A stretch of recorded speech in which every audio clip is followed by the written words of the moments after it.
Before we officially start the meeting, I have our head of school, Professor Jill Bristol, who's going to say a few words. Thank you. Good morning, everybody. Yes, thank you very much for coming. I'm Jill Bristow, as Mara said, head of school here at Geography and Planning. My job is really just to say a very warm welcome to this event to those of you who are here in person and online. So croeso, we're really delighted to have you here. We think this is such a fantastic opportunity for networking and learning around something that's an increasingly important issue. We're really proud in the school that we've got some really pioneering research that's been going on for a number of years around school food, and also incredibly proud that in Wales we're rolling out the universal free school meals, and again being pioneering in that regard for primary school children, which is so important for health, for education, for wealth, for the environment, and so on. I think I want to say thank you to Mara, to Kevin, to Hannah, everyone, Texan, whoever it is who's been involved in bringing everyone together for this event. For doing the tech hybrid always carries a little bit of anxiety for everyone involved, but hopefully everything will run really well. The programme looks excellent. I think there's such an opportunity for learning across what's happening here in Wales, but also what's happening across Europe and beyond. So, and from a wide range of perspectives, from academics, from policymakers, from procurement experts, and so on. So fantastic to have you here together. I hope it's a really productive and enjoyable event. I hope the tech is friendly and helps us out, and that you have a great time. I have to dash off now, but I will certainly be back later, and looking forward to hearing your presentation. So thank you very much. So now I'd like to invite Kevin Morgan to chair the morning session, and the first speakers. Thanks, Mara. Okay. And welcome everybody, and many thanks for making the time to join us today, whether in person or, of course, online as well.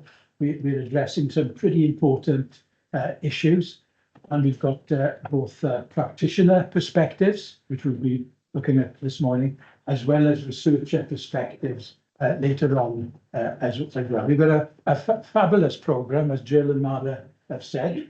So without further ado, we're gonna start with Ed Morgan. Where is it? Oh, there he is. Ed, if you come up the front here, please. So Ed, for those of you who don't know him, has played a huge role in food system reform in Wales. He works with Catholic Howard, the Welsh food distribution wholesale company, and what he doesn't know about the school food chain is not worth knowing. So Ed, over to you. No pressure. No, diolch. Wel, diolch Kevin am y gwahoddiad I siarad yma heddi, a croeso. Mae'n grêt cael bod yn y cwmni chi. Quite a few familiar faces here. So I'll start off by saying the slides have evolved since probably the last time you saw them, okay? I hope so anyway. But some of you may have heard this before, but it's always good to repeat it. Right, diolch fawr fan hynna. Right, if I think I'm going to press here somewhere. I'm afraid you have to. I'll have to do it there, will I? Yeah. Okay, right. How can I best do this there? Shall I let somebody into the lobby there as well? What's down there? No, sure, just ignore it. Somebody will get rid of the lobby. Yes. Right. Okay. What I'll try and do in the next half an hour or so, well, the time we have, is give you a bit of an overview of where we're at as Castell Howell. I'm not going to speak about on us as a company. I think most of you know what we do and who we are. I'm trying kind of thread a few things together and join a few dots, if I may. So I'm going to start off, and some of the slides will be very relevant to some of you because I've probably cut and paste from what things you sent to me. So apologies now for plagiarism. I think we're being marked today, though, isn't it? It's not an academic study. Right, so we're going to start with this one here on the healthy eating in schools regulations, which I guess nearly everybody in this room will be familiar with. So the consultation went in, I think it was July the 27th or thereabouts. So we completed our bit, and so on our side of things, we're not responsible for the physical cooking of the food, but it's delivering that product into the kitchens. And our aim, especially on school meals, is to be 100% availability 100% of the time. That's the aim and that's the vision. We're not too bad. We don't always get it right, I'll be honest with you, because things happen in the supply chain. We will do our very best to rectify it. But I think our availability is pretty good on the whole. So how is that going to look in the future? And I'm going to kind of frame it around this slide here on vegetables. So current, 1 portion of vegetables are salad that must be provided each day. And proposed is 2 portions of vegetables. So thinking, okay then, well, we supply fresh veg and frozen veg. So if that's essentially going to double in theory, are our supply chain strong enough and advanced enough to deliver what you need? So the doubling of veg, what does that look like to us on warehousing space, capacity in lorries, and so on and so forth? So whatever you ask for, we need to get to you. So I'm going to take a step back a bit and go to these slides here. We're all familiar with them. And this is the kind of stuff we read. You publish them, Cardiff University. I know the guy who wrote this book there. I've got a signed copy, which I'm sure is going to be worth a fortune in a few years' time. So we read all of these things as well. And I think if we go back probably 5 or 6 years, we were reading these and kind of coming up to various seminars, etc., talking about food insecurity and the public plate and a Welsh food systems fit for future generations.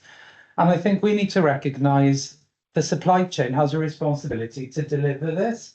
And I'm saying this with very respectfully. Not everybody's got warehouses and lorries, but we have, and we've got the links with farmers. So I think the responsibility for people like ourselves is to have a look at the direction of travel and work with the authors and work with a wider selection of stakeholders to try and make it happen.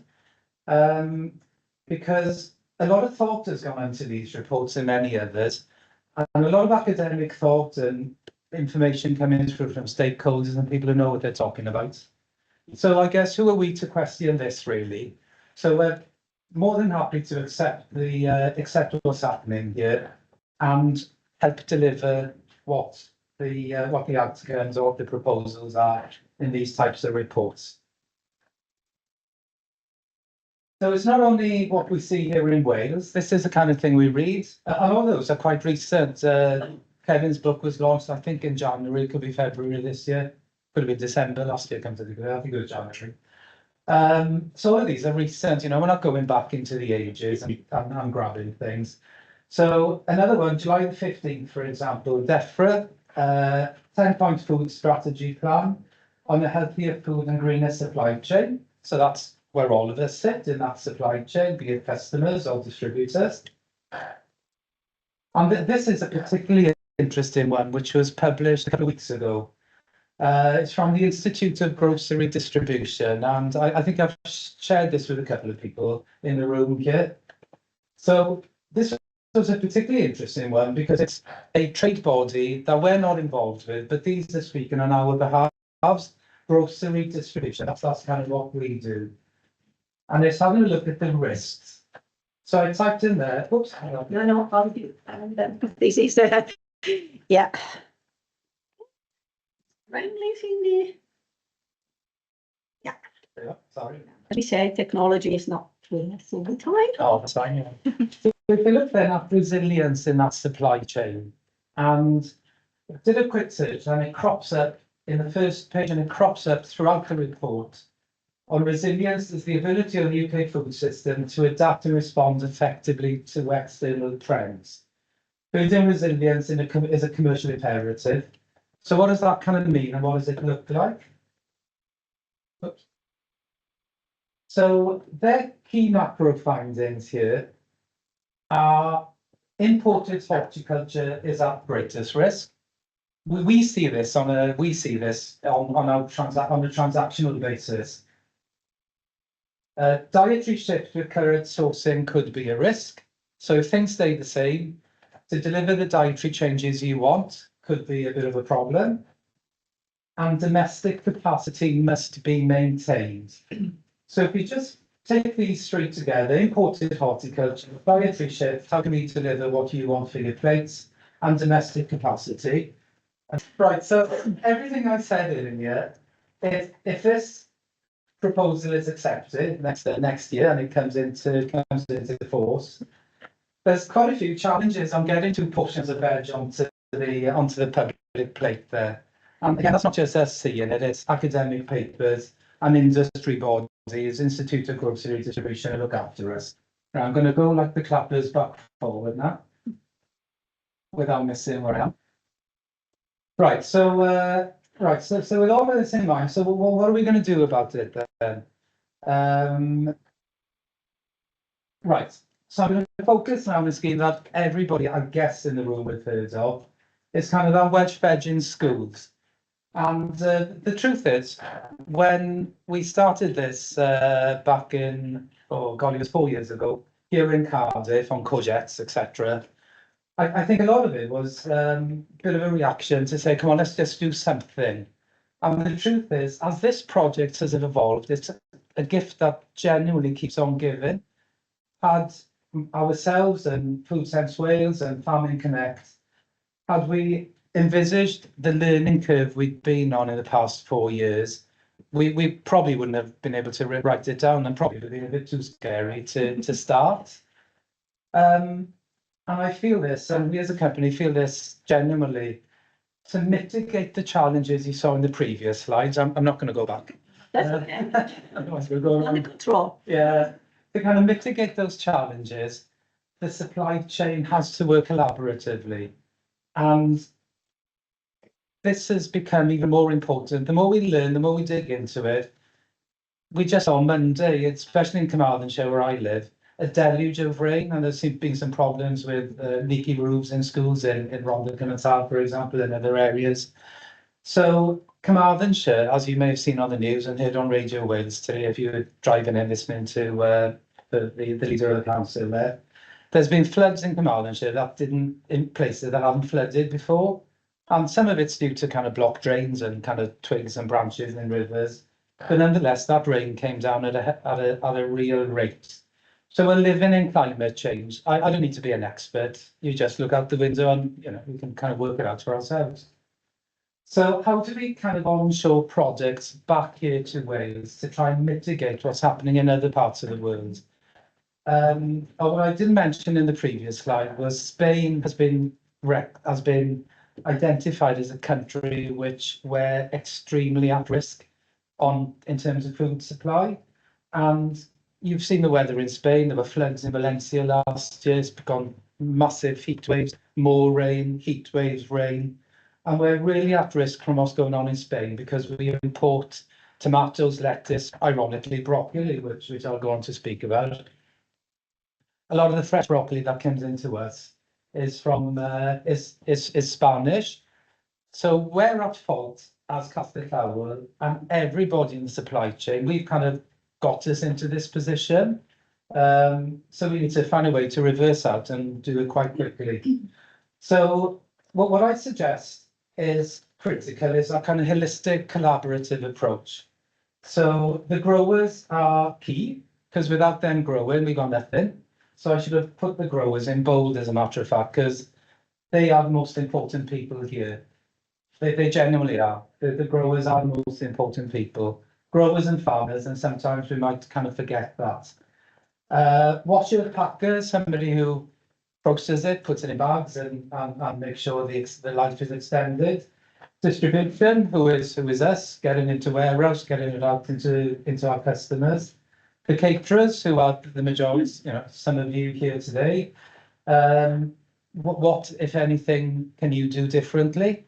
Because I guess we're all in this together. As I said earlier, if we don't change things subtly or otherwise, without that pull coming from the customer, then it's going to be really difficult to stimulate what happens further up that supply chain. Government, Welsh Government, you've got a big responsibility here as well. And then the stakeholders, which are the other people in the room here. So they're the kind of key people who can make this happen.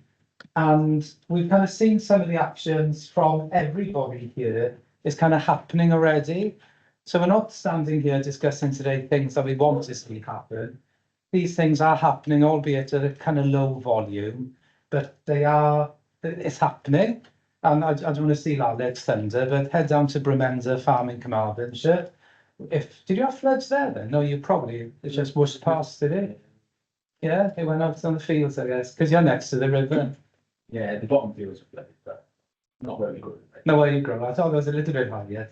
But if you've got a canoe, head down to see Alec in Brumenza, which is just down the road from where I live.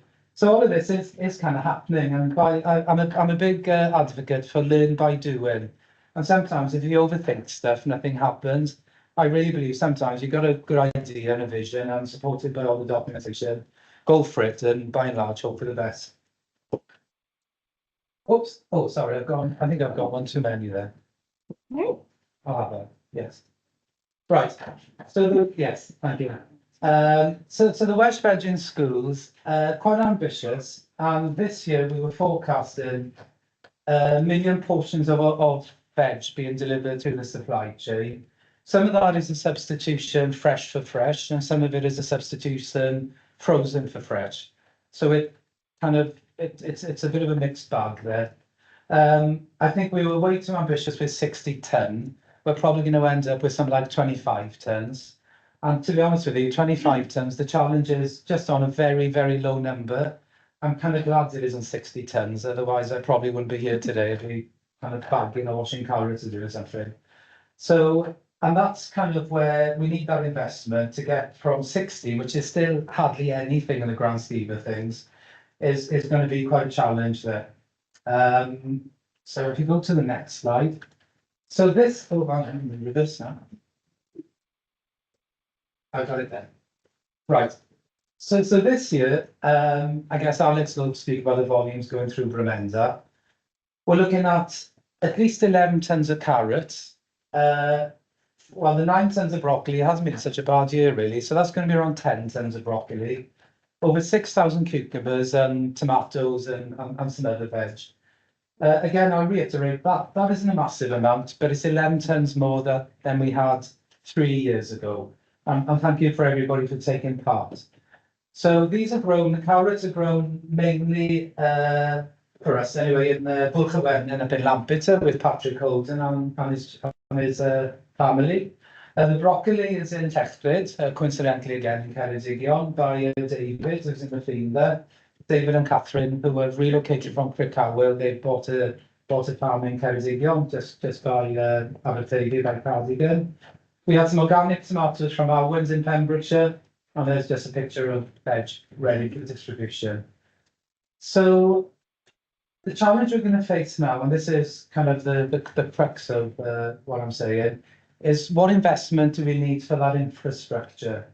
Because we found last year, even at a kind of a small, really low volume, we were so lucky for Brumenza there, which is only, 15 minutes away from the depot, on washing and bagging. And it feels a bit foolish not having worked that out in advance, but again, learn by do, we got around it. So what does that infrastructure look like? What do we need in Wales to go back to where we were 20, 30 years ago? Right, and we need that investment. So last year we had a foundational economy grant, Karen's here somewhere, Siobhan. So we invested those in lots of different elements of the supply chain. But in the larger washer, which is up there in Lampeter, you can see Harry and there's David looking quite suspicious on the top there. And the bagger is up with David in Techford, and it's kind of working okay. And this is how things are evolving. Where is the best place to do this? And if anybody's been down Puffin Potatoes or some large kind of horticulture units in Lincolnshire or down southeast, these machines are tiny. These are equivalent to something you get in your own kitchen. So even though I'm really pleased with these, I'm really proud of these two machines. They are titchy tiny in the grand scheme of things, but it's a step forward. And what we need to do is take as much cost out of the job as we can, because the gap between conventional and organic at this stage is quite significant. For example, the gap between per kilo of organic broccoli this week is I'm trying to do the sums, 177 a kilo. And the gap between the carrots is £1.40 a kilo. So those gaps are really big. You know, we've got to be honest. If this is our ambition, we've got to work to invest in areas where we can improve efficiencies. And this is one of those areas. And it's not just efficiencies, it's health and safety as well. Without that kind of mechanical help on farms, I don't particularly want Harry Holden as a play. He's only 20 and his brothers. I don't really want them to have bad backs by the time they're 25 and just give up on it, because Harry's a rugby player as well. We want him kind of fit on a Saturday on the pitch. I'd rather see him on a tractor doing as little manual job as possible. You know, David, who you can see his head, you know, him and the team, they've picked around 10 tons of broccoli by hand, and that's kind of heavy on your back. He's quite a young guy, he's got a young family. So I don't want David to give up because of a bad back or his family. So their health is kind of quite important to me, because I like them anyway. They're good people, I've got to know them well. So how can we keep David and Harvey and the rest of the family, how can we keep them fit? And the only way we can do that is through automation, but these things cost quite a bit of money. And if you're going up from field scale level, if you've only got an acre or so, or 5 acres, then the cost of the machine doesn't really equate to the volume coming out. So that's why we need a bit of help here. We've invested a reasonable amount as Castell Howell, helping them on cash flow loans. Because you can imagine, if you're going from field scale, all your cost is in March when you're planting. So you might be 20, 30 grand in the soil in March, and then you've got no guarantee of that delivering whatever the cost is in September, October, November. So how can we kind of de-risk that? Because it's a big ask asking a grower to say, oh, can you plant this for us? Oh, and by the way, if the rain comes and washes it off, we're not going to take any responsibility. You know, that's not going to encourage people to start growing more veg. Who do you want to take that risk? Or we could say, well, okay, yeah, you're spending 20, 30,000 on compost and seeds and plants. Yeah, but come October, we're going market prices are only going to give you 40p a kilo, and consequently, they lost 12, 13,000, 15,000 pounds. So they need a fixed price, so they know where they are. They need some reassurance from us that we're going to share that risk, that we're going to take what they're having, what they're growing, I beg your pardon. Now, that in itself has brought some challenges with broccoli this year. Because of the weather, the broccoli was ready before the schools opened. And you just, you say, well, I've got 1.5 ton of, well, it's actually 1,800 kilos of broccoli. I'm saying, but David, the schools aren't open. They say, yeah, but it's ready in the fields. I say, yeah, but the schools, yeah, but it's ready. I say, well, what can we do? You know, when we're not Tesco's, you know, we're not going to say tough. It wasn't a long conversation. We kind of agreed beforehand. But so we bought that broccoli and a few other things, and put it into our own supply chains. But you can see where that kind of risk is. You know, had we been harder and firmer to say, no, you're growing for the schools open September the 4th, you know, find your own market. Well, he wouldn't be growing for us next year, wouldn't he? And we kind of lose all trust and relationships would fall. So how do we kind of manage all of this? And I haven't got a slide on this.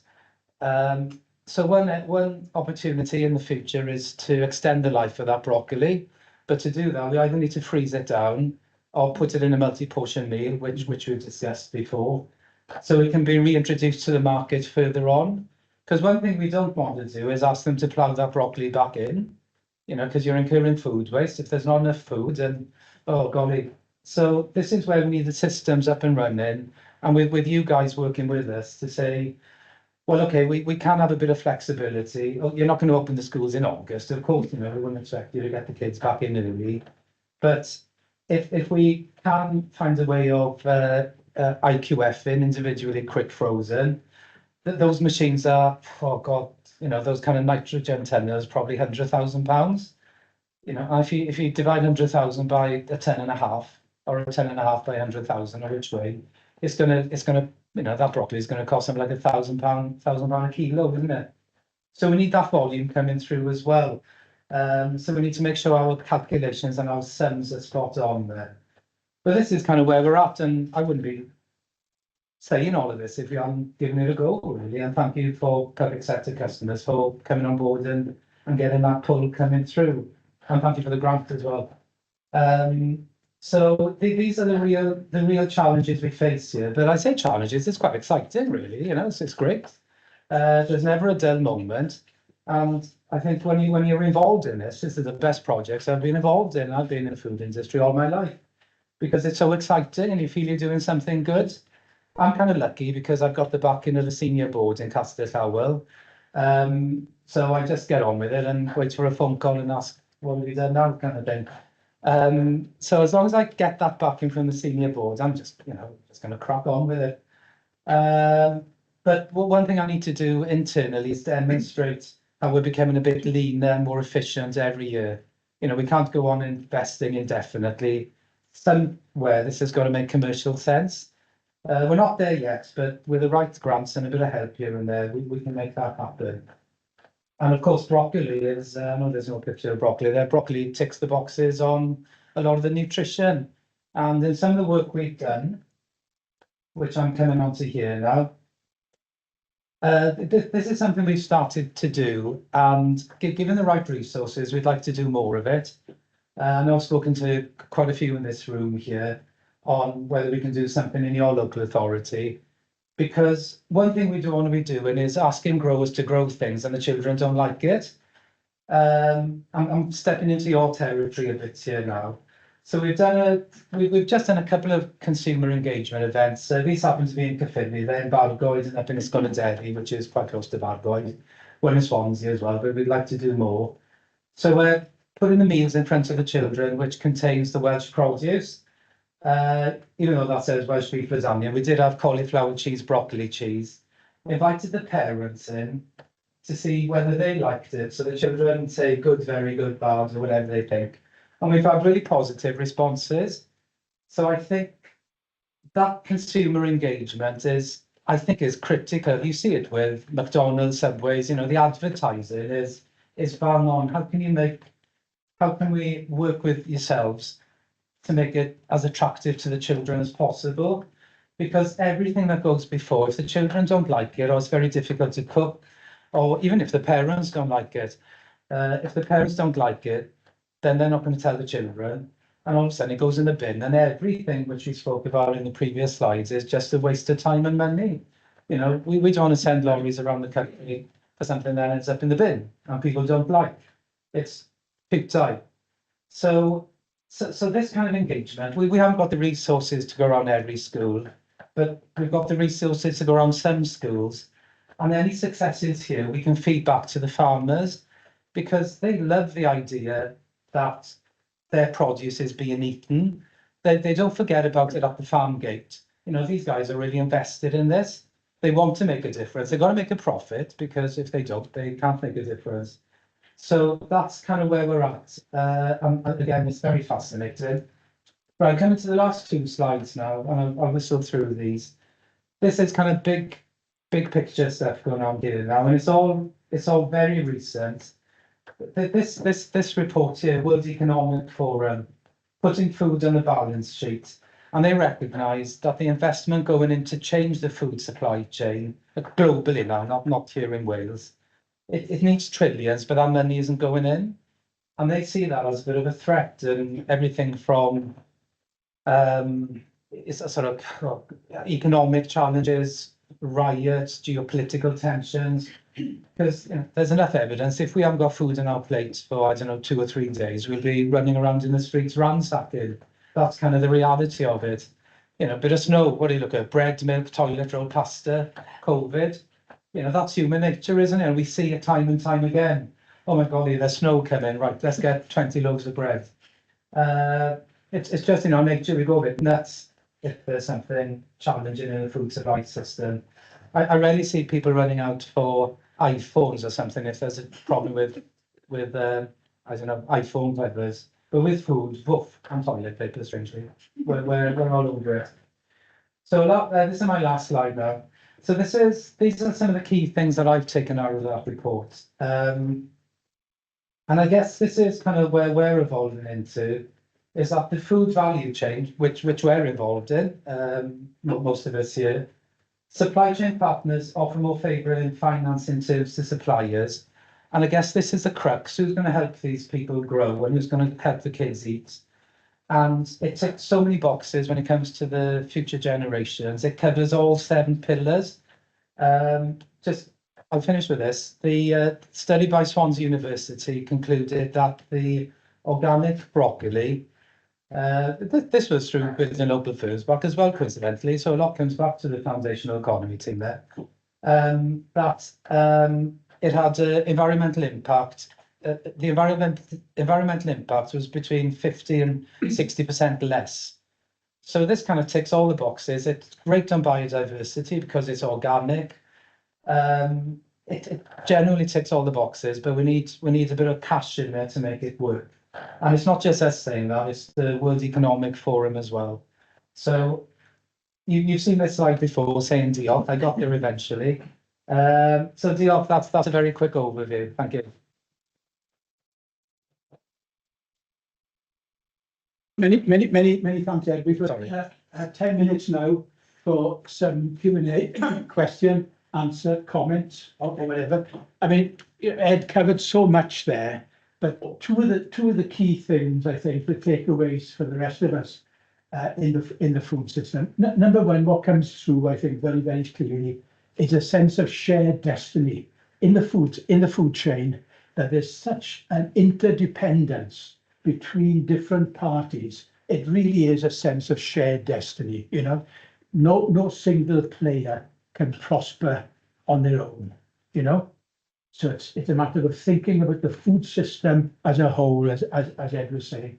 And of course, and the second thing there is, if we're going to collaborate together, who is going to take the risk out of the system? Castell Howell, Ed didn't go into the details of this, but Castell Howell has put its hand in its pocket here to subsidise Welsh veg in school. It can't continue to do that on its own. Yeah, no unilateral player can de-risk the food system. So we've got to collaborate and to de-risk it together. I think those are the 2 key messages, Ed, coming out of your president. Was it fair to say that? Yes, 100%. Yes. Yeah. So anyway, time for question. Jenny, you've got a question. Yeah, Jenny Rathbone, member for Cardiff Central. I think one of the challenges is getting more farmers growing the food we need. The Farming Connect contract is out for procurement at the moment for the next 3 years. How do we ensure that it's going to do a better job on focusing on these priorities rather than business as usual, given that at the moment horticulture is only got 8 full-time equivalents through Lancashire? We've got the horticulture contract. And I know there are farmers out there who are saying, why haven't they knocked my door? Well, they obviously have more demand than they've got people to deal with, so they're reactive rather than proactive. So how do we change that, given there's quite a lot of farmers in the system who just want to go on doing the same old, same old? I think good question there. Thank you, Jenny. I think we've got to have that demand coming through, because generally speaking, the volume coming through at the moment, we don't need that many farmers or growers. And even though we're trying to spread the knowledge across Wales, perhaps what we're looking at next year is a bit of consolidation or staying where we are and investing in those farmers and the growers who are on the scheme now, to make sure we can be as efficient as possible. Because we've got to work on those efficiencies to kind of bring that gap price down. So through Farming Connect, we've worked with them on schemes for young farmers. They're coming down to us in a couple of weeks to try and give young farmers a different outlook, to say, do you remember well, they won't remember their great-grandparents, but many of their great-grandparents, 40s, 50s, would have been a mixed farm. My own grandparents, you know, they were selling vegetables to Llanelli and Swansea through the wholesaler. But as the push for efficiencies came, that farm is an exclusively dairy farm now. So all those skills have been lost, and that supply chain. I guess for many farmers, it is that investment in in the equipment you need, because it's very different to the equipment you need for beef and sheep farming or dairy farming. So there's, Alex might touch on it a little bit later. Machinery rings, there's one evolving in Carmarthenshire where kits can be shared between farmers. We've got a little machinery ring just between the two farmers in Ceredigion. So they're sharing that kit, and I'll just leave them to it to take it back and forth as they see fit. But it is kind of creating that demand, and a great way to create the demand is through the public sector, because there's the public sector putting their money where their mouths are, really, I guess. So it is, well, once that demand is created, it'll gather a little bit of momentum. Because I say we're 100% more now than we were 3 years ago, and hopefully when we get our systems fine-tuned again, you know, in a couple of years' time, it'll be 20 tons of broccoli, 30 tons of carrots. And what's great is, and I know this shouldn't be a surprise to most of us, the yields you can get even from organic. You know, getting something like 10 tons from 5 acres of broccoli, and then on carrots, you're getting around 10 tons from an acre and a bit. So you can get a lot of food from a relatively small footprint. So it's very efficient, and that's without artificial fertilizers. So we can increase our agricultural output, Yes, if but it means things have to give a little bit. Yeah. So, Thank you. So if I've understood correctly, some of the key challenges and opportunities are creating that demand for farmers in the absence of the supply chains that used to exist, but also in terms of food preparation and storage, and being more of a flexible system to allow that more flexibility, essentially, right? So there's even, and as well the investment in the tools and infrastructure. Would that be a fair summary of some of the key challenges and opportunities? Yeah. I did want you to put the slide back on with the 5 different boxes, but we won't. Oh, Will yeah. the presentations be shared? Yes, of course, yes. yeah. Well, with permissions from obviously With the it, yeah. speaker. Oh, yeah, certainly, the yeah. professional. Yeah. And that demand is, you know, we've had some great uplifts from our local authority customers this year. And I think what we need to do is give a more clear, concise message to our school local authority customers to say we'll have 100% availability of certain crops and other things not, because we're kind of working our way through it. Sometimes it's a bit up and down what's available. So I know we need to regather, regroup, and give a much clearer message to our customer as well, our local authority customers, on where we'd like to be as well. It's been a bit scattergun, but I guess it had to be that, really. Yeah, finding your way, aren't you? We're finding a way through, yeah, it's It's all the evolving. demand for farmers to want to do it, and there's a whole Yeah. discussion there, isn't it? You said at one point, there's no point growing stuff that we can grow in Wales, like kale, if kids don't eat it. You didn't say anything about your interesting partnership with Paul and Authentic Curry, and inventing new menus and tasting it with the kids and their parents. That's right. We're with Authentic. I touched on a little bit, but I was conscious of time. What can we grow well in Wales? And we grow kale and chard really well. When I was back on the farm, it was for the sheep. Didn't realise you could eat it yourself until a little while ago. So that's something we can grow really well, as you know, it's probably coming out of your years. Those have got allotments there. So how do we introduce those? They're very nutritionally dense as well, and it's kind of camouflaging it. So in some of the meals we tried up in Caerphilly there was some hidden kale and chard. But I guess it won't kind of look good on a school menu. Kids won't recognise it, and parents won't know either. So I really don't know whether, you know, what do? Do you camouflage it and not say, or do you say and people don't eat? I really don't know what the answer there is. Pardon? I know my kids will say you can't. Yeah, you camouflage, yeah. So we'd be led. So that kind of new product development through the multi-portion meals, at this stage, it's the only way we can extend that life at the moment in Wales. We haven't got a sophisticated spiral freezer. They cost around £1 million, so we won't have those for a couple of years.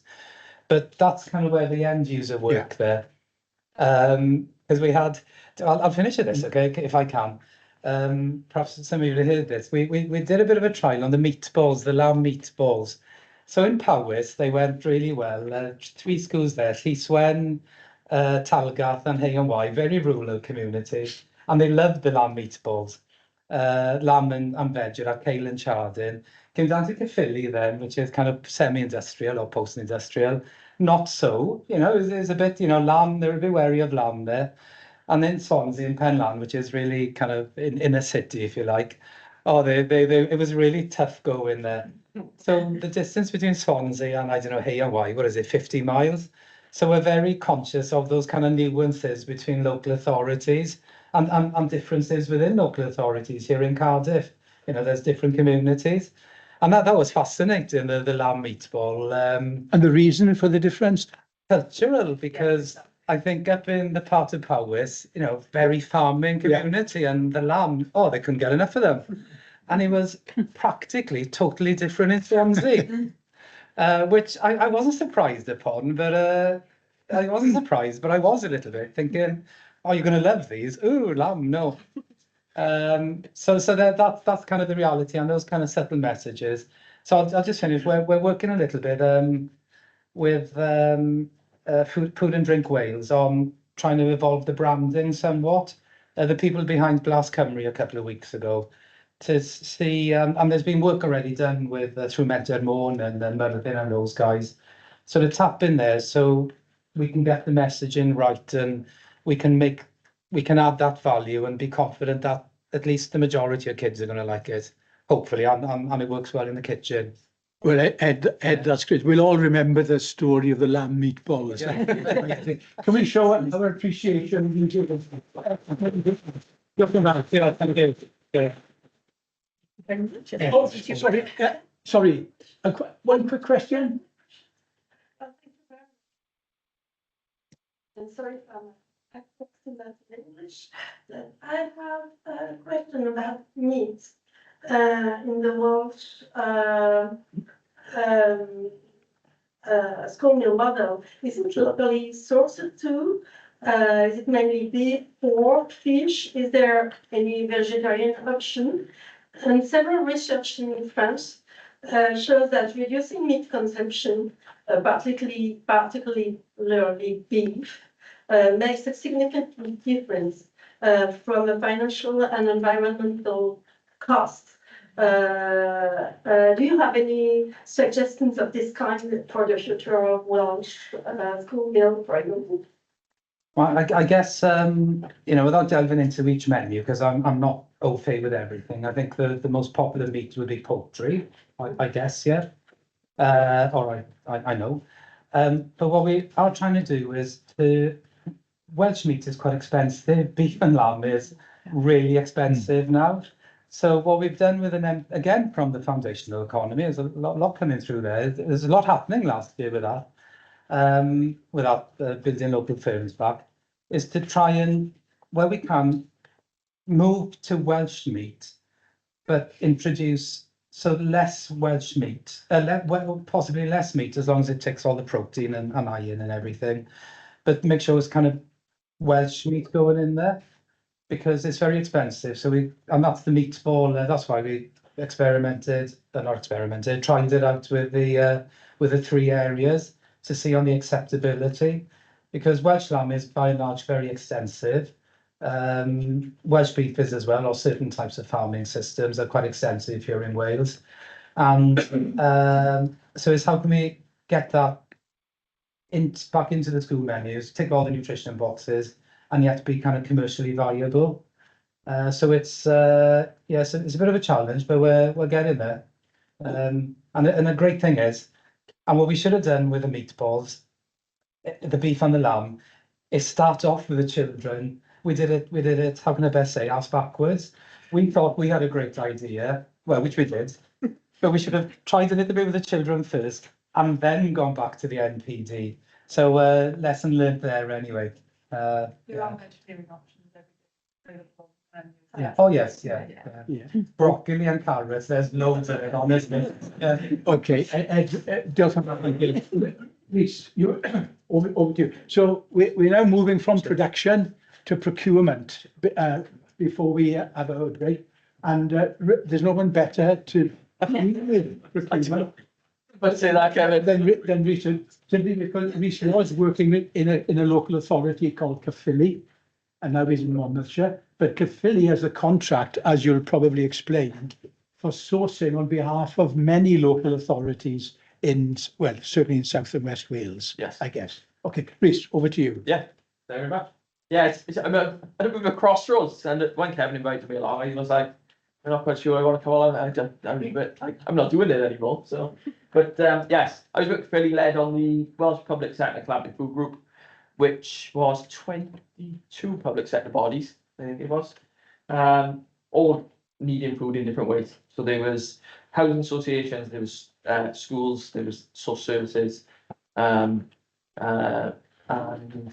Natural Resources Wales, more of the commercial side of food. So we led on that. It was a 18-24 month project to get it in place. And then got it up and running. It was running for about a year and a half, and then I jumped ship from on them. So it was left in good hands, I will say that. And the guys, they at procurement on Tuesday won the award for the best collaborative project for the contract, which was really good to see. So procurement is usually nice and easy. Somebody has a user need, you get their requirements, you get them to make sure they're compliant. Procurement gets involved in the middle, you get a contract and framework out. Nice and simple. If you're buying pens and pencils, that's great. When we started looking at food, we ended up with that, which was everything you can imagine, lead cleaning and all the food. There's so many different departments, there's so many different policies, and as Ed showed in some of his different things, so many people doing things on food. There was so much involved that we realized quite quickly that it wasn't just a normal procurement. So this side is everything that feeds in, so food supply chain, food suppliers, Ed's involved, Welsh Government, and pieces they put in, the stakeholders, the catering managers and all that. There's local and regional, as Ed was saying, there's so many differences locally and regionally on what the kids will eat, that needed to be taken involved. There's food safety at the top. We started doing a bit around the food and farming policies, because there was some of them sort of not lining up with some of the food requirements. So welfare in schools kicked off then as part of that. Started looking at the Open Food Network and what are they doing about making regional hubs for the delivery of food, and we wanted to get involved with that. And then I put on the end was looking at what environmental goals we can get out of this. Procurement's a big driver for social value and environmental goals, and things like that when we do it really well. In the middle. All the different contracts, so we had grocery, frozen, frozen foods, which was one of the main ones. Milk and dairy, fruit and veg, professional soft drinks, bread, fresh and cooked meats. We went into vending contracts and water coolers and alcoholic beverages. That was the one I was gutted we didn't get to do. Newport's out that one, so there was no sampling or anything. I was devastated. And then how do we capture everything at the end? Because we never really had something that we can just show this is what we've done. So it was a steep learning curve. I've been involved in at this point when we started, I've been involved in food procurement for about 15 years, and it was the biggest thing we'd ever done. Foolishly, I thought I've done them before, it can't be that difficult. It's 2 years of my life I'm never getting back. So Monmouthshire are part of it. So I'll speak now from my new role. We're part of the Welsh Public Sector Collaborative Food Group back in 2021. So the National Procurement Service Wales were doing food, and they asked Philly to take that on, because we'd always had a long history of doing food procurements. It works on a collaborative basis with all different public sector bodies in Wales. And it was about that collaborative basis that we wanted it to be. It wasn't just this is what we're doing, we're going to get on with it. We tried to make sure that everyone was involved. Everyone had their needs and what they wanted out of the contract. Everyone's got different requirements. Everyone's got different, even down to how many deliveries a week and things like that they have. We want to make sure all of that was in the contract. And we wanted a range of providers on it as well. So when we awarded the contract, we didn't just want, no offense Ed, we didn't just want Castle Howell on this. delivering everything for Wales. We wanted a broad range, large, small, anyone involved. And we did that by trying to break it down into smaller chunks of contract and things like that, to try and make those make it accessible for those players. And that's what we found was the biggest success, was where we'd broken the different lots down. So Caerphilly had its own lot. That was broken down as far as we got 2 tourist sites left in Caerphilly. And it was broken down, and just if you wanted to, you could supply just those 2 sites. So it really targeted those small providers. Other than that, you could go for the schools. You know, there's 100 odd schools. Monmouthshire is 20 odd schools. You know, if you want to take a little piece of the pie, that's up to you. One of the big stuff, go for that. So it was a range of products, different service requirements, geographical lotting. I've done contract before. I've done a lot of collaborative contract before, not just for food. And it works quite well sometimes when you group them all together. So a Monmouthshire, we do a lot of work in Monmouthshire with Ardell, with our procurement partner. So that's Monmouthshire, Torvine, Cardiff, and the Vale. So we do a nice collaborative contract there, which is quite a big area. So when we asked if that was something they wanted, everybody wanted their own lot. It was one of those things. It was just after the pandemic. Local food was massive on the agenda, and people wanted their own lot to try and target those local providers. There was also an All Wales lot, so if anybody wanted to join afterwards, they can join on. And there's a Welsh products lot as well, just for products that were manufactured in Wales, and we've never done that before. That was a strange one. And the way we managed to do that was by putting a definition of local in, and that was never done before either. So there was lots of calls with lots of different people, and it was our trading standards colleagues who came up with it and said, well, we've got a definition of local. Because in procurement, we could never say what local was. The trading standards definition, if you go to a shop and it says local above the door, these products are local, it means it's got to be within their own county or the neighbouring county up to a maximum of 30 months. So you know that is, you know, quite local way by it. So we've used that definition, but because we were using it on an all Wales lot, that definition of local meant all Wales. So that anyone from Wales, any small provider from Wales, can get on it. The per provider spend, we used that and got try to get a consistent approach and have that in one place, which we'd never had before. So there's a lot of work going on. The guys at Caerphilly are still doing it now, collecting all the data every month, and using that to look at trends and where products are being bought and things like that. We future-proof the framework for new products and the changes in legislations that the new food in schools regs. We aligned it to all of the procurement policy statements, sustainability, wellbeing future generations, social value, all of these things that were on that first slide, that all feed into these information. Obviously, we have to comply with the public procurement regs. We incorporated a Welsh language standard in there, which is in most of our contracts, just to try and develop that Welsh piece.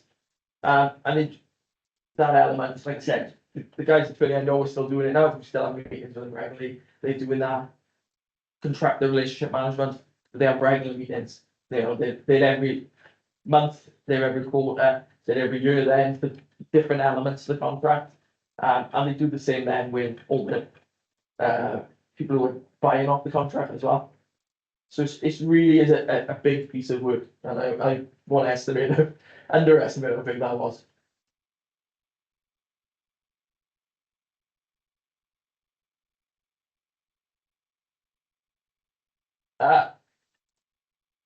The good side and a bad side to being involved in the framework, and everyone has to be involved, and that was like I said earlier, that was our biggest thing, was getting everyone involved, and we had to make sure that the right people were involved. So we tried to get a procurement person from every participating body and a catering manager for every participating body, somebody involved in catering. Whether it was 1, 2, 4, we didn't care, as long as everyone was involved. the bad side was is when we didn't get involved, and this is the weird one for me, because I was part of Caerphilly when we were tackling this, and I'm sitting in Monmouthshire talking about this. At the time, when we were doing the contract, one of the guys in Monmouthshire, who was the procurement side, wasn't involved. There was a changeover in catering staff, and something got missed from that side. We went out of contract with the wrong thing in the contract, and this is what came out of it. There was headlines everywhere about Monmouthshire's change of milk provider. They had a local milk provider from in county who was ranked second, and they ended up with Totally Welsh, who were a fantastic supplier down in West Wales. They've got a site here in Cardiff, and they won the contract. But what within the contract was not what Monmouthshire were having, and that piece had been missed by not having the right people involved. And that was the element we did try all the way through to try and get. So out of there was 150 lots on the contract. Out of all of it, one small lot got the biggest amount of news. Nobody worried about. There was lots of changes. Pembrokeshire lost their local provider, but they were proactive. They had the right people involved. They went out and said, "Look, went to the cabinet. This is what we're doing. This is the priority. These are the reasons why they've won." It all went through smoothly. This part not so much. But we got over it, and then Monmouthshire took a view and went with Totally Welsh for quite a few months, and then ended up with doing their own milk arrangement. And what they did was try to break that milk lot down even further. So they had milk and lots of other dairy items on there, so eggs and things like that. So they used that and tried to regionalise it. And since I've got over to Monmouth and working with Helen and Deb and the team there, there's lots of different things we're looking at now as well to try and regionalise more and feed into the other projects like the Veg in Schools project that we want to do. Value of the framework comes from collective buying power. There's massive collective buying power. I think the total value of the contract was 224 million. We're not up there competing with the likes of Tesco's and things like that, but that is a sizable chunk. And we try to achieve where we can a standardised approach. As Ed said, kids vary, not even from up in Powys down to Swansea. They'll vary from valley to valley. We're talking RCT and Caerphilly and places like that. But where we can, we try to standardise, milk, butter, cheese, things like that. There's not that much difference between things. Don't mention beans to a catering manager, and they go off their heads. Because beans are not just beans, they are differences. But I think just before I left, we done a bit of a thing on beans to see where we could try and get some sort of standardisation. There's 6 different types of beans taken across the whole contract. So why can't we just get one? And things like that. So I know I left that with the guys there when I left. And they were going to look into doing something with trying to get a day. We've done it quite a few years ago with cake mixers and things like that. Around, can we get a day where we all sit down and go, this is the one we're going to agree on and take that forward. That drives that collective buying power. And we want everybody with us, like I said, it's the journey and the right outcomes for everyone. It's also easy to drive social value and that collective change. And Veg in Schools project is a good example of that. But we made sure there was social value was 10% of the overall contract, and quality was in there as well. And we did a quality day in the head office in Philly where they cut some of the products up and we sampled them, and that was 20% of the contract value. So just on that food element and social value element, there's 30% of the contract there. The other 30% of the quality score was just the written piece that everyone knows. And that was around from safety. And then 30% was on price. So it was a steer away from price being driven. And we've never done that. I will never do that when it comes to food. When it comes to food procurement, it's not all about the price. There's lots of other things involved. Food safety is always my primary one. Fairly had an E. coli outbreak back a number of years ago now, and a child died from it. So food safety has always been since I started probably about 2 years after the E. coli outbreak, and my manager there, Derek, who retired now, was always very much in food safety, and we've always driven that through every contract we've done. Even for the vending and water close contracts, which are just, you know, they're just machines and things like that. Food safety is an element of that. There are elements of food safety in that. There was lots of framework specifics in there around waste, recycling, deforestation requirements within there. We worked with RAPs to make mandatory things. We had RAP involved at the start, saying, right, what we do to address the risks around recycling and things like that in products. So we'd ask questions to the supplier market before we went out to tender and develop some questions around that. Size of Wales, I've done loads of work with the guys in Size of Wales, developed a procurement toolkit for food. And we used the questions out of there as it wasn't even an option. We put it in as a standard. These are the things we want from this contract. What will you do to deliver that? So there's lots of things in there around that. We also allowed, as I said earlier, the nominated lines, so we could get other little suppliers in if we wanted to. There's lots of interest, I'd say, in the food. There's lots of little companies popping up here and there and everywhere, producing new things in food. So we didn't want to shut them out. The framework's in place for 4 years. You can't add people to it. But the nominated lines clause we left in, we could nominate the company, the supplier, Castle Howell, as a wholesaler on the contract, or Harley, they're on it as well. You know, they're a wholesaler. Any of our others, you know, we did a bit of an experiment with the milk supplier in Philly, and we said, okay, can you deliver milk to all the schools anyway? Can you deliver the eggs as well? Okay, do that. And things like that. So we didn't just want to leave it closed for 4 years.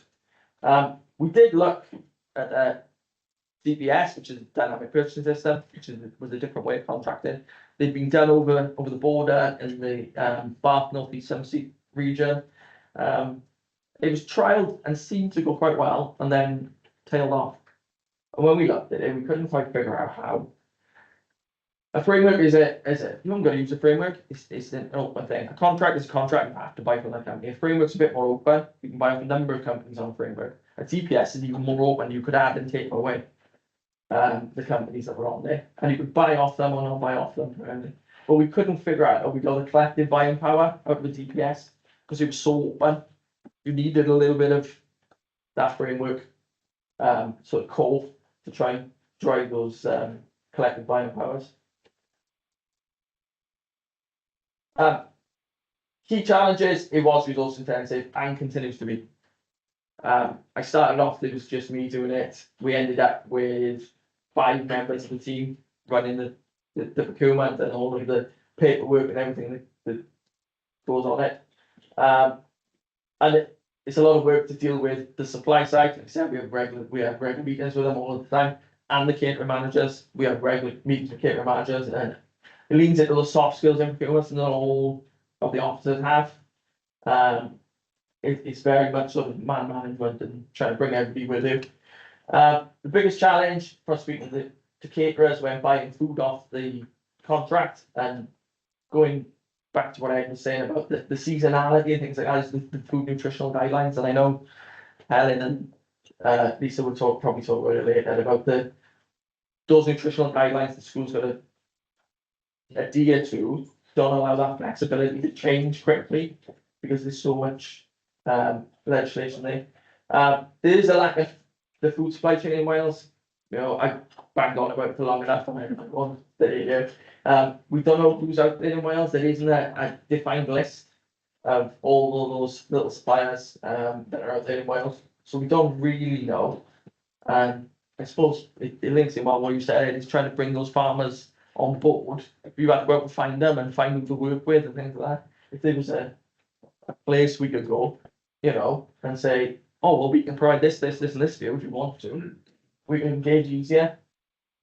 We can't grow everything we need in Wales. And what we do grow, we export due to price, the lamb, the beef, for instance. And the lack of facilities in Wales for preparing foods there's limited abattoirs now.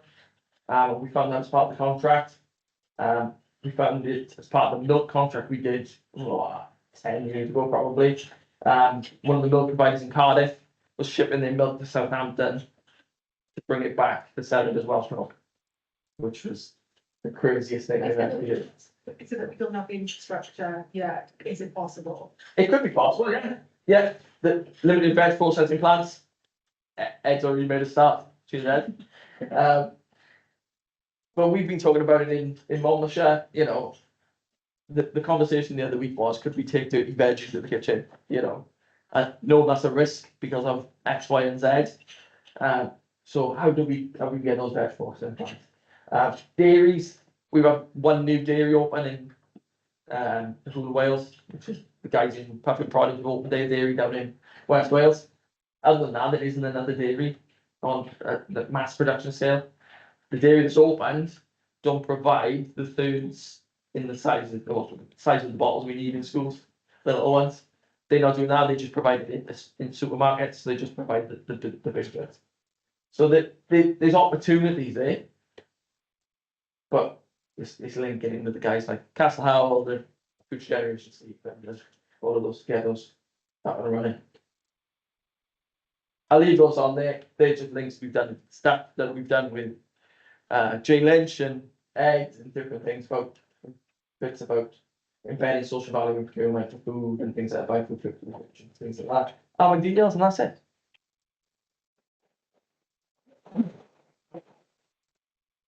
Many thanks, Rhys. We've got some time now before the coffee break for questions and comments and even criticisms. Great presentation. Thank you so much. Just a really quick reflection on the little milk bottles. Like, to what extent are we going to plan on using those long term in the context of sustainability and, you know, single plastic use, or, you know, yeah. We did a study with RAP on the little milk bottles.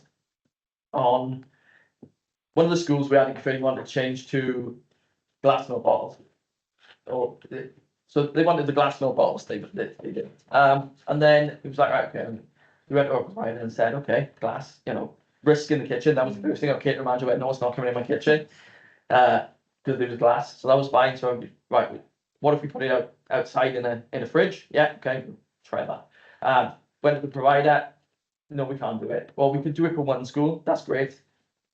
You start ramping that up into multiple schools, we're going to get extra vans on the road. Why are we not using washable cups? This is where I'll lead on to that. We went, so we trialled it with the one school, the glass milk bottles, a couple of droppages, glass broken outside, things like that. They would decant that in the cups then. The milk provider said, if you got multiple vans on the road, they're heavier, the glass thing. We went around, what's the benefits of using glass? And when they compared it, the energy intensity to make glass and reuse glass was far more than it is for plastic. So if you use, sorry, go back to what Rap said, plastic is fantastic if you recycle it right. If you get that plastic recycling chain, and we started a project with it was before COVID, and then we had to stop. So that the milk provider was delivering the little plastic bottles. These kids were washing them. So it was like a bit of a milk monitor program, like they used to be years ago. They were washing those bottles, bagging them up, and the milk provider was taking them back and taking them to a dedicated processing plant. So the milk bottles were being made back in plastic bottles. It's not involved in that. Yeah. A 6 pints of milk would probably go on the whole glass in washing. Yeah, it does, and that was what we got on through there, was trying to get that. But so the milk, and the way the milk is administered in thirds. Every child has to have a third. So the nursery milk scheme, the two providers that do the nursery milk scheme are not keen on that, because how do you guarantee everyone's having a third? It's just fine, okay, right, fair enough. Then so they were keen on that. And then it was the recycling and things like that, which is great. But the way they price for the thirds is per third.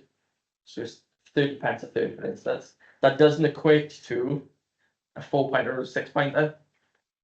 So a 4 pinter would be £2. If you would multiply a third up every time, you'd end up with about £4.50, £5 for a third. So it's making sure that those suppliers can sustain what they're delivering. Whereas if they do it on a third and it's 30 pence, they multiply that out and they can see where they profit margin. It works out more expensive overall, but not for their sustainability and how they make their profits. It's easier than Yeah. 3 or 4 questions in the pipeline. Sorry, Ed, you were next. Yeah, it was only a comment, and I usually say in my slides, with the power of public procurement to make a change. Funny enough, I said in the last thing where I saw Kevin, it's 23% of our business, but that affects the other 80%. And especially when it comes to the way you set up the contract the last time, it gives a bit of a green light for us. And it underlines to say, yes, the public sector, they are interested in what they're doing, and they are, that's because that's in the tender process through the social value. Yeah. So it does drive behaviour change with suppliers, and it is working. So bringing all the documents we said earlier to life and telling your suppliers, we want you to look at social value is very powerful, and it's a real step forward here in Wales. The scary thing is, the size of Wales, I've done quite a bit with them. Oh wow, the amount of foods and products which are linked to deforestation, it can be a little bit overwhelming, and there's some big great work done in Monmouthshire. Yeah. Well, where you are now, obviously, in Helen.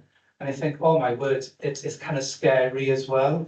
Yeah. It really is. But they present, it couldn't be, I said to Angie about coming, one of the guys there, Deb, but they couldn't be here, they're preparing to speak at COP30 with the leader of Monmouthshire as well, about the deforestation, what we've done there. So for a small organisation, they're doing big things. Please. So Karen Lewis, WLJ Food Schools team.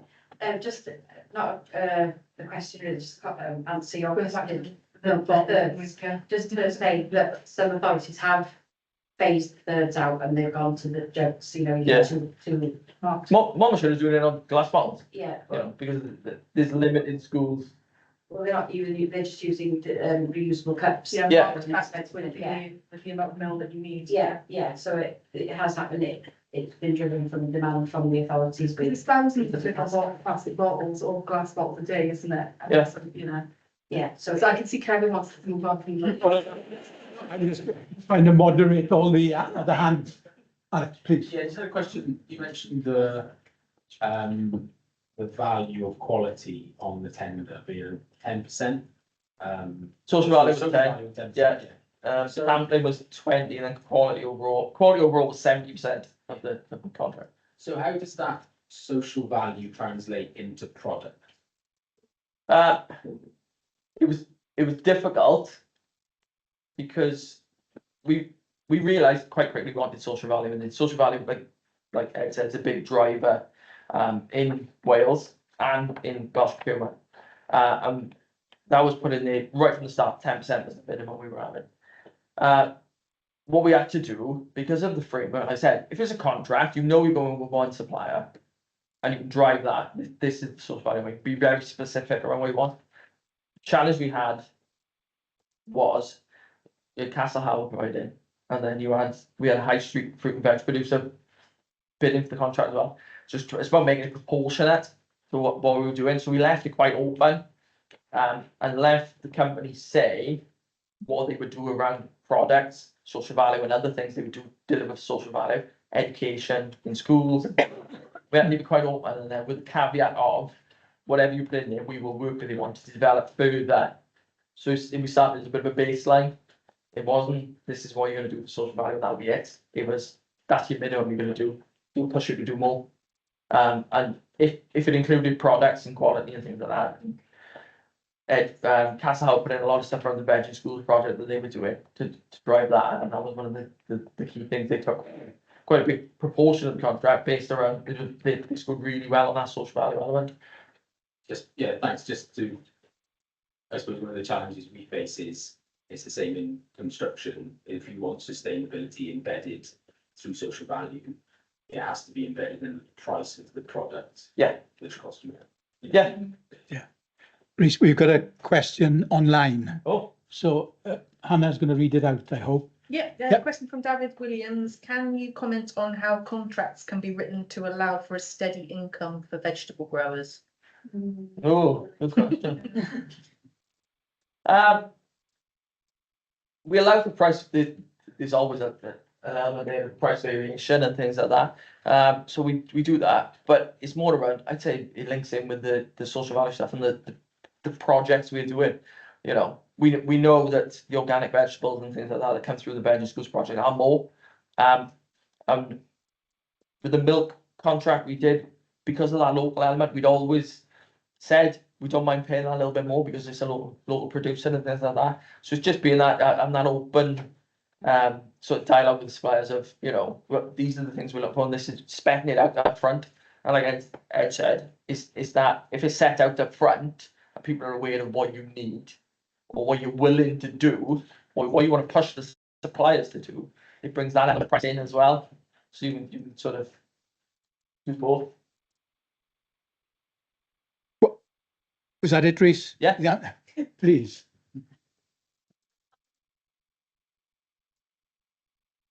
All right. Yes, slightly. Like catering company, and they've done some great things in terms of like switching to local dairy supplier and stuff, their school meals. I had a question. You mentioned how important it is to make sure that the information in the contracts and that is right and is written properly, so you don't end up with negative New stories and things like that. Yeah. And do we assume, I mean, in terms of who writes that and who has the understanding to write that, is there a strategic, is there a Rhys James in every council who has that knowledge? Is there another organisation that can support, companies such as Big Fresh to write those contracts, make sure those things are being written well and all those opportunities are being taken advantage of? Yeah. I hope there's a Rhys James in every. That'd be a thing. Yeah, it's we did this as a collective. That was the key. It was. So when I was in Philly, when I'm in Monmouthshire now, it's still a collective. The Welsh Public Sector Collaborative Food Group is a collective buying power, and it is procurement, catering managers, and anybody else who wants to be involved. You know, we've dragged Castle Hamlin, Kevin's spoken on a few things. We've invited every man and his dog to the meetings, and we will hopefully Caerphilly will do that, but I will continue to promote that when I'm in Monmouthshire, because the more people you have in a room, like I said, we never had that definition of local. I never trading standards anything along here. We've got one. All right, okay, we can use that. It's published in law, so it's defendable, because you could never say local. You can't say local in procurement because what's local? There's no definition. Yeah. There's a definition. We can hang on hat on that and say that's a definition law because it's written there. So definitely, it's that collaborative working group, and it's got to be. And I've been to enough meetings with Jenny and the group down in the Senate. The work they're doing is really, really good. Because it brings different elements in, and you learn more around. I've done it for 16 years, and I still learn every time. Every time I listen to Karen speak, he tells me something new. So it's about attending these events, bringing those meetings together, bringing all the people together, and keeping that. And I know when a few years ago now, the food bill that Peter Fox put forward to the Senate, there was a piece in there around having a central sort of food team. And I thought that was like the best thing I'd ever heard. It was like, gee, that's what we need. We need that one team to do that piece, so everybody can feed off that. Unfortunately, it didn't go through, but I still think that was like, wow, what a way to do things. That would have been a big change for the food supply sector, the public procurement sector in Wales, to have that one element in. That's really good. But before we go for our break now, can I just mention something about that? In your challenges table slide, you said something that I think will shock most people. You said that there's the lack of data on the supply chain in Wales. We've been doing this for 20 years now. Why is it that we don't have adequate data on who's out there in terms of, the supply chain? What's the reason for that, Rhys? I think because we've never had that central point of thing. There's lots of maps. South of Wales was the deforestation. No. This is if you want to pitch for public procurement, you've got to be on that list of South Wales. So. South of Wales. South of Wales is the portal where everyone goes to find procurement information. There's interactive maps that Welsh Government's food team have done. There's a Mourne map. There's maps on maps on maps. Caerphilly did their own map. I suppose there's about 6 people on there. It's not driven from anywhere. People do these ideas and put a map and go, yeah, this is it. It's a snapshot in time, and then everyone goes, oh yeah, that map's still there. Oh, is it still there? Yeah, it's still there. How many people on it? Still 6. You know, it's not driven. It needs somebody to drive it. Yeah. Yeah, it needs somebody to drive that and the investment behind it. The food data, we've got a lot of that now because of the work Philly have done. There's massive. The guys in the contract management team have developed a Power BI sheet with it was phenomenal data in there. So you want to go in there now. You want to see which of the authorities purchasing the most beans. You can click on. You can go in. You can click on beans, and it'll show you in a table. It's phenomenal the work they're doing now. Wonderful. When we've got a Good Food Nation Act in Wales, That's like we right. have in Scotland, maybe we'll get the data. Yeah. Can we show our appreciation?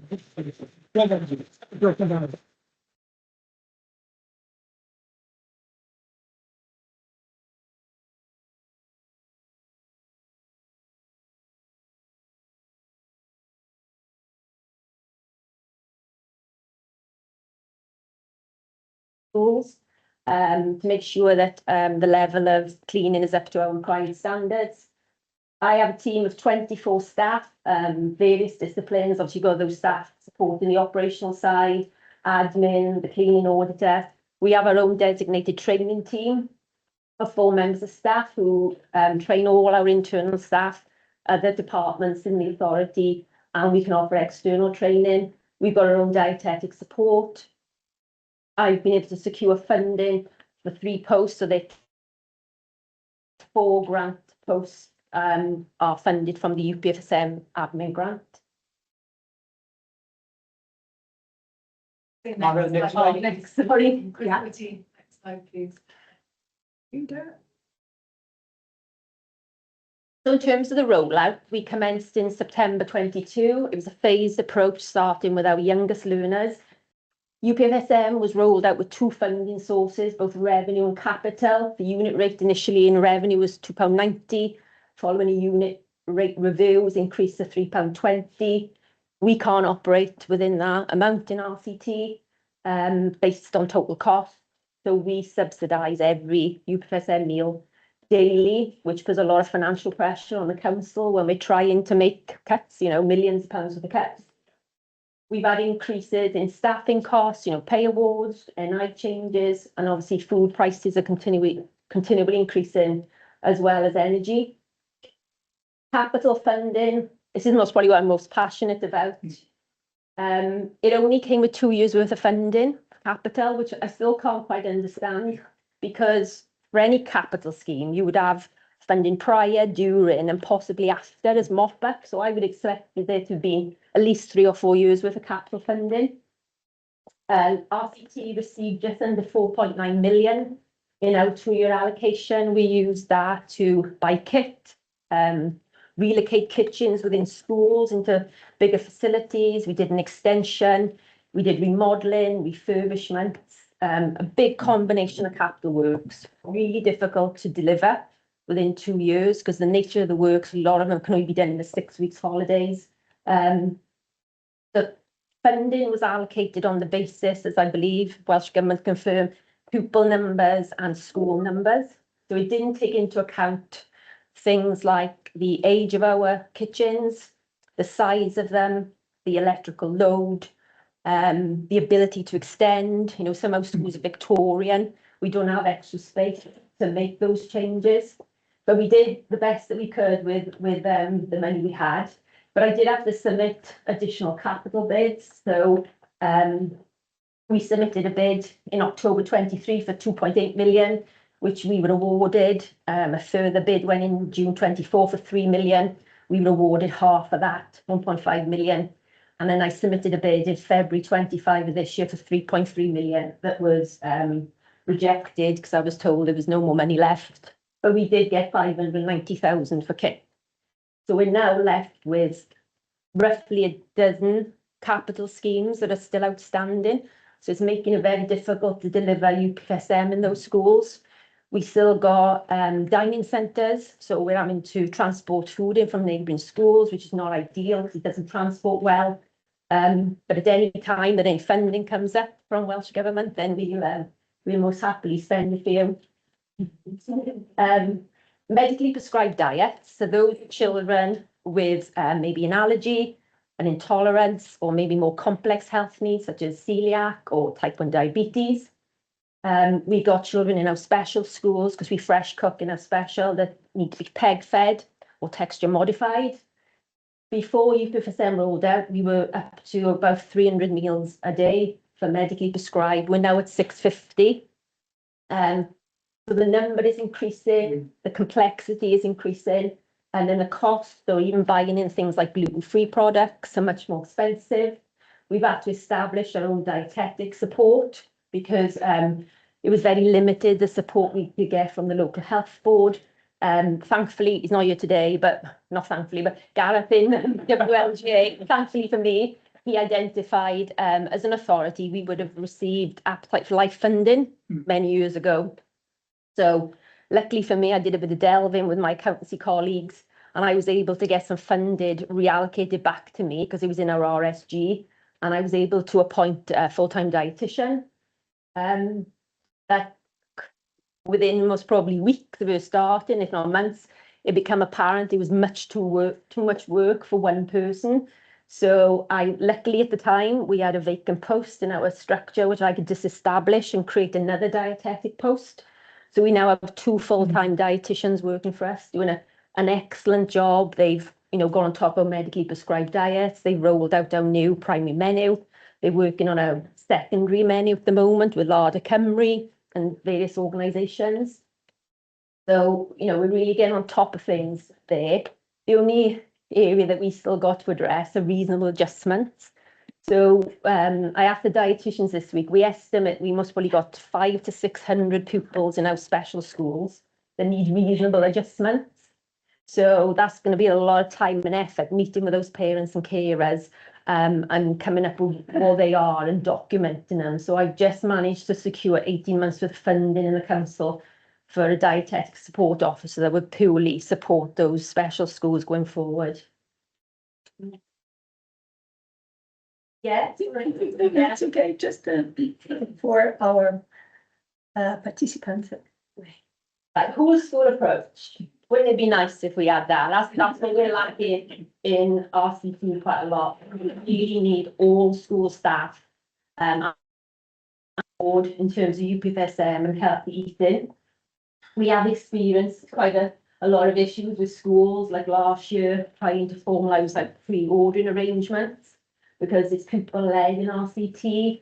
We had a lot of schools that wouldn't pre-order. They kept telling me they're educators, they're not there to take meal orders. Some would only order the main meal and not the dessert. So we've been supporting them a lot. They can either use a manual system or within the authority, we've just replaced Sims with Bromcom, and that's got a digital pre-ordering system. So when the school teachers are taking the register, they can also take the meal requests, which would be brilliant because then we'd have all the central data as well going forward. For me, there's as well as all the staff in the school, there's some key staff that play a really important role, and I don't employ them. So they're the lunchtime supervisors and our pupil family engagement officers. I think they got such a key role interacting with the children around, especially the lunchtime supervisors, the nutrition, we'd have them trained in healthy eating, to know our menu. They know the children anyway, so they can be engaging with them. But what we find with schools, they have a delegated budget for lunchtime supervisors. They don't employ lunchtime supervisors, they just get staff to come in, so it doesn't really work. The family pupil engagement officers, then they have got a lot of contact with our EFSM families, and they're not taking up breakfast club, they're not taking up the UPFSM offer. So again, they're the people who can be having those conversations on a behalf and encouraging them, the children, well, all children as well, but specifically our EFSM pupils. I would love, teachers to be eating their lunch in the hall as well with the children and being that role model. We, obviously one of the areas of learning under the new curriculum is health and well-being. So I ask head teachers all the time, please use our primary menu as a learning resource. You know, a lot of time and effort has gone into it. We've done a nutritional analysis. Our dietitians can come in and talk to the children. No one's taken me up on our offer as yet. We're asking it every morning on the whiteboards, because all classrooms got whiteboards now. Our menu is on there, so children can be talking about it, you know, having discussions. And when they come back from lunch, you know, maybe there's a dojo system that the teacher can give out points if we tried something new today, or who ate a piece of carrot or whatever. And we also want to focus on unhealthy practices. So we know a lot of work needs to be done around packed lunches. Schools are very reluctant to challenge parents on that. You know, the role of PTA, your school fetes, your school discos, where you go along and there's crisps, there's chocolate, there's sweet, there's pop. So we're trying to get them to look at it as a whole approach. And, you know, if we can achieve that going forward, I think, I'm sorry, hall size then, nearly all our halls, unless we built a new school, are too small in RCT. So what's happening, we're having more than one meal sitting. Most schools have 2 to 4. This lengthens the lunch hour quite dramatically. You also need to clean in between those sittings. There's a lot of extra work for that. They're feeding children so much earlier. Our reception and nursery children are normally fed about 11:20 in most schools. So when you imagine some of those 4 and 5-year-olds may have come in at breakfast club, they've had a breakfast, they have their mid-morning fruit snack, and then they're trying to be fed lunch. So no wonder there's a lot of plate waste. It's impacting on curriculum. So we're getting a lot of negative feedback from heads saying, you know, you need the hall from about 11. We're not getting it back off you till nearly 2 o'clock. So that, you know, we can't do PE, or we can't, you know, rehearse for pantomimes and things like that. So the structure of the school day really needs to be looked at. 1 hour for lunch is definitely not long enough anymore. And we also maybe we're redesigning our schools. Ideally, we need a designated lunch area as well as a hall. You know, it can be multi-use for lessons as well, but it all comes at a cost. So I can't see that happening much time soon. Procurement and supply chains. As UPFSM was rolling out, we were still experiencing the impact of Brexit and COVID, the war in Ukraine. As Risa said, we tied into local authority food contracts, so we got set suppliers. We get monthly increases with some products that obviously I can't control. I can't control who some of my suppliers are as well sometimes. So I'd love Ed to bid for our fruit and veg contract when it next comes up, because obviously we've got a different supplier who's not as proactive. We've had quite a lot of product substitutions at certain points, which is very challenging on our medically prescribed diet. We're getting encouraged to buy more local or Welsh products. It comes at a cost, and those products are not always available, or they can be sourced, but then when we see the price, we've got to reject it. But we are doing a lot of product development with a few suppliers around Welsh products. So we've been trialling the reduced sugar glyphosate yogurts. We've been working with Mario's, and they've produced a frozen yogurt for us, and they're looking at a different ice cream. And we've been trialling the Braces Harvest Time 50/50 bread. We already use 50/50, but we want them to move to a Welsh supplier. And then we have to manage expectations. So when UPFSM rolled out, we had a lot of children who we would deem to be fussy eaters. I don't know if we should call them that, but so they're not the medically prescribed. We were getting parents demanding that we fed them certain items, and we couldn't because there was no medical evidence. We had parents upset that we were focusing on the younger students first, and then obviously people who were in year 6 wouldn't benefit from that. So we want to manage that. Welsh Government's expectations around delivering in with set time periods and within the budgets we receive. And I think one of our issues in RCT now is when UPFSM was rolled out, it was very much a response to the cost of living crisis. And we're still getting parents now demanding a monetary alternative or food vouchers. They can provide their own lunches because they don't like our offer. And we are trying to redirect that to say, well, no, our offer is more about nutrition, about health eating, about targeting childhood obesity, plus decay, making children independent and educated around food choices so they take that with them as they grow up. They remain economically active. They don't become a burden on the NHS. They don't develop things like type 2 diabetes. So we're trying to use a lot of different messages back to parents, and it's not just about a free meal. It's much more than that. Next slide. So our EFSM pupils, obviously with the rollout of UPFSM, we have a lot of families who are eligible to apply that don't. So that's a loss of funding for the council, a loss of funding for the school. And it also, parents lose out because they can't access things like the school's essential grant. So we're continually trying to reiterate the importance of applying for EFSM. And that's again where those pupil family engagement officers come in to work with those families, say, well, is there a literacy issue? Is there a technology issue why you can't apply? I've asked the schools to have coffee mornings to invite them in. So we can, get those people back applying for EFSM.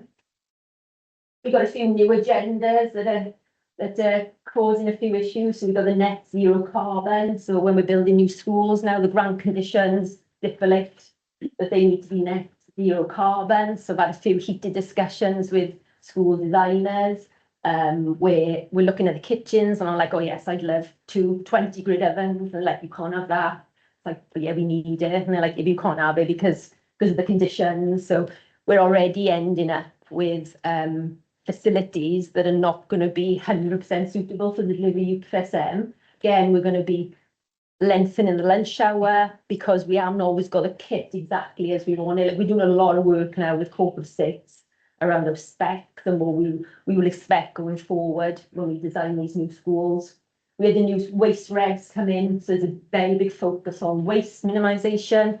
We do have a lot of plate waste. We really want the children to be eating what's on their plate. There's not the cost of extra collections. I need to bear that. So we're going to be doing a lot of work around waste minimisation going forward in conjunction with schools. And then one of our final biggest challenges at the moment is the Welsh Government Health Eating in Schools regs that obviously are currently under review. We normally introduce our new primary menus about every June or July. We delayed last year for a full year. One, because I wanted to make sure the dietetic support was in place.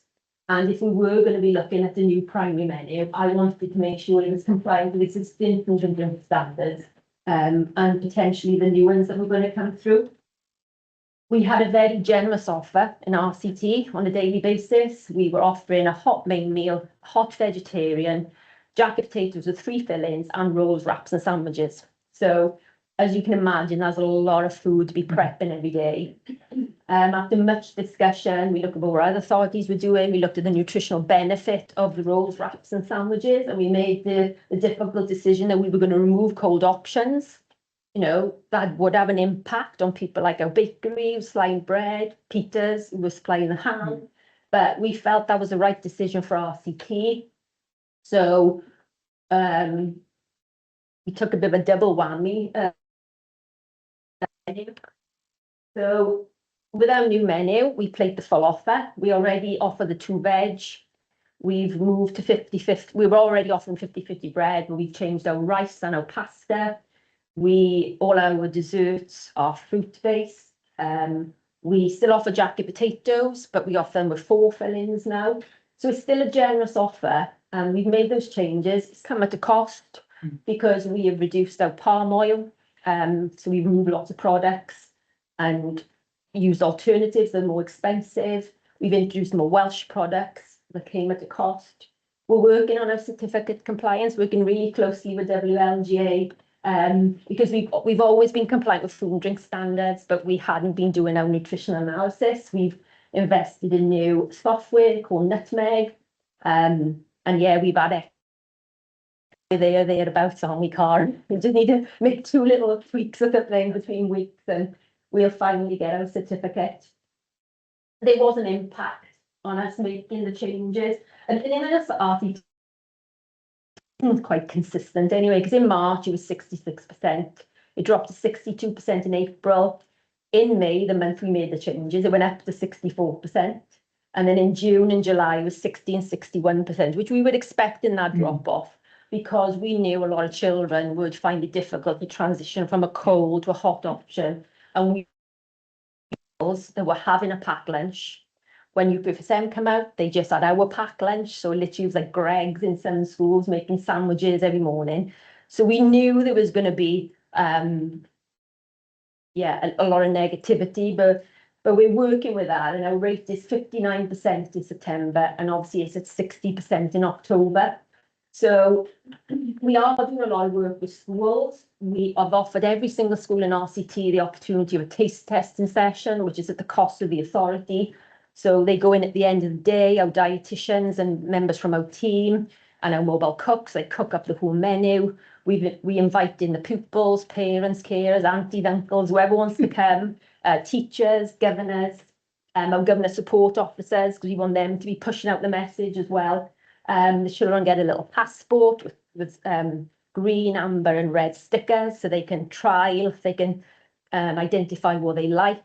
We want the parents to be part of that discussion, because quite often a child will say, oh, I've tried salmon today and I really liked it, and the parent go, I don't like salmon. We're not having salmon in the house. And it's like, ooh. So the little good steps we make sometimes, we feel like we're taking 10 back, but again, it's getting those parents on board. Some schools have taken us up on the offer, not as many as we'd like, but they will all be having one at some point. We're engaging with our fruit and veg supplier, so under his social value contract, we're having him to go into schools and just promoting the fruit and veg on our menu. I said, I don't want you to bring in exotic fruits or exotic things, just focus on what we serve, so they can see, you know, where it comes from and that they're eating it and the benefit of it. We are highly reliant on frozen veg in RCT. I'm going to put that out there now. We don't use any fresh veg other than salad items and our fruit. If somebody can source me locally organic frozen food, then that would be absolutely perfect. But the way our kitchens are structured, the way the hours work in the kitchen, you know, we will be sticking with frozen veg at the moment. Next slide. Yes, please. Oh, this is one of the other things we did. We did a pictorial menu. So this was actually done by Year 7 pupils in Porth Community School. So it's a through school. So we asked pupils would they like to take part of a project. They went into the primary every day. There's a 2-week, there's a second slide as well. They went in every day for 2 weeks and took a picture of our menu, and our dietitians pulled that together. They're going to go back now and take pictures of our jacket potatoes as well. So there's many benefits of a visual. One, it gives our staff a standard of what their food should look like, because it does vary from school to school. It's perfect for our younger learners who obviously can't read the words sometimes when they're choosing their food. It's been beneficial for our ASD pupils. A lot of them are non-verbal. And we feel it just adds something different as well, so parents can see what our food will be looking like. But unfortunately, we shared that on social media. We get lots of negative comments. Lots of people are not happy with our new healthier looking menu. I don't know why. I think it looks great, but I think it was more the negativity is around us taking off the rolls, wraps and sandwiches. So they're not interested in this bit. They just want us to bring the rolls back from. And unfortunately, we got a lot of heads saying that to us as well. But again, we'll be working with it. That's our money. We're staying with it, and we won't be making any changes anytime soon, and until the new regs come in. And then finally, despite all those challenges, I think we need to celebrate some of our achievements in RCT. We did complete the rollout ahead of the timescales. We maximise any amount of grant funding that comes our way. We've established our own dietetic support. Again, it's come at the cost of the council, but I think it's essential to make sure we're feeding our pupils safely.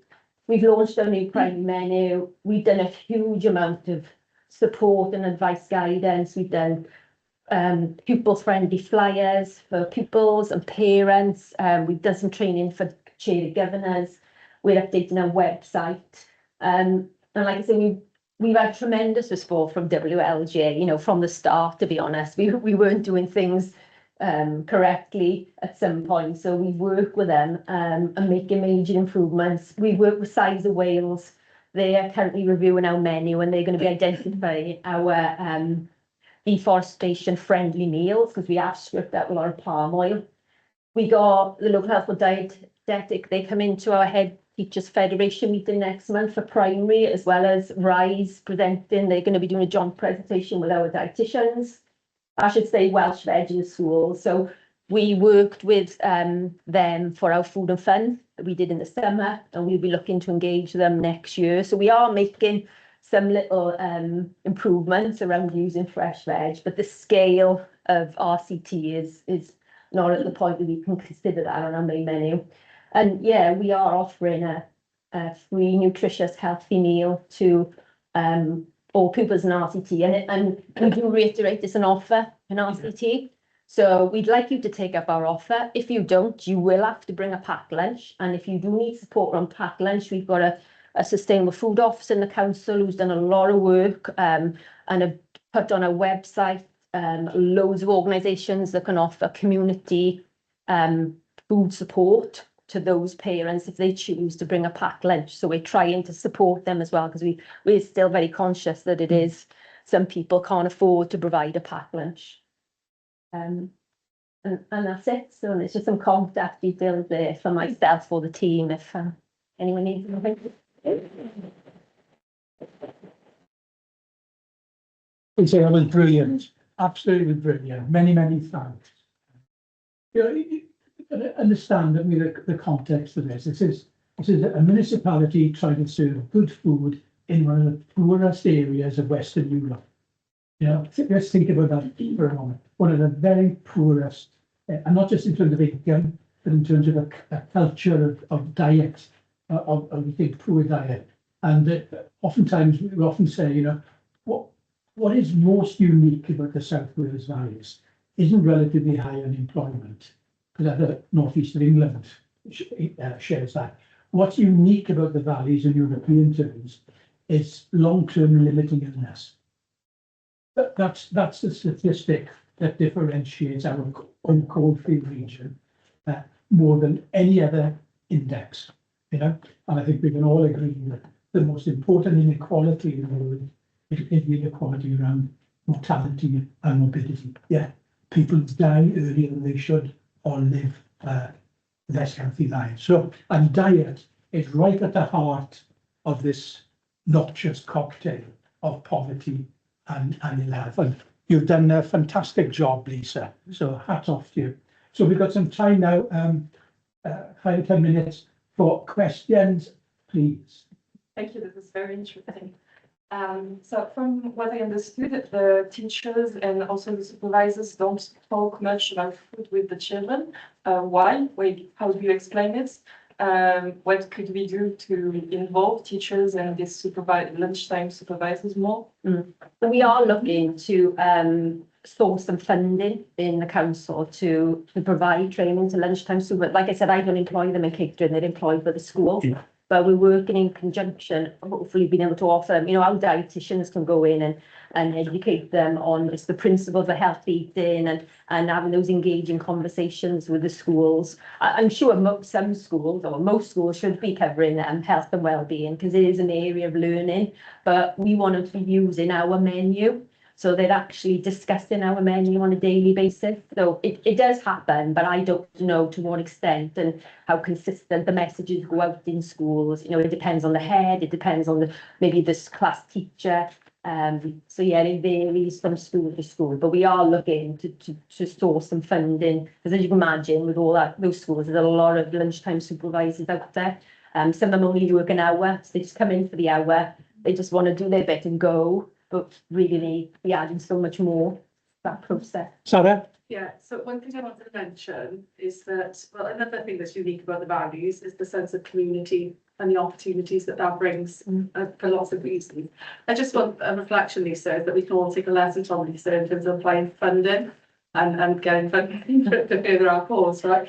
But I suppose I was just reflecting on some of the things that you said, and thanks for mentioning RISE, because RISE is a research study that's going on at the moment, and we're working with Rhondda, Cunningham, Blaen y Gwent, and across Wales and the UK actually, to understand three things, and that's provision, uptake and consumption of free school meals. So a lot of the challenges that you've mentioned and the unknowns, including about the role of the school staff and the canteen staff in supporting uptake and consumption, you know, the research is exploring that. And I was sort of reflecting on the role of community, for example, in supporting those things, because the canteen staff are usually employed from the community. Yeah, so they have connections with the children, and so, you know, and then the children are generally well connected in these communities as well. So I was reflecting on that, and that was really helpful. Really good to see some of the innovative work that you're doing, thinking about how you can incorporate the menu into the curriculum, and health and wellbeing is mandated in most, you know, it's part of a national curriculum in Wales. So, you know, it's really good to be able to push that. And then I was reflecting on the balance between, you know, encouraging children to eat their meals and trying food, which is really, really challenging, and how we need to balance that with, you know, not incentivizing food. So we know that, you know, when we think about overweight and obesity, for example, you know, there's a lot of research which shows that as adults, you know, people say how that's linked to them being told to eat all of their meal at the dinner table. So it's about how can we encourage and support school, you know, trialing and consumption of school food, but it has to be balanced with, you know, the nutritional needs and the, you know, of the children. And then finally, final point is that the point you made about, you know, the variety and our exposure to variety. And I was thinking about Ed's talk and how it's great that we're producing broccoli, for example, but we do need the children to actually consume it at the other end. So the role of the children, you know, in that agency, the role of the school staff, the role of the parents are they're critical. They're critical, and that's what the RISE study is addressing. Thank you. It's really interesting. That's more a comment than a question. Yeah. Relax, Lisa. Please. Yeah, so that was really interesting. It's so dense information. It was really good. I was wondering more about like, so you said about the passports engaging children in rating the menus and rating the items. How much do you think that feedback actually goes back into changing the menu? How has that affected?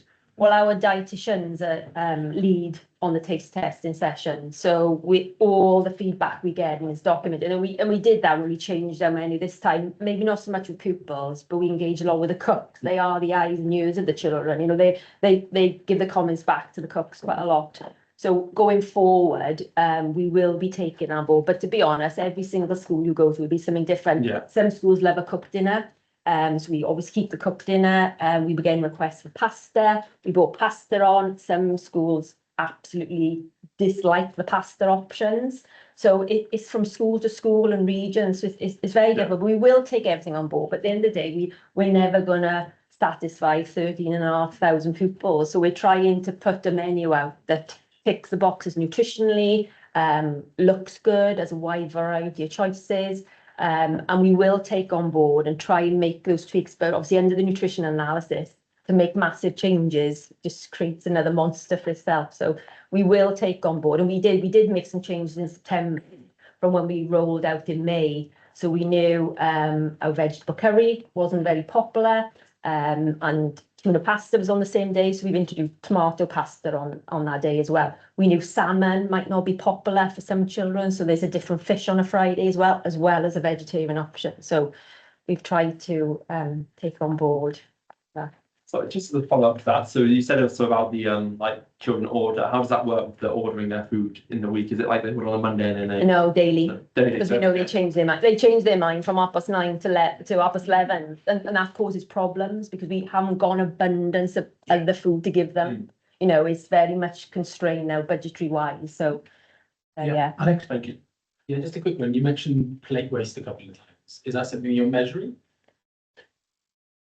Not weighing. We did do a piece of work with RAP, and they come in to look at our carbon footprint of producing meals. And we did a project with them where we weighed plate waste for 2 weeks, but it didn't really give us any information. It was like, well, yeah, we know there's plate waste. we need to take it right back to the point to be asking children why they're not eating what's on their plate. So, you know, we monitor in terms of if schools ask for extra bins. You know, we've had most probably 9 schools since our new menu come out. We've had to bring in additional waste bins. So we monitor in that point of view, but in monitoring weight, or what do you mean, or? Yeah, just Yeah. waiting, like, No. We most probably couldn't get our staff to do that in all our schools on a daily basis without them wanting extra hours. Lisa, before you finish, can I sneak a very quick one in? If I remember correctly, you said the unit price for a meal was £3.20. That's what we get back. Yeah, that's what Welsh Government gives you. Yeah. But that's not the real price, the final price to you. Yeah. So the council is subsidising every meal. Yeah. And that's a big issue. Oh yeah, massively. When we're asked to be making cuts in the council as well. So it's not a fully funded initiative, and we're funding the taste testing sessions and obviously all the decisions we're making about changing products. It's at our cost when we're making those at the Do you have moment. any idea what would you say is the full cost? I know it, but I don't. Okay. Okay. We'd want to share it. Okay, so it shall we say it's more than 320 then? Oh Yeah, yes. yeah, okay. But on direct total cost, so when you look at my indirect Yes. cost, so when you think a lot of my indirect costs is things like dietetic support. Indeed, no. Most definitely, yes. So The total cost. as Welsh Government again, The we are fed back in the consultation, and if, You're lucky Gemma's on. yeah. We need additional funding for dietetic support. But this seriously, folks, this is a really big issue. We've got a change of government probably coming in May. We want them to be committed to this policy so that the policy becomes a Senate policy rather than a policy of one particular government. And these issues of costing are going to loom large. So, but Lisa's been incredibly frank and open with us. And can we say appreciate in the usual way? Thank you, Lisa. You can relax now. And we go now from Rhondda and Taff to Monmouthshire, and Helen Cottle, one of our old friends in this space. Helen, over to you to give a briefer presentation of what's going on in Monmouthshire, and then we get Alex to respond as a respondent. Thank you, Helen. Hi, everybody. As Kevin said, I'm Helen Cottle, the catering manager for Monmouthshire. Despite my best intentions, I've come and just myself. I'm not with slides today. So I'm just going to give you a snapshot of who I am, how I got here, and the lens of school meals in Monmouthshire. So I've always worked in food. It started during my master's in biological science. I got fascinated by the impact of an individual's food choice on global environmental health. It was a very academic, theoretical modelling time. So I came out of that wanting to do something practical.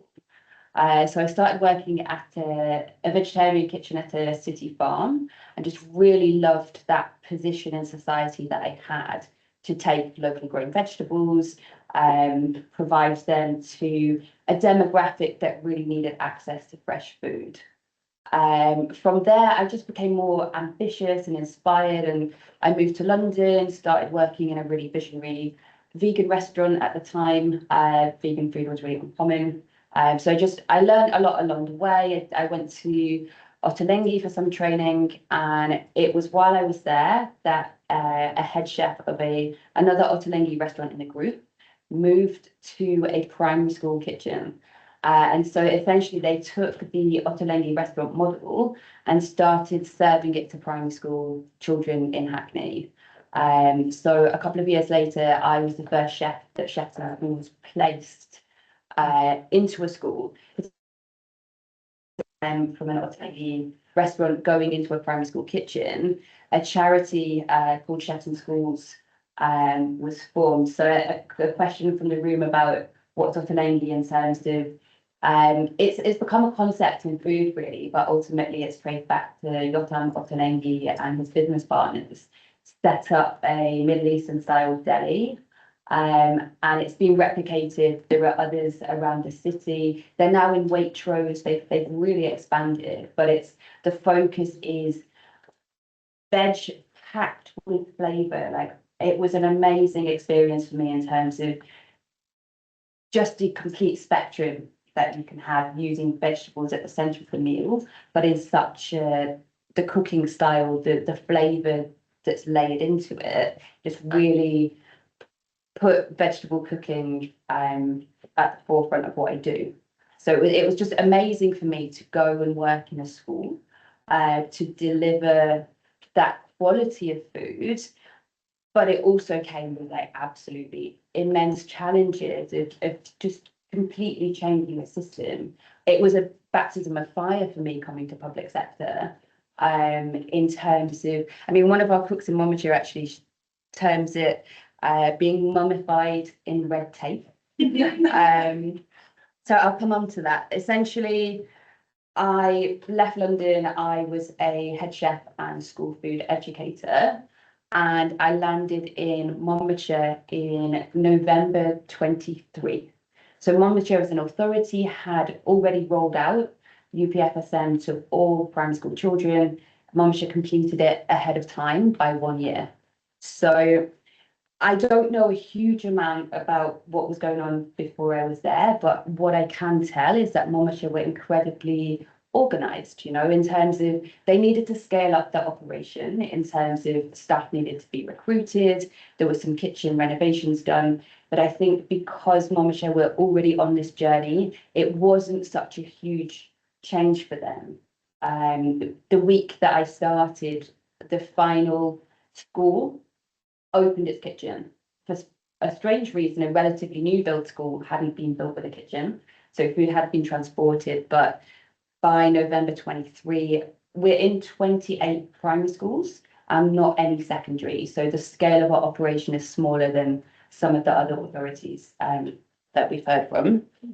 But I personally don't perceive there really were many challenges with the rollout, in terms of there was funding available, it was spent on upgrading equipment, extra staff were recruited. Yes, there was the burden, there were a lot of interviews, there's a lot of onboarding, but in terms of, you know, it put some pressure on workload, but it wasn't any more of a challenge than that. It wasn't doing something completely new. I don't think anything that really happened in that phase was particularly novel in Monmouthshire, but also I'll caveat that by saying I wasn't there at the time. So in terms of where we are now and what the challenges are, like I wouldn't say that the provision of the school meal is a challenge in Monmouthshire. So our focus now is all on consumption. So something that is I find very exciting. We're delivering a school chef educator training program in partnership with Chefs in Schools, because we see our school cooks and also the entire catering team as the food educators. Even, you know, a child doesn't recognize a vegetable and they say, "What's that?" And the response is, "It's broccoli." You know, in providing, it's as simple as that. So I just think it's really important that we train our catering staff to a level and empower them and build their confidence. One of the reasons why I don't have slides is because I was at a school yesterday where their head teacher, as a punishment for a child, the child was asked to wipe the dining hall tables. And the cook found that incredibly degrading and just completely undervaluing their role in the school. So she spent her half term making a visual display, her and the other 3 members of the kitchen team, with their photo, with their name, with a description of their role. So I was taking some time with them to put plans in place as to how we can raise their profile in the school and make sure that they are seen as an integral. So I'm really fortunate to have the support of Chefs in Schools to be able to deliver the 10-week training programme. Cost comes up a lot in the discussion about UPFSM, but what I would say for us in Monmouthshire is we're managing our budget and we feel that we're able to deliver the meals within the cost that the money that we're receiving per meal from Welsh Government. And I think a big part of our success in that is because we cook from scratch and we have significantly reduced the amount of meat that we put into our recipes. So we take some meat out, we replace it with pulses, and that enables us to manage with the money that we're getting. So I wouldn't say cost is an issue for us. We've been working with Size of Wales. I know it's already been mentioned today, but Size of Wales really infiltrated, I suppose, into Monmouthshire school catering and have significantly influenced what we do. And I guess that has helped us, it's been a benefit, like I'm talking about the cost benefit to us of reducing meat in our recipes. We've currently got 4 meat-free days in our 15-day menu cycle. We run it for 3 weeks, and so 4 days are completely meat-free. It's interesting, I guess, when you go into the detail of it, because we are committed to buying only red tractor meat. So again, it's really important that we focus on the plant-based elements on our menu to be able to have the funds to buy a higher welfare product.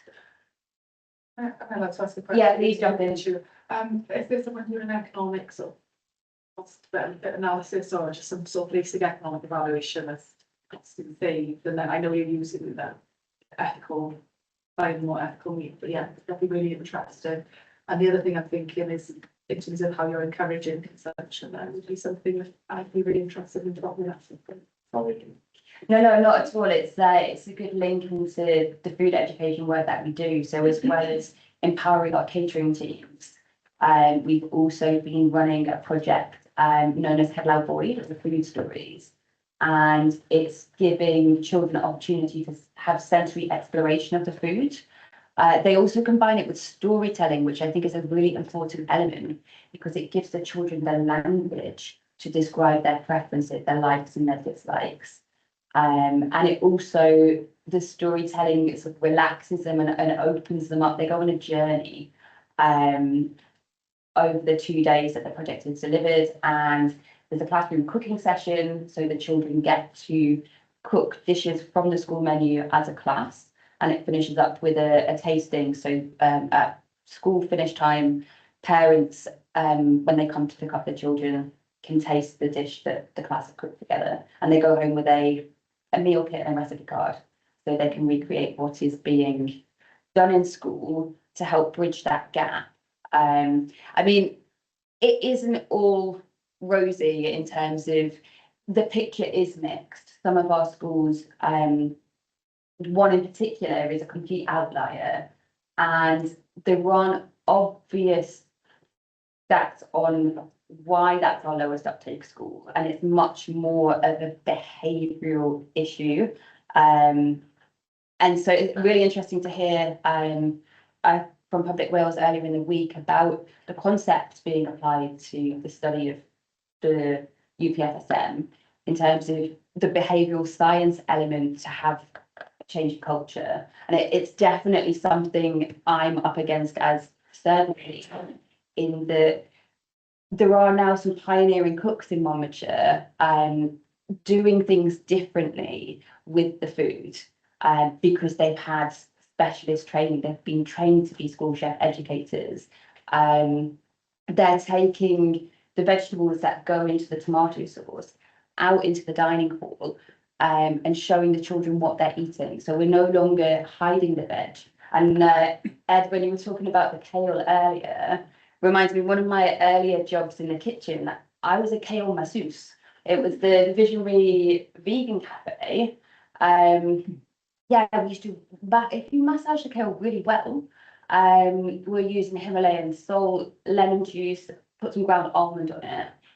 Delicious. Can also be made nut-free.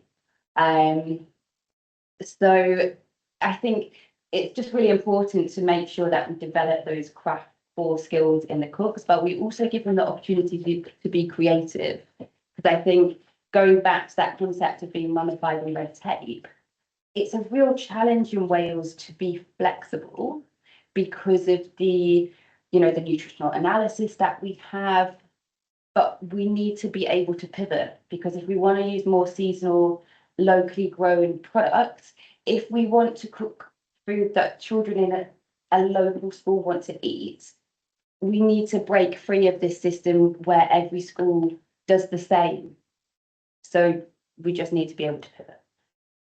I'm going to leave you to ask me some questions.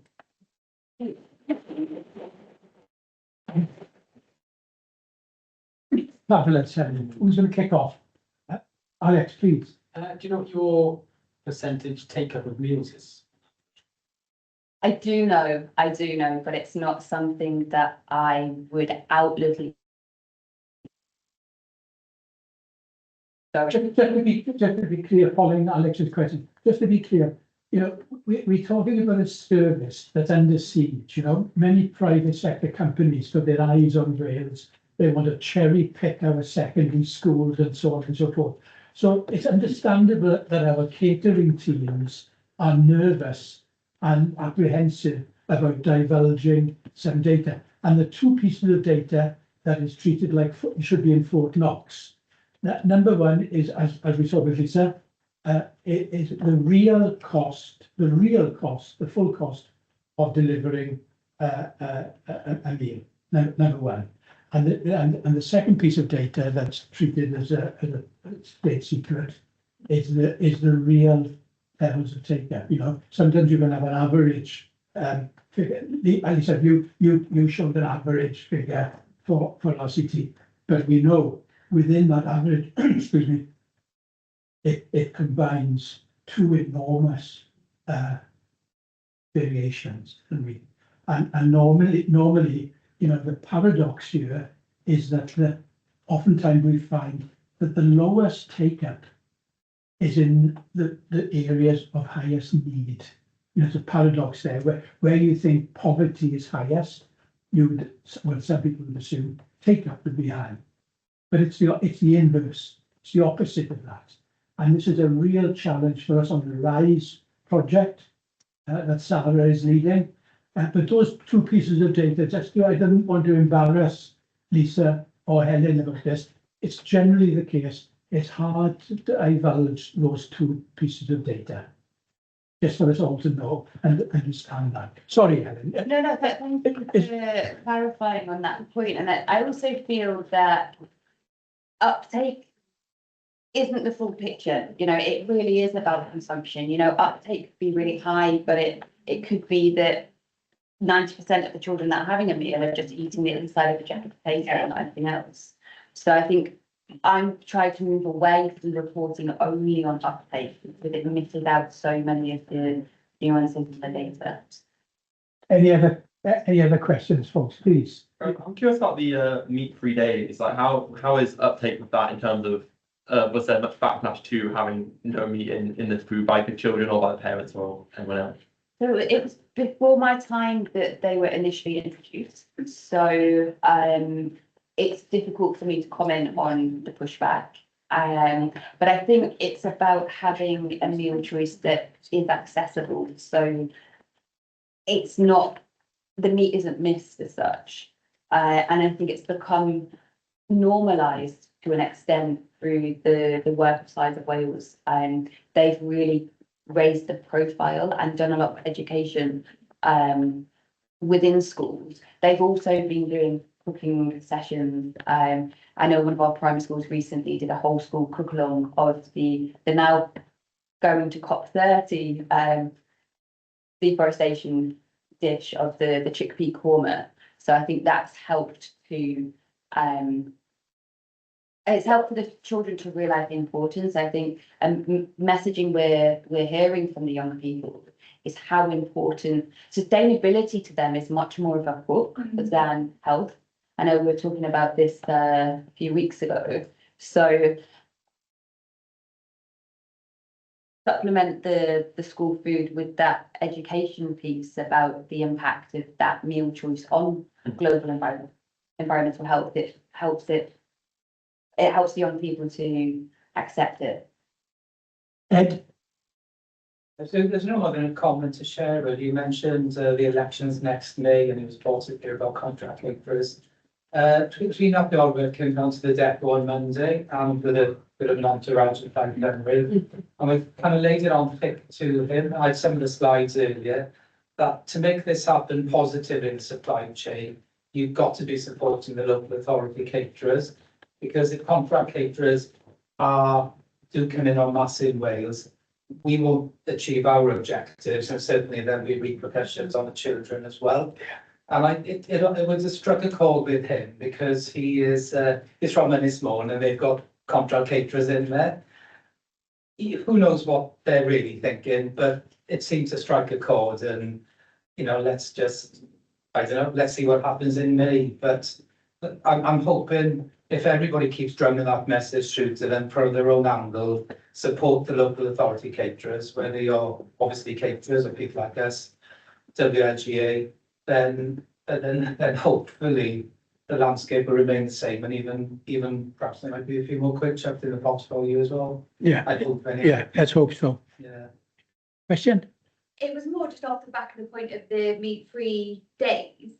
Obviously I came to visit one of your schools, and what I found really interesting when we were doing the tasters is that they were tasting both the meat alternative and then the meat-free alternative, instead of just saying, sort of, I suppose, marking that child as being a vegetarian. So you're going to try the vegetarian option and you're going to try the meat-free option, the meat option. They were putting that side by side as a taster, because I felt like the child, as a meat eater, would only have tasted that in the taster, but they were being presented it as one.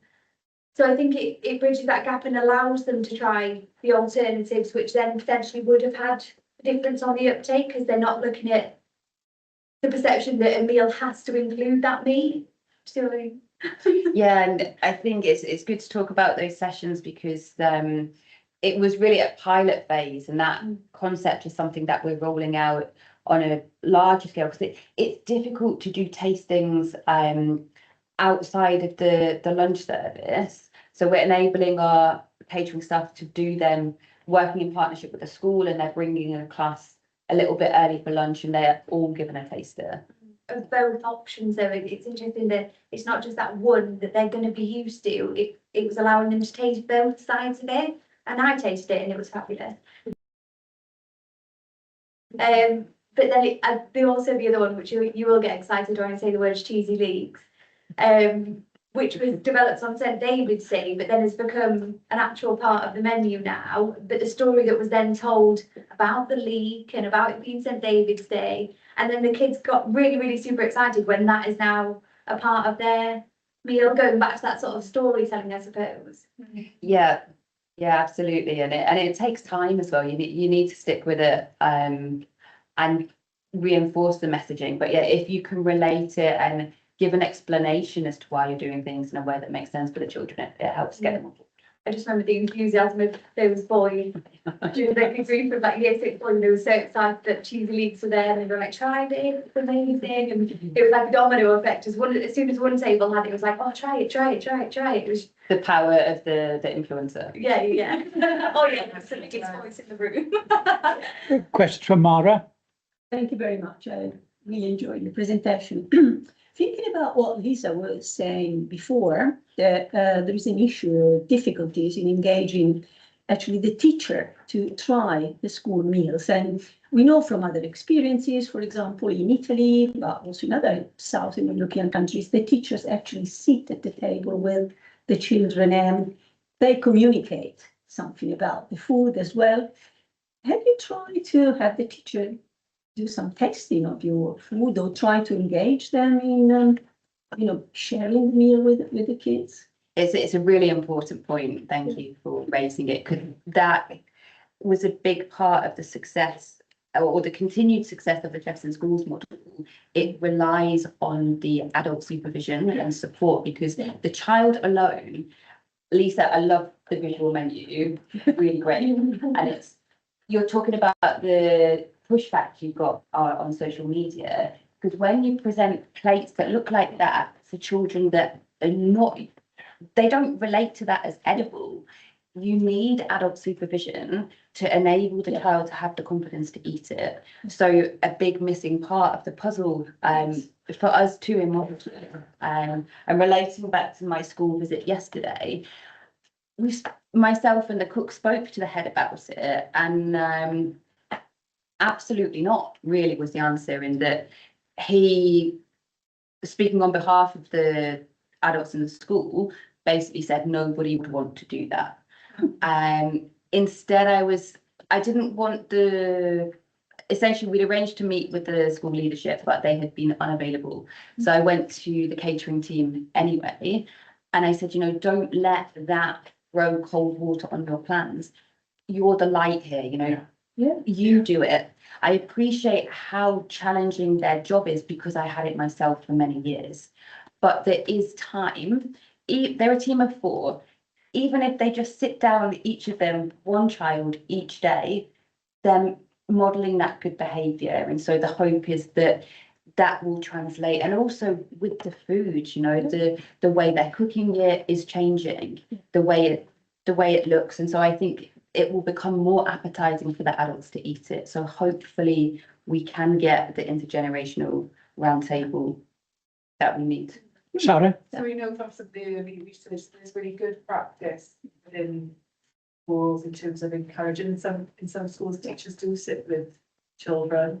And for example, in a school where I was a governor until very recently, the teachers saw that as their time to have a break, so they wouldn't sit with the children. So there's variable practices, the point that I'm trying to make. But I think, and for some people in the room, I'm not sure if everybody's aware, but people probably are, that the catering team is completely separate to the school. So what you've just been talking about, they're working with the catering team. But I think what you've really nicely highlighted is that the significant role that the senior leadership team can play in influencing this and the school environment, the school system, the school culture around the behaviour. So for me, 2 things that are coming out today in terms of what actually happens in the school setting is the role of the staff, the role of the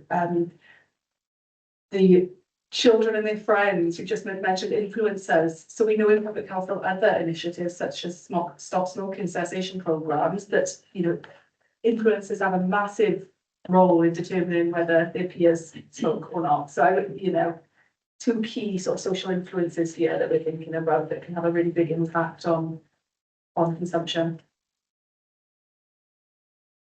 Please. No, not a question.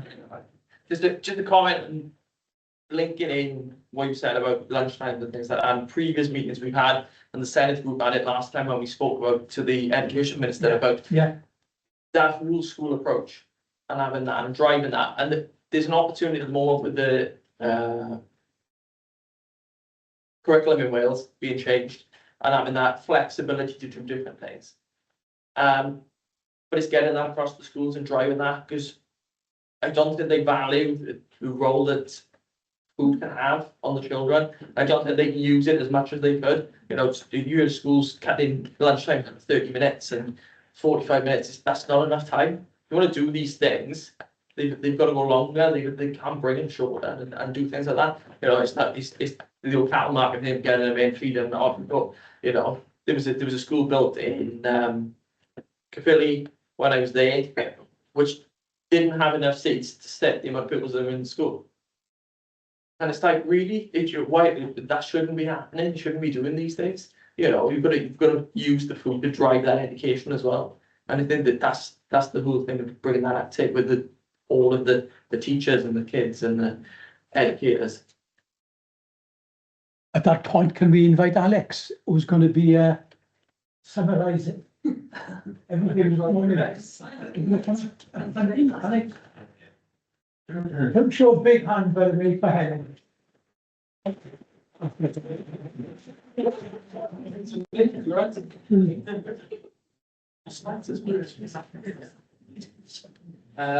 Glenda, I will do my best, Kevin. I think people have been kind of summarising as we go.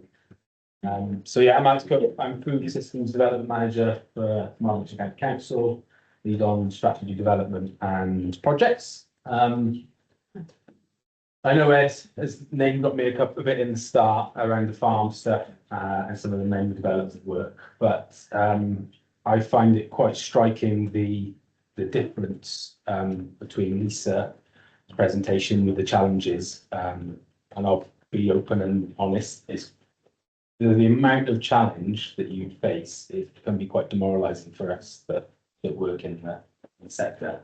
I know we went to Helen with this, you know, this light, as you said. And I think a lot of the sector is probably somewhere in the middle.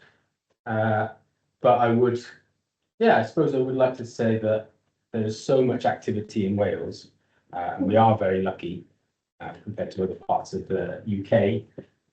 I really don't have much in response, if I'm honest, Kevin, but I will take the opportunity to talk about our approach in Carmarthenshire, if that's okay. Please. So our approach has been top down and bottom up at the same time, trying to tackle demand and supply at the same time. So we've set targets within our food strategy around food literacy for children in all of our educational settings, which involves practical growing and cooking skills. We've set a target on the percentage of food that we buy and serve with sustainability accreditation. And we've started then a project where we've redesigned the menu. We are educating and training teachers with food discovery through Keg and the Bobble in these schools. And then we've also set up a farm where we're growing the food specifically for the school. Again, sounds lovely and rosy, huge challenges. We're only in kind of proof of concept stage. We just had challenges this week.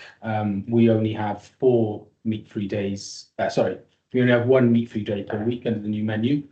But in one of the urban settings with the schools, we've had challenges this week, complaints from councillors, complaints from parents about the lack of meat on the menu. And even when the meat is on the menu, we've done the same thing as you have, Helen, reduced it, substituted in UK pulses and legumes and things like that. So drop the meat content, expensive meat content by about 30%. It was really interesting for me to hear that feedback from the urban school rather than the rural school, which is much more your, heart of Carmarthenshire farming communities. And we've tried to do those parent engagements as well. Alongside the projects, we've got all the monitoring and data. So we're just monitoring the uptake, but also measuring the plate waste. So we can see the difference between the menu we served last spring term, we started monitoring, but we'll be able to see when the new menu goes into spring, what the difference is in plate waste, what the difference is in uptake, how many of parents are buying in. So we're doing a bit of that. It's an innovative model. It's the first in the UK to use public land as a public plate with direct employees. That again has its challenges, trying to produce enough food on a farm through horticulture, through organic horticulture, and break even. So we're proving the concept with 3 schools. 2 of the schools are next door to each other and served by the same kitchen. So we've got a Welsh language school and an English primary school, very different socio-demographics. But just to build on what other people have said today, the difference between those schools that are next door on Wednesday when a roast dinner is served, 80% uptake, plus in the Welsh language, 50 to 60% uptake in the English language school. So you amplify that across 93 primary schools in Carmarthenshire, quite a varied, it's a big county geographically. You've got a lot of small rural schools. And what's really important, what Helen said as well is, and about the challenges that Lisa said, is giving school kitchens and catering staff the flexibility to be able to design and deliver their own menus and order from the frameworks, from the suppliers, all that they're doing, is going to be key to hitting what we want is maximum take up. You're never going to get 100%, but you want as much as possible. I think a lot of what we skirt around is being honest and open about the impacts of the current system. We can talk about the percentage uptakes, we can talk about how many meals we serve, how much it costs, the cost difference, but unless we're very clear and the catering teams and policy teams within local authorities recognise that the impact of the current system, the negative, often negative impact of the current system, food we're buying, then there'll be no incentive to change. The only incentive to change has been through government regulation towards UPFSM. We're doing our estimations on the increase in cost. Even with on-farm, having our own employees, that is a cost. We've got a training cost for the schools, but purely on the ingredients, it's around 4 to 6%. So with a new, more sustainable menu, we're going to see a 4% increase on costs. CBC look at it being like, no, we can't do another 4 to 6%. But then Helen's saying, well, maybe we can absorb another 4 to 6% if it's things. So that's one of our challenges, and also our challenges is scaling up a new menu in line with the supply. So we can support the schools with the demand, we can support the schools with the food literacy and the food discovery for kids. But the demand, the supply side needs to grow at the same time. I think what you gingerly touched on earlier, Ed, was you permitted to your growers or estimated 60 tonnes, but you're somewhere between 20 and 30 tonnes. So that leaves 30 tonnes of produce that local authorities are potentially informally committed to, but not then delivered on what they said they'd buy. And I think that has to change contractually. We're taking that risk now as a local authority because we're employing the staff. So if that money doesn't come back to the farm, then we're going to lose staff. So yeah, you're going to do a much better job than that. No, thank you.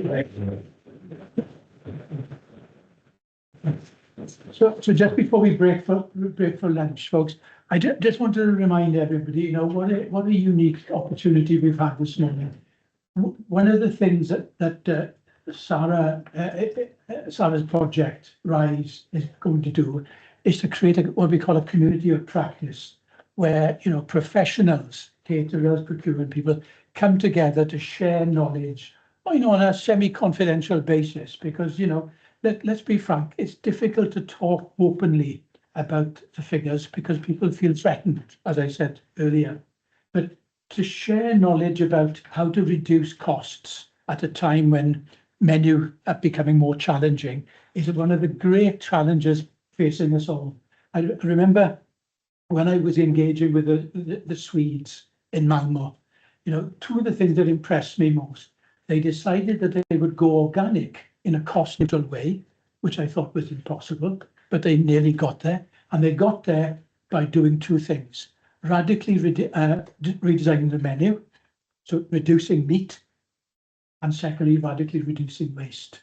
And the cost savings from those two things, but apart from bringing the carbon footprint down, was channeled to paying this slight premium on organic produce. So, and the other thing that they did, they got money from the from the regional government, and 100% of the money went to chef training, upskilling each catering team so that they had the skills to be able to make autonomous decisions.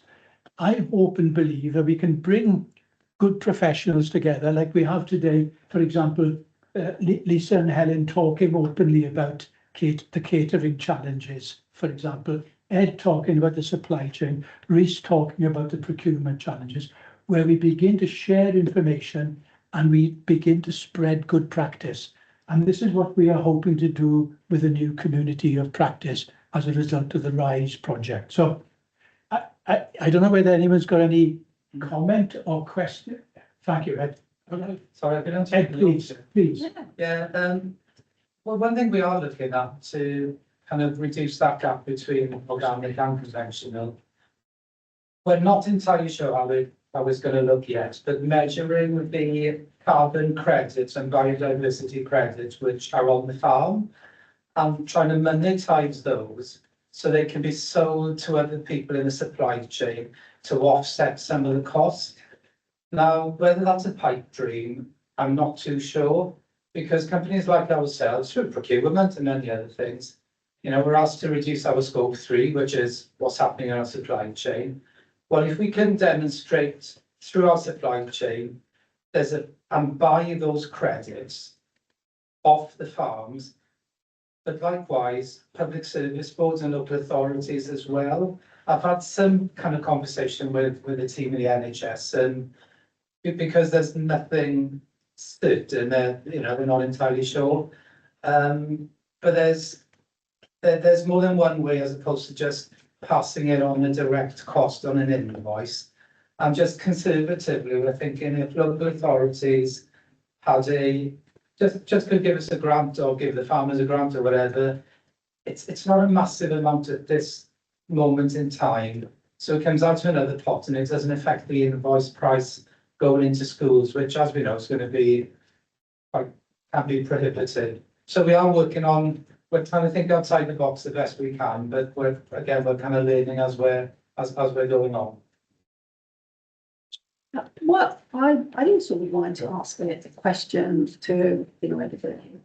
One of the key issues here, as Ed was saying, and also the other speakers, is, you know, how to improve the quality and the sustainability of meals at the time in which the financial situation is really complicated, and there is, it's difficult to foresee, you know, more resources actually coming into the sector. And I think there is any thinking or experimentation with, you know, kind of food innovation.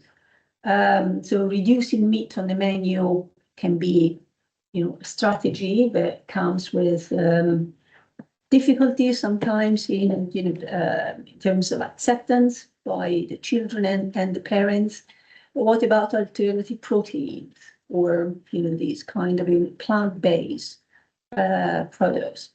Is there any project for introducing them, experimenting with them? That would be a way of using more plant-based products, but also trying to appeal to, you know, children that are more familiar with other kind of food.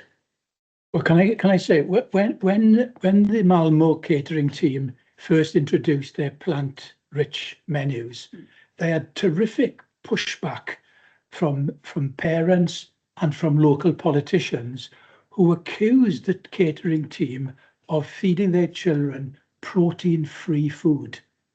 And suddenly the caterers realised there was a lot of ignorance out there among parents and politicians, as we know. That's the case everywhere, isn't it? And therefore they invited these parents and politicians in to have plant-based meals and to talk about protein and plant-based protein. So it was, you know, it's not all light in Malmo. They worked hard at engaging the communities that Lisa had mentioned, you know, all the different communities, none of which you control, Lisa. That's the challenge, isn't it? You know, teachers, governors, parents, all these people are outside your control, but somehow they managed to engage them, to convince them that, look, it is a triple dividend to all catering teams by introducing these menus. The menus are cheaper, they're healthier, and they're more climate friendly. You know, what's not to like about that? But the message needs to be engaged. You need to win hearts and minds to convert new sustainable menus, Mara. No, just asking whether there is any interest for experimenting with this. We know that there are challenges. Alex, yeah? Yeah, definite interest. We had a study done on a new food innovation centre for Carmarthenshire. And now we're moving forward with innovative plans for the farm. And we're looking at algae. Algae as a carbon sequestration that could then be used for food supply chain. But it's very early days. That's interesting. Yeah. On top of the farm. Yeah. So are there any comments or questions for any of the speakers? Hannah?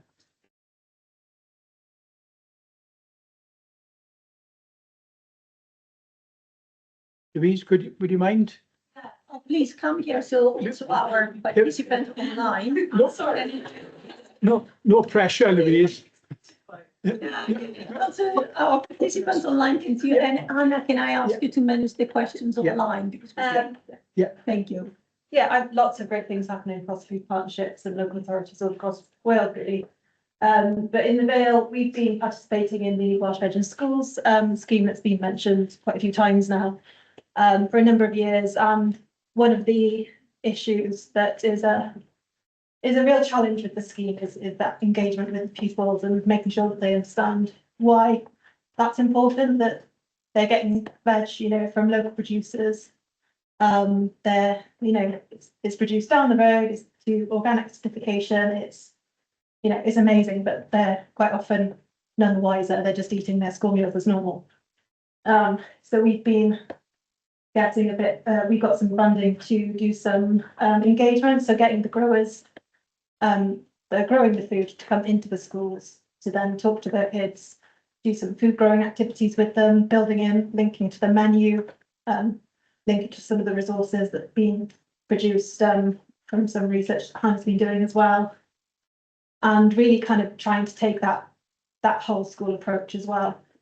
And that's really been building on some of the kind of, I suppose, the benefits that we've had in the Vale, because that we've had really good involvement from our local catering team and really good uptake with local growers as well. We've had 3 or 4 local growers interested, not all of which were able to kind of complete the scheme this year due to the absolute drought we had over the summer, but are all still really engaged and really want to be connected with their local communities.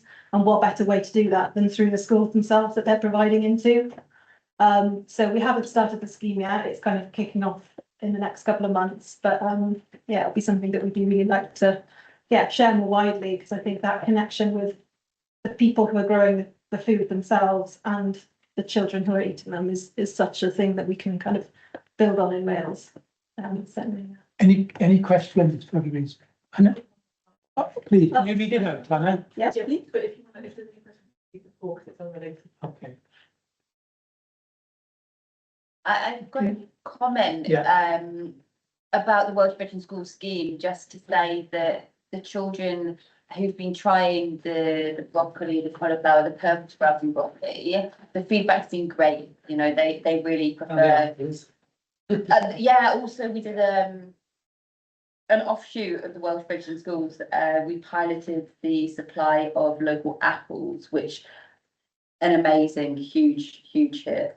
So a lot of learning for next year, but just to comment, really, the feedback from the children, they have been really, they can tell the difference between the frozen particularly and the fresh local organic.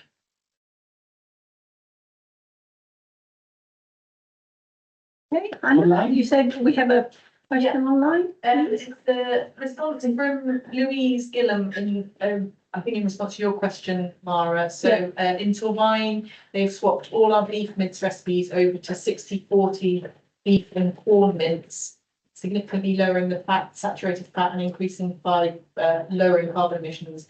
But this will have to reverse if the current suggestions on the new regs go through, because corn mince, pea mince and other farm-related minces appear to have been demonised and will be restricted.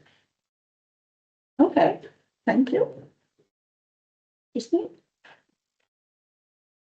Hey, is there any other questions or comments? Well, if we, if there are not, we can end the morning session. Lunch is being delivered at the moment in committee room 1.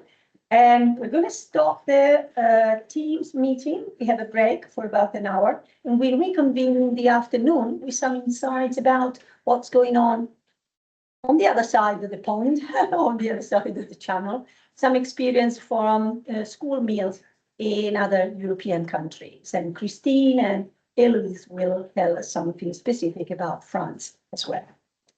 Thank you very much.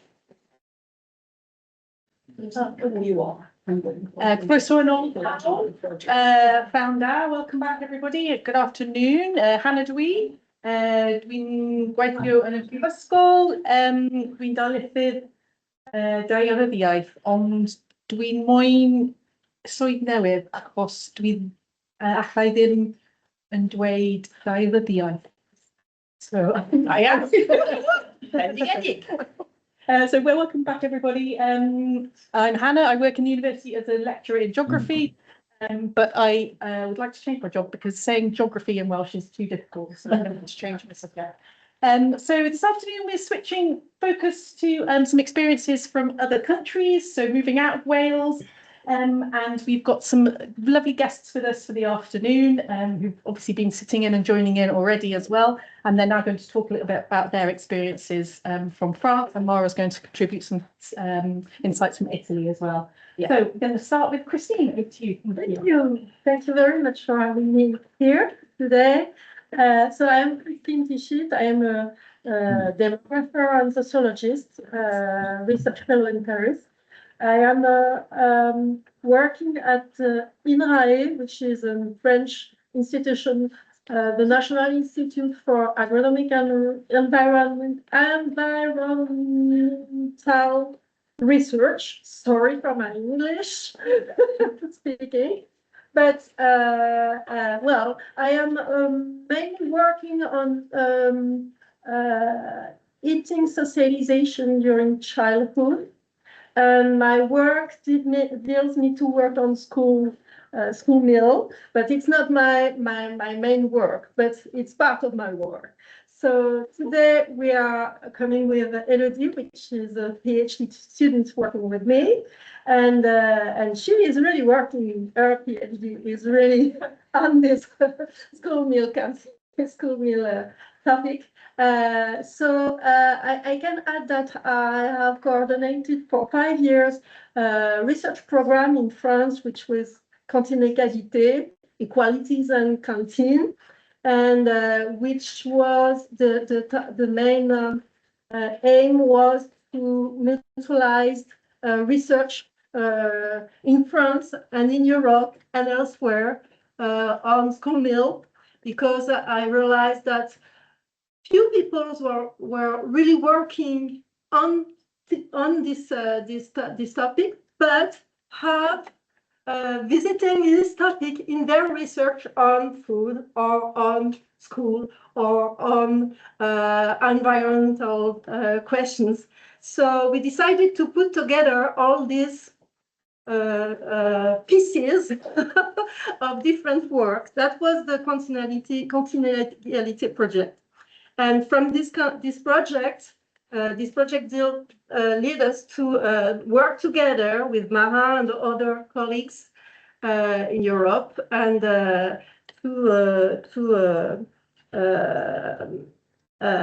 today we are going to present the main points of an article that will be soon published in a special issue of the Journal of Anthropology of Food on school canteens.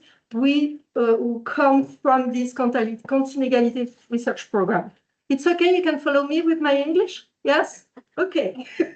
So this article, we are going to present the main trends of the paper, provides a social historical comparison of the construction of school meals system in Europe, tracing their major trends from the 50s to the present day, and based on the geopolitical events that have reshaped the face of Europe, starting from a common objective at the end of the Second World War. Yes, I will come, yeah, no problem, moment. Namely food security with increase in calorie intake. 4 models of public interventions emerged in Europe. First, the absence of national school meal system in most of the countries with a short school day, like Norway, Germany. Second, a system based on the welfare state principle, like in Sweden, France, and also United Kingdom. Third, nationalist identity-based regimes like Portugal and Italy until the 50s. And fourth, the communist regimes using the school canteen to reform socioeconomic behavior by systematizing female labor, like in Hungary, but other Eastern countries until the 90s. So since the 50s, these different models evolved with the neoliberal turnaround in the 80s, most evident in the UK. Then in the 90s, significant changes in school canteens in the east of Europe happened with the rise of the structural changes in the post-socialist economies in terms of organizational and operational forms, sociocultural context. And in the west of Europe, changes come with the emergence of obesity and diet-related diseases concern. And in the last few decades, environmental concerns and the return of food insecurity have affected schools meals policies in post-COVID years. So the article will compare 5 European countries that reflect this diversity of these models, such as France, Italy, Hungary, Portugal, and United Kingdom. So today we will present in detail 2 countries, France and Italy. UK you already know, and we work on it this morning with Wales model. So we can say that Europe is the world region with the greatest coverage of school meal programs. I already say that. So in order to objectify the differences between the 5 countries I told you, with improvements. Yeah. We show you a tables with a common look on the length of the school day in the 5 countries compared and the statistics of school canteen in each country. So you can have a look here on this table while I speak. Firstly, we can see that the criterion of the length of the school day distinguished between northern countries, which are characterized by a full day, at least 6 hours, such as France or United Kingdom, where a midday break and the catering service are required because of the length of the school day, whereas it is less justified in countries with a half-day school system, where children go home to eat around 1 p.m. just after school, like in Italy, in our comparison here, but also in Denmark, in Germany, or in Spain, in other countries. So school meals is a question for us when we have a long day, school day, and less for the other countries. Another distinguished factor is the scale at which school meal policy is decided, which may be national, regional, or local, depending on the country too. The table shows that from a structural point of view, Italy stands out most from the 4 other countries compared, with shorter school days and school catering governed at regional rather than national level. But we have seen this morning that in Wales, it's also local decisions who prevail. The specificity is reflected in school catering demographics that are both very uneven across Italy and significantly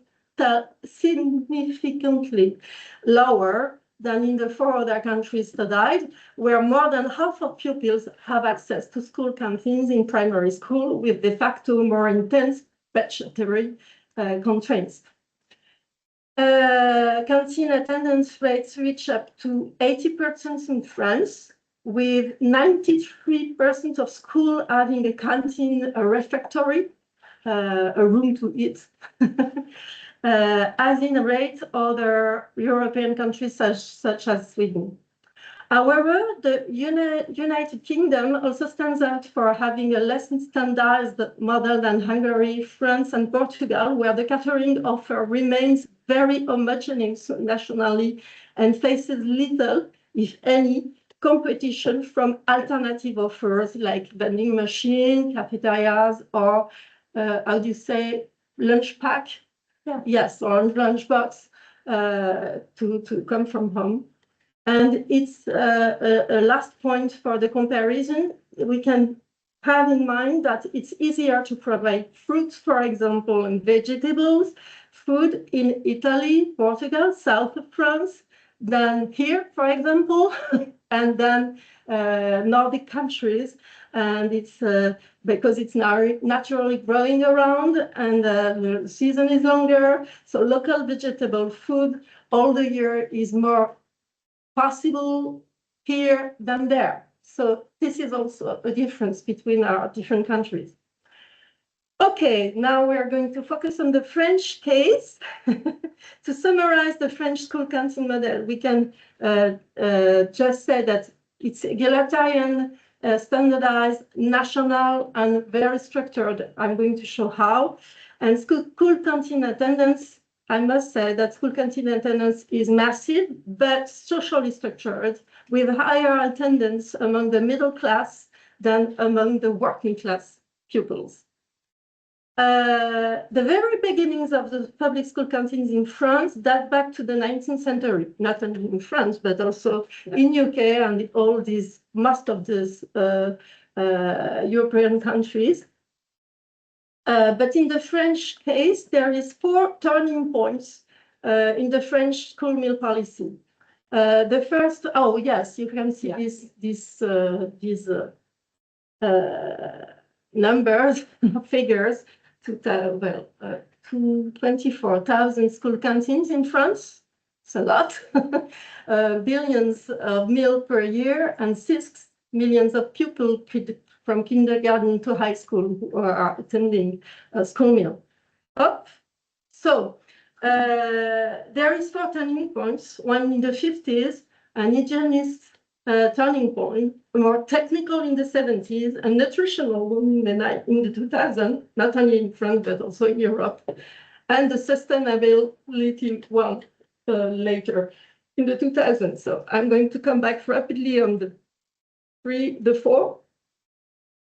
The French hygienist movement is behind several ministerial circulars promoting hygienic and rational food at school.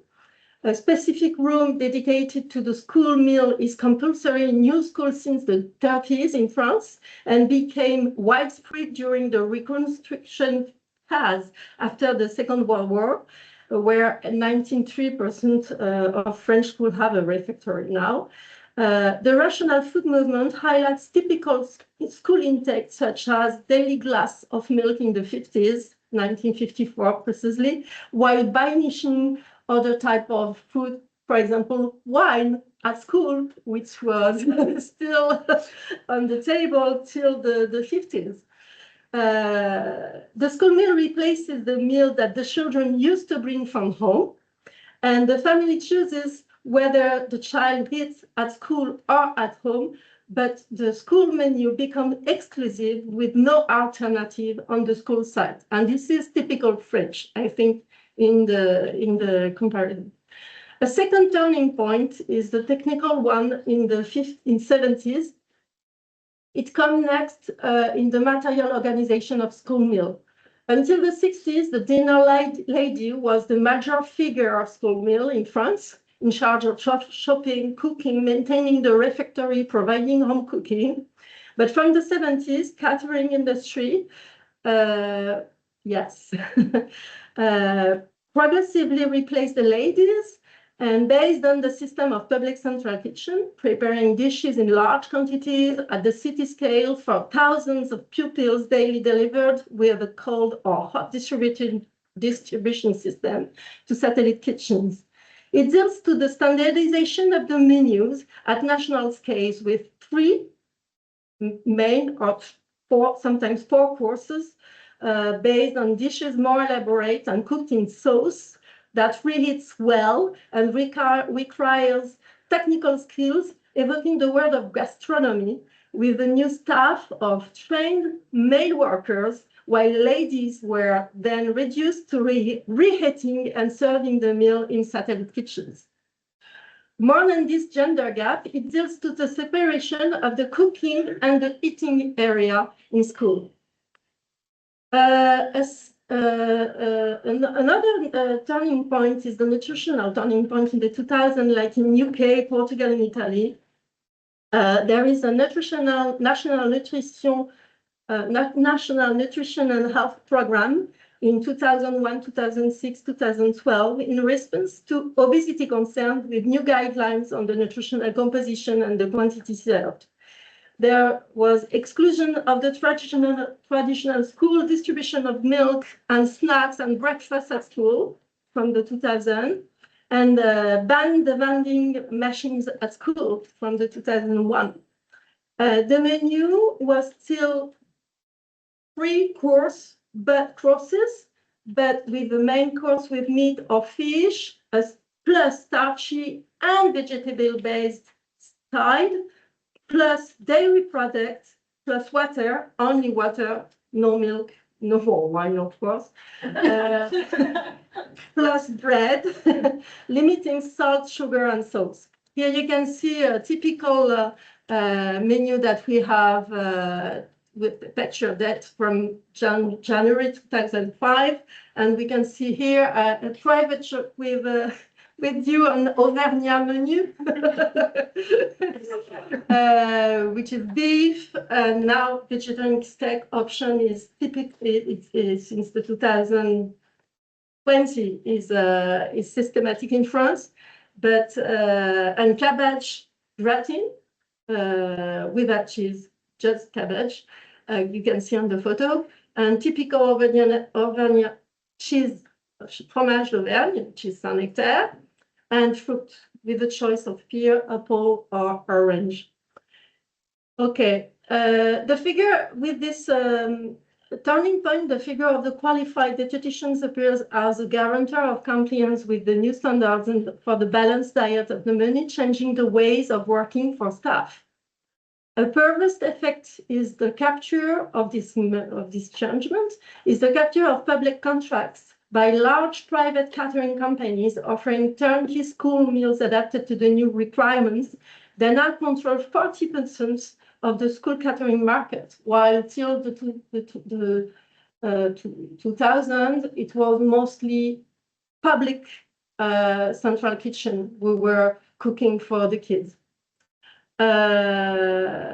Okay, the last turning point is the sustainability turning point in the late 2010 with the Egalim law in France. Maybe you will talk about it, Ludino.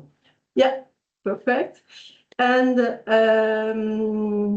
in response to the challenge of ecological transition, the laws introduce vegetarian and seasonal menus, quotas for organic products, reduction of food waste, and the use of plastic, as we talked this morning.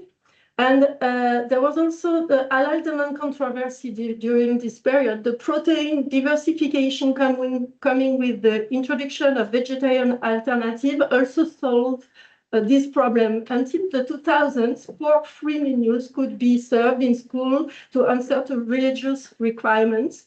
But as the halal food market became structured in France in the 2000s, the rise of polemics around halal demand contributes to weak the canteen attendance among some migrant families, reinforcing the social inequalities in access to the school meal.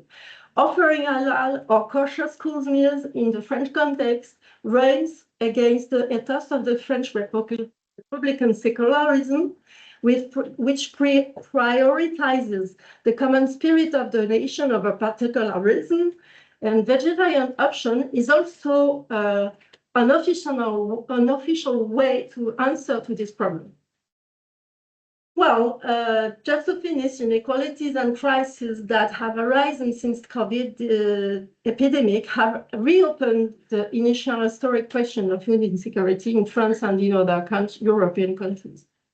So, perfect. Okay, I'll take it from here. Incredible. Okay, sorry, I'll taking from where Christine just ended. We thought about putting together some research that we've been carried out for a number of years in different countries. First of all, we think that this is really an important moment in time. I don't know if you've seen that 2025 has become the first year in which children obesity is actually overtaking children malnutrition. And many countries, especially poor countries, they actually have the double whammy. So they still have a high number of hunger and malnutrition, but they have a considerable size of children obesity. Now, the UK is one of those countries, not a poor country, but it's a country in which children obesity is actually growing. And France seems to be, at least in Europe, one of the more virtuous countries. Italy is getting worse, but for a long time it's been a kind of virtuous country, relying on, the kind of some good principles of food. And school meals have been instrumental in maintaining certain principles of good nutrition. Now, I've done research on school meals, for a long time. With Kevin, we started 20 years ago comparing and looking example of best practices in the UK and in Italy and in other countries. What I'm going to say in the last 10 minutes, and then you will have to read the articles that we are putting together if you want to have more details, not only about, not only about France and Italy, but also Portugal, Hungary, and obviously the UK. You'll have the opportunity to do that. Now, very briefly, I think there is a point that needs to be highlighted. School food in Italy is part of education. It's under the Minister of Education.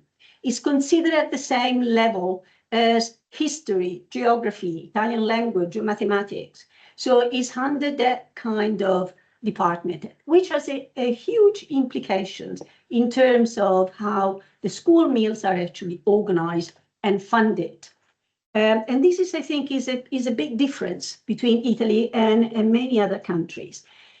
Then, since the 70s, Italy has a regional structure, and education is being devolved to the regional government. So school meals are actually funded and organized by the regional government. And then there is another level, the local government, the single municipalities are actually in charge of delivering, locally the school meals. All these aspects have big influence in terms of how the school meals are organized, how the menus are designed, how the sourcing is done. So, for example, given that the regional government is in charge of the delivery, there is a strong emphasis on creating kind of a virtuous cycles between the supply chain, the procurement, and the actual delivery. And the only national level regard the school meals are the nutritional guidelines that in the 90s, they identified specific nutritional needs for every age group. I'll give you an example of how these school meals are organized in my hometown in Tuscany, which has been for a long time seen as a kind of best practice in Italy. So the principle that is actually animating the school meals is food, very much like other disciplines taught in school, is seen as an area and the space for training children to become citizens. So they engage children with food, but they want them to gain skills to judge the food, express their opinion, have an input in how the service is delivered, how the menus are designed. So this is done in many ways. There are children's school canteen committees with children and parents, and then there are broader initiatives for involving children in having a say about the spaces that they use in the cities, the services. So there are elected children in every class, and they collect the opinion of their peers, and they have a conversation with the dinner ladies, the catering dietitians, and they have a direct input in the menu. This is particularly important because choice is not on the menu. there is one single menu, and it's always been that way since the end of World War II. Nothing has changed. We never had wine. Yeah, wine was not on the menu at that time, never been there, but there has always been one single menu. So it's important, and this is for minimizing cost, obviously, but minimize waste as well. You know, if you prepare only one menu, you minimize the also the complexity of the delivery. Now, this morning we were talking about the cost. There's something that in the UK, no, we can't talk openly about the cost. The cost of the school meals is public in every municipality has to publish the cost of the school meals. In 2024, in the local authorities, each school meals for primary schools was €4.66, which was increased by 0.25% from 2019. But children never see the price of food. The cost of each meal is part of the family, the household tax. It comes to every month, parents pay the meals that the children actually consume. And so they pay the full price only if they have an income which is above a certain threshold, €40,000. If they have 2 children, the second children pays only 50%. If they have 3 children or more, the third child and the others, they don't pay anything. And this is obviously to, acknowledge the complexity of large families. But there is full transparency, and the full transparency on the cost or how this is funded, but also the children never see the price. The meal is actually delivered. The meals are organized in 6 weeks menu, which is published week by week. So you know in advance what to expect. It always consists of a main dish, ravioli, pasta, soup, rice, farro. A second, which is usually kind of meat or veg, always with vegetables, always bread, and always a piece of fruit. Every meal has the same format. So it's always something like, as you can see, there's across the week, there is meat only twice. There is one day there is meat, one day there is fish, and then other days there is cheese. Otherwise, the rest is all pulses, vegetables, pasta, rice, and different sauces. And then there are special occasions, obviously, where they celebrate different cuisines. This is all Italian cuisine, is only Italian food, only regional food on the menu. But because since the 90s, there is a high number of immigrants from other countries, they use the school meals for a special occasion. So there is a day that they cook Indian. There's another day they cook tagine or couscous, and so it's or something from Middle East. And they use food as a way of celebrating the diversity of children that participate in this. Still is the same. I mean, everybody eats Indian, or everybody, the Moroccan or whatever is on the menu. This is an example. How do they communicate what they eat to the parents and to the public? Because this is open. So the municipality has a web page dedicated to the school meals, where they publish the menu, the nutritional information, and also all the ways in which it's delivered. So, for example, this is the one-day delivery. They explain, what is in each dish. So this is pasta with zucchini. So they say how many fiber, salt, cholesterol, whether or not there are allergen, how it's been cooked. So it's organic butter, organic zucchini, organic pasta, organic grana, and some salt. And if you want to see everything is published on the web page. You can go day by day and see the ingredients, allergen, and everything. And this is published for every 6 weeks changes. Everybody can get access to that. I mean, if you want to log in, you can see what your children are going to eat tomorrow, what they're eating today, etc. Well, this is about the menu, and the parents can have an input as well about what is available. Sorry, I moved to Chrome instead of.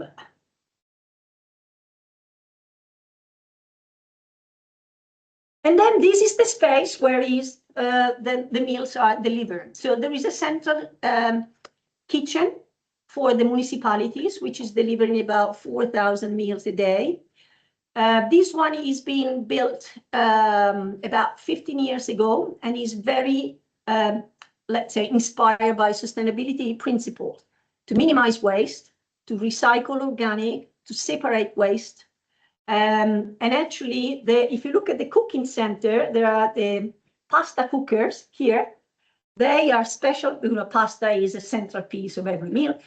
Pasta needs to be cooked al dente so they can be delivered within 20 minutes and still maintain, the taste and the properties so that it is accepted by the children. So the technology is actually helping to deliver this.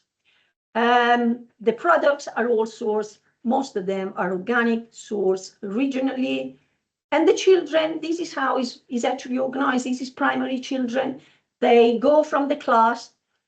They have to wash their hands before they go to the canteen. Then they just go and they meet the dinner ladies that they prepare a tray, which is the same for everybody. And they get the tray with the meal. And then they sit at the table. They sit at the table. Every school has a canteen, as a place where the children eat. And they sit with their own teacher, you see here. And every teacher is sitting with the children. So they talk about table manners, but they also talk about what the food tastes like. And then in this case, this is the latest canteen that was built about 10 years ago, which is soundproof, because the noise can be very, very, can interfere with the quality of the experience. So they decided to build. Now, it seems that there is lots of investment in these kind of activities. And that's why I think is interesting the case, because in many cases, if you look at Italian schools, they're not so well equipped. They don't do really well when it comes to providing computers, providing, other digital resources. But food and the delivery of food is a priority. So every school has got a canteen. Every child needs to be able to sit at the table and eat food with the other children, but also the teachers. The parents needs to be able to go and see the kitchen and spot. They need to be able to speak to the catering companies, the dietitian, and the teacher about the experience. And the children themselves needs to be engaged. Now, there are issues, obviously, with one single menu for everybody. Is not, they all ask for more choice. And they're not allowed to bring food from home. That's the other thing. And there are no vending machines. So it's really a totalitarian kind of approach. Like in France. But, it's a totalitarian kind of approach. But that stressed the need for involvement. That stressed the need for the dietitian to really listen to the children and find something that is acceptable by the majority. And that's how, they keep working and improving, the school meal. Okay, I'll finish here. Thank you. Christine, you're going to stay sitting down? Yeah. Let me ask a question. Yeah, no, let's have a question at the moment. Otherwise, Rachel has a question. Yes, please go. We take questions now. Yeah.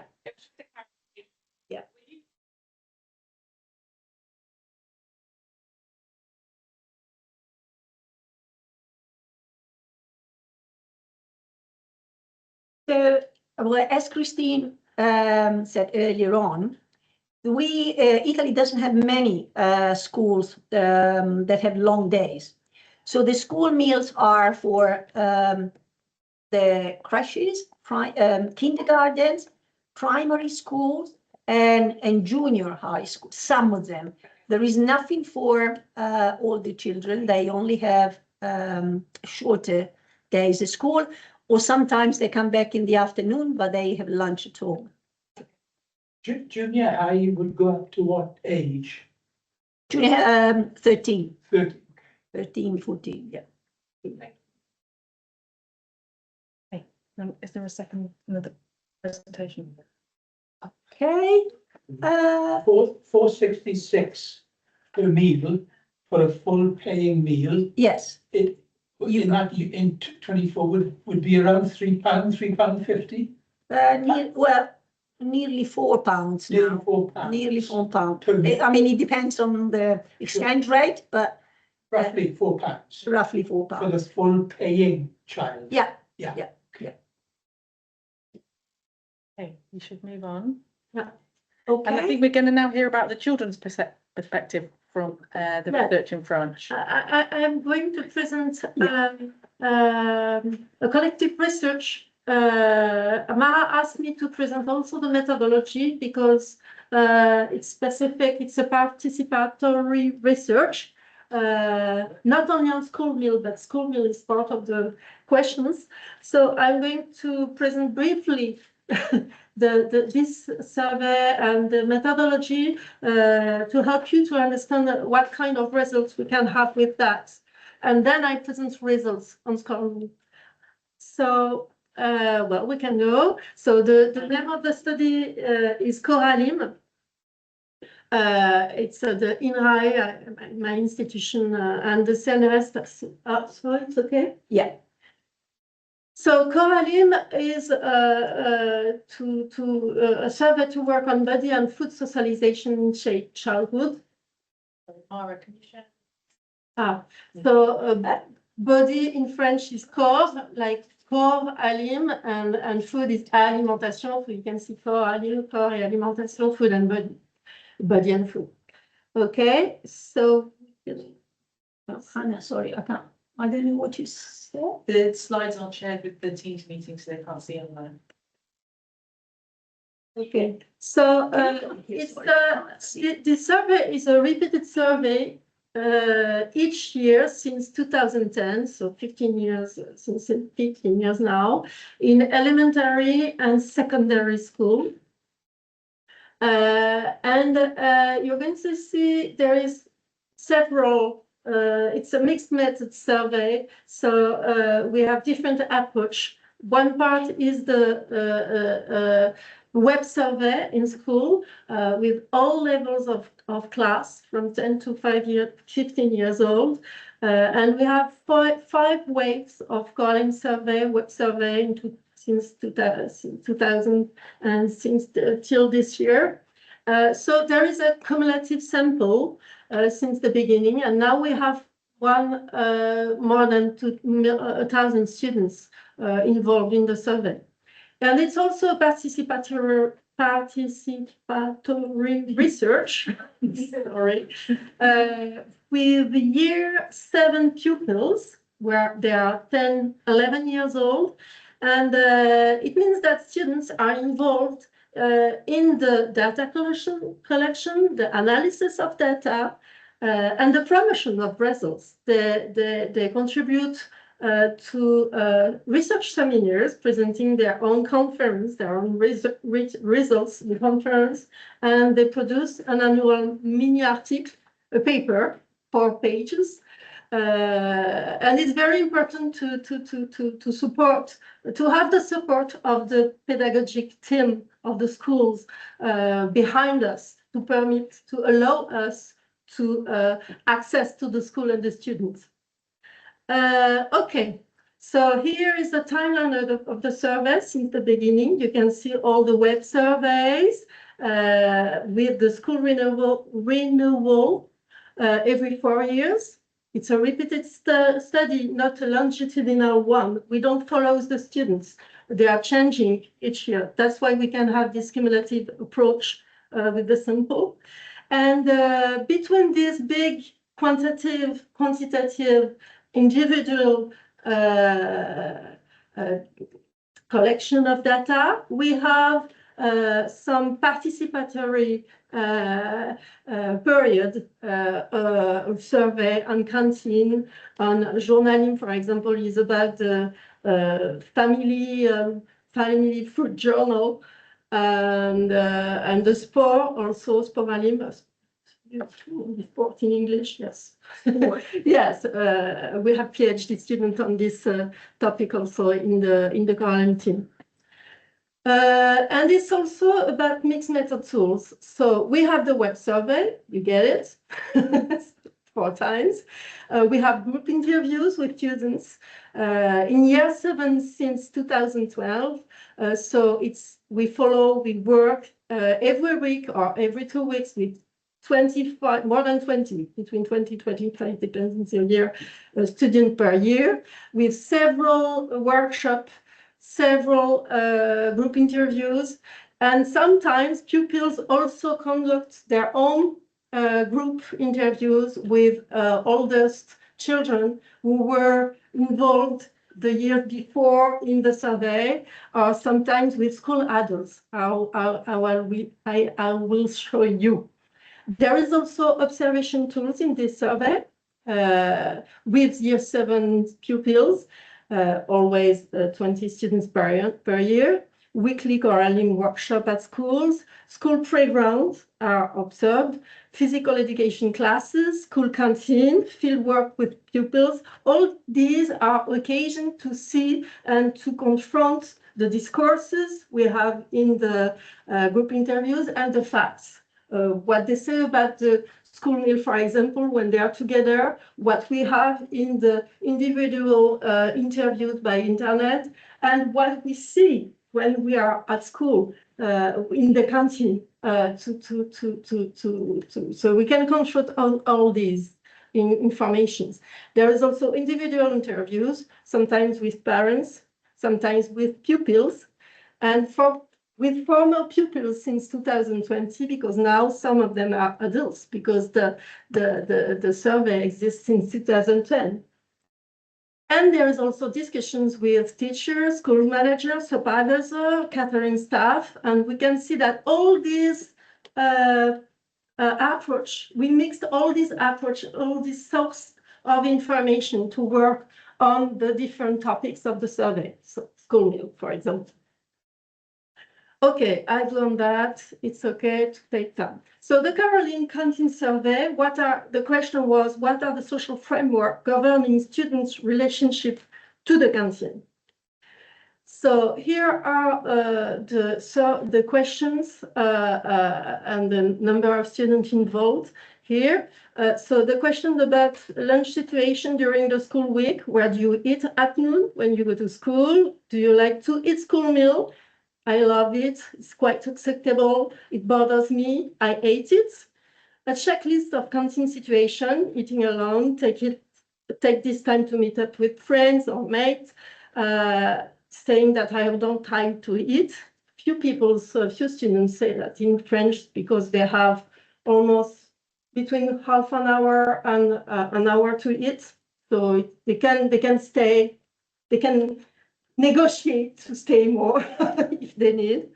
It's too noisy and crowded. I eat only bread. This is oftenly selected by kids. It's always the same food.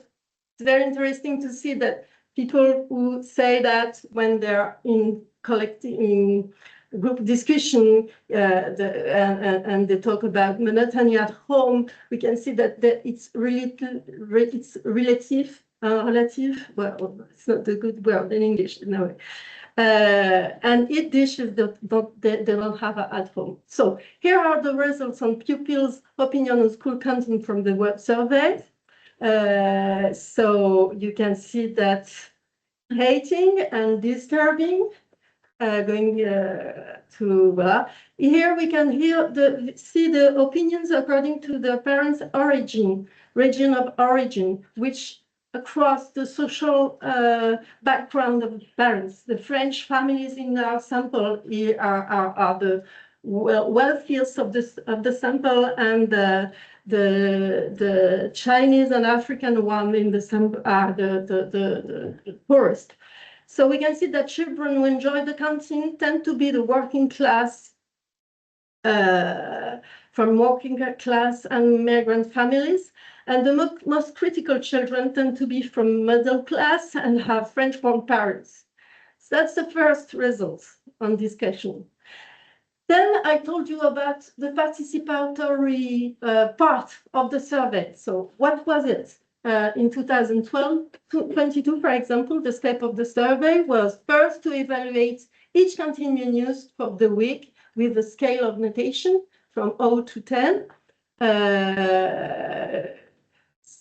Then,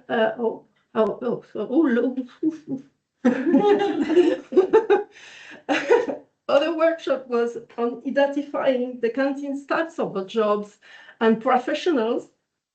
So we could use here all the communication of the city about the different.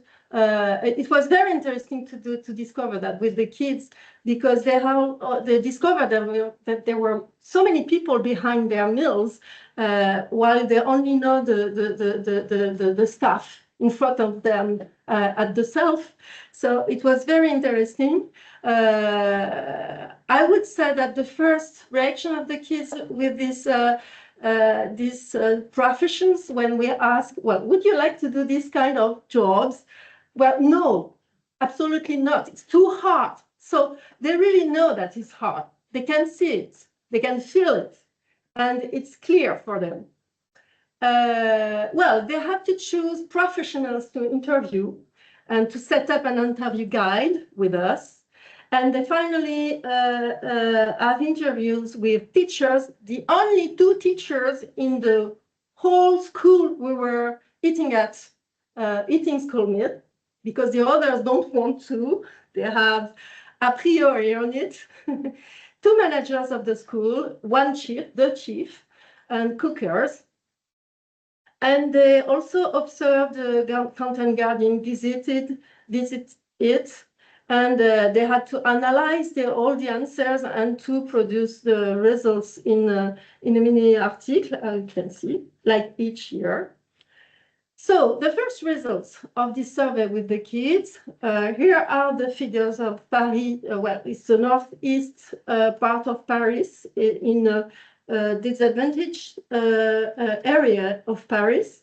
So we can see that there is more than 10,000 kids registered in the canteen, 13 kitchen, and one central kitchen and 12 traditional kitchens, 87 schools, 390 people working there. And this is the background. And what we discover, first result, is that nobody of the people interviewed, adults, we met Pitt, the children next for these interviews, nobody knows that this school has a proper traditional kitchen. They all think that they depend on the central kitchen, while there is 14 cookers in this site, in this school. Not even the school manager knows that, not even the teacher, who don't eat there because they are sure that it's from the central kitchen, far away and very bad food. Not even the students and the family. It was so surprising to discover that, because we can think that the managers knows that they receive the price, well, the bills from the families, but they don't know, they are not in charge. It's the community who is in charge of producing and the meal. So it's really why is there such a lack of recognition for the canteen? Because the school and the canteen are two words that ignoring each other, contrary in Italy.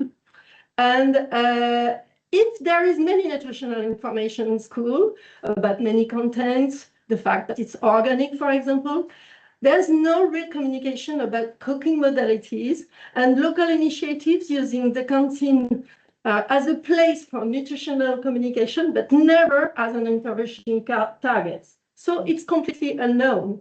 And this limit of the communication is that kitchen and cookers stay invisible. And the visible part of the iceberg is the refectory, the place where they eat, and part of the staff. They only thought that there was 3 persons working there, even the managers. And we discovered there were 14 with the survey. And it means also that the kitchen remains a black box. No information on the school meal making of gives rise to all kinds of fantasies in the children and adults' head. Well, on the other side, there is implication of showing the canteen kitchen. There is a reassuring effect. See and identify fruits and raw vegetables. Be witness of food preparation, seeing people cutting fresh vegetables, dispatching all in individual plates. Discovering high-tech kitchen equipment with cold room, food lift, cooking system. Kids were very, very interested in all these very modern things. All the health protocol with cleanliness of installations, white clean uniform, and so on. But the other shocking effect is to be very disturbed by the sight and packaging of certain food, eggs in bottle, large quantities of raw meat, and cooking large quantities transform the food into a shapeless mass that inspire apprehension also in the. So it's the danger of showing it. To finish about the last part of the work we have with the kids, this group interviews shows that the preconceived view of the children concerning the canteen, and we come to 2 typical profiles of students who recycle. Yes, socially differentiated discourse on the school canteen. First group with a real critical view. So the social characteristics of this pupil are from middle-class children, parents born in France, certain and most of the girls. They are disinterested, even disgust for what goes on behind the scene of the canteen. Sometimes they refuse to interview staff, preferring to meet teachers or managers than the people who work in the canteen. And several pupils remain firm in their position even after the fieldwork together. It was interesting to discover that. And the second group is more nuanced, even have a positive view on the canteen. And these children are most from working class backgrounds, migrant family, and children whose parents work in restoration, catering, restaurant, commercial restaurant, but also school catering. So these kids are the ones who like the canteen, are not very critical, and may think that the others are being fussy with the school meal, the others, the critical view kids. And they have curiosity about what goes on behind the scene canteen. And we can also identify food value. Here is an extract of "It never happens that I don't like anything. Even if I don't like, I force myself, because if I don't eat, I get stomach ache." Here is a kid from a Senegal family. Okay, so the conclusions. First conclusion. We can see that there is a lack of awareness of school catering services, including at the local level of an establishment where everyone from pupils to parents and school staff is unaware of the real nature of the service, local cuisine, which is assumed to be independent on a poor quality municipal central kitchen. Even when pupils and adults discover and understand that the meal is prepared on site, using real ingredients, real coated, their opinion doesn't improve and may even worsen. However, the disapproval of school meals varies according to the gender and the social background of the children. The conclusion too: what are the social frameworks governing student relationship to the canteen? This was the first question I asked at the beginning. Well, who has the most influence on children's opinion at the canteen? The parents. More negative opinions among the middle classes than among the others. And who has the least influence on perceptions of the canteens? The catering staff. Powerless in front of prejudices passed on by parents, and lack of knowledge about these professions, and their evaluation leads to contempt for their work. And what systematic obstacle stands in the way of recognizing school canteen? Well, this opposition between national education in France and local authorities, they have different approach, and there is a dissociation between the roles and skills of teaching staff and catering staff. Two different worlds. Okay, thank you for listening.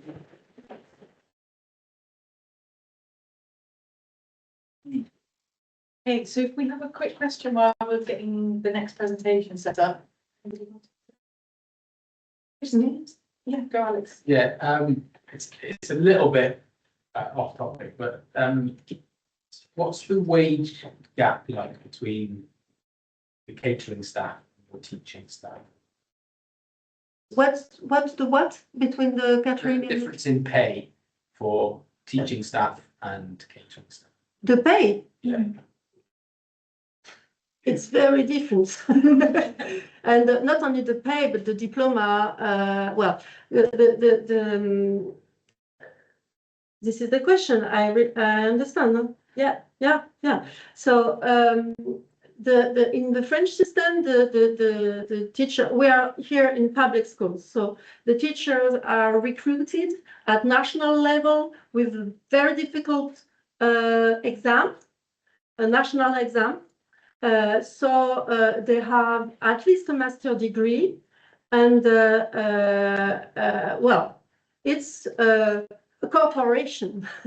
Teachers, French teacher are it's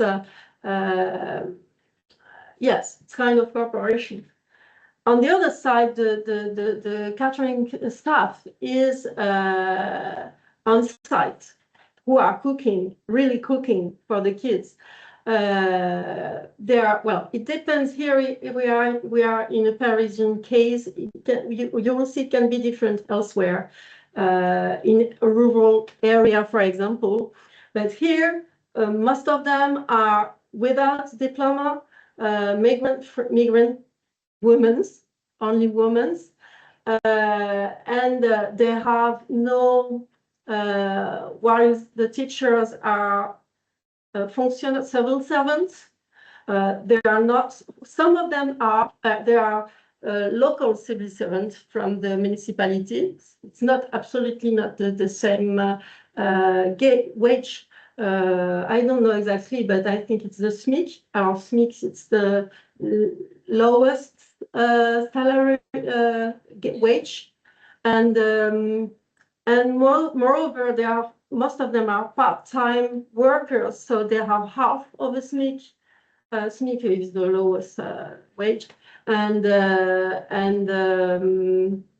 well, so there is a real difference. And what I didn't take the time to say is that why the teachers and the students don't know who they are, because they arrive by another door. The kitchen is underground. You cannot see it. You only see the part, the iceberg is the self. And there is a big, and that's why we decided to make these visits, because it's huge. It's very, very big. It's like this place. but nobody knows. And there are 14 inside, never seeing the light of the day during the day, and they are working in bad conditions. Well, you will see. Elodie will tell you. It's the first I thing. think the lowest wage must be 600 euros per month for a canteen worker, so it's maybe very low. His wage. Yeah, I know it seems a bit off topic, but it really sticks with me that how you value, how people value, how we society values. Manual workers in general, for example. You know, head teachers might be on 80,000, 90,000 pounds a year, Mm. whereas even a clerk in charge might be on late 20s, maybe 30s. And French teachers are ones of the less paid in Europe. Knowing that.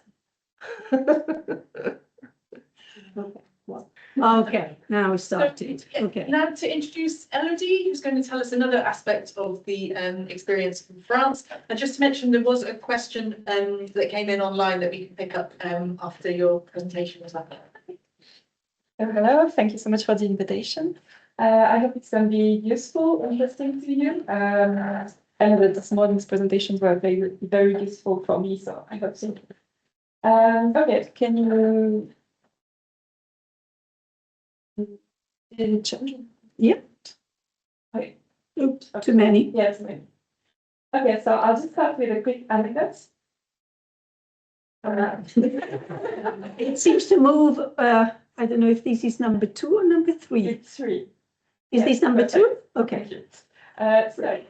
In one of those 3 schools where I did my PhD study, I saw a little girl who was sobbing, crying, and I didn't immediately understand why. I saw that later she stopped crying, so I went to ask to one of the canteen workers why she was crying. So she was crying because the workers dared to ask her to take some vegetables on her plate. And like she couldn't even look at it. She didn't want to eat anything on her tray. Like they had to take it away from her tray to make her stop crying. So the worker explained to me that there are some children who never have to eat anything at home. So she only eats pasta, potatoes. So the only place where she has to eat healthy food, or at least just try it, like just have a little taste, she can't handle it. So yeah, I wanted to start with that to show like all these practical problems, all these little individual cases that we encounter every day on the field, like the crying, the refusals, the reluctance, the complaints of the children. So of course we would like that the food that is good for the environment is the same that the one that is good for health, and is the same that the one that is good tasting. But for the children, it's not the case. I continue to observe a lot of resistance to the healthy food from the kids, mainly vegetables and legumes. They still favor fatty, sugary, processed food. So you can skip that. A few points about school meals in France, even though Christine already talked about it. So school catering is now the responsibility of local authorities, so municipality for primary school, département for secondary school, and région for high schools. They pay for it, they organize it.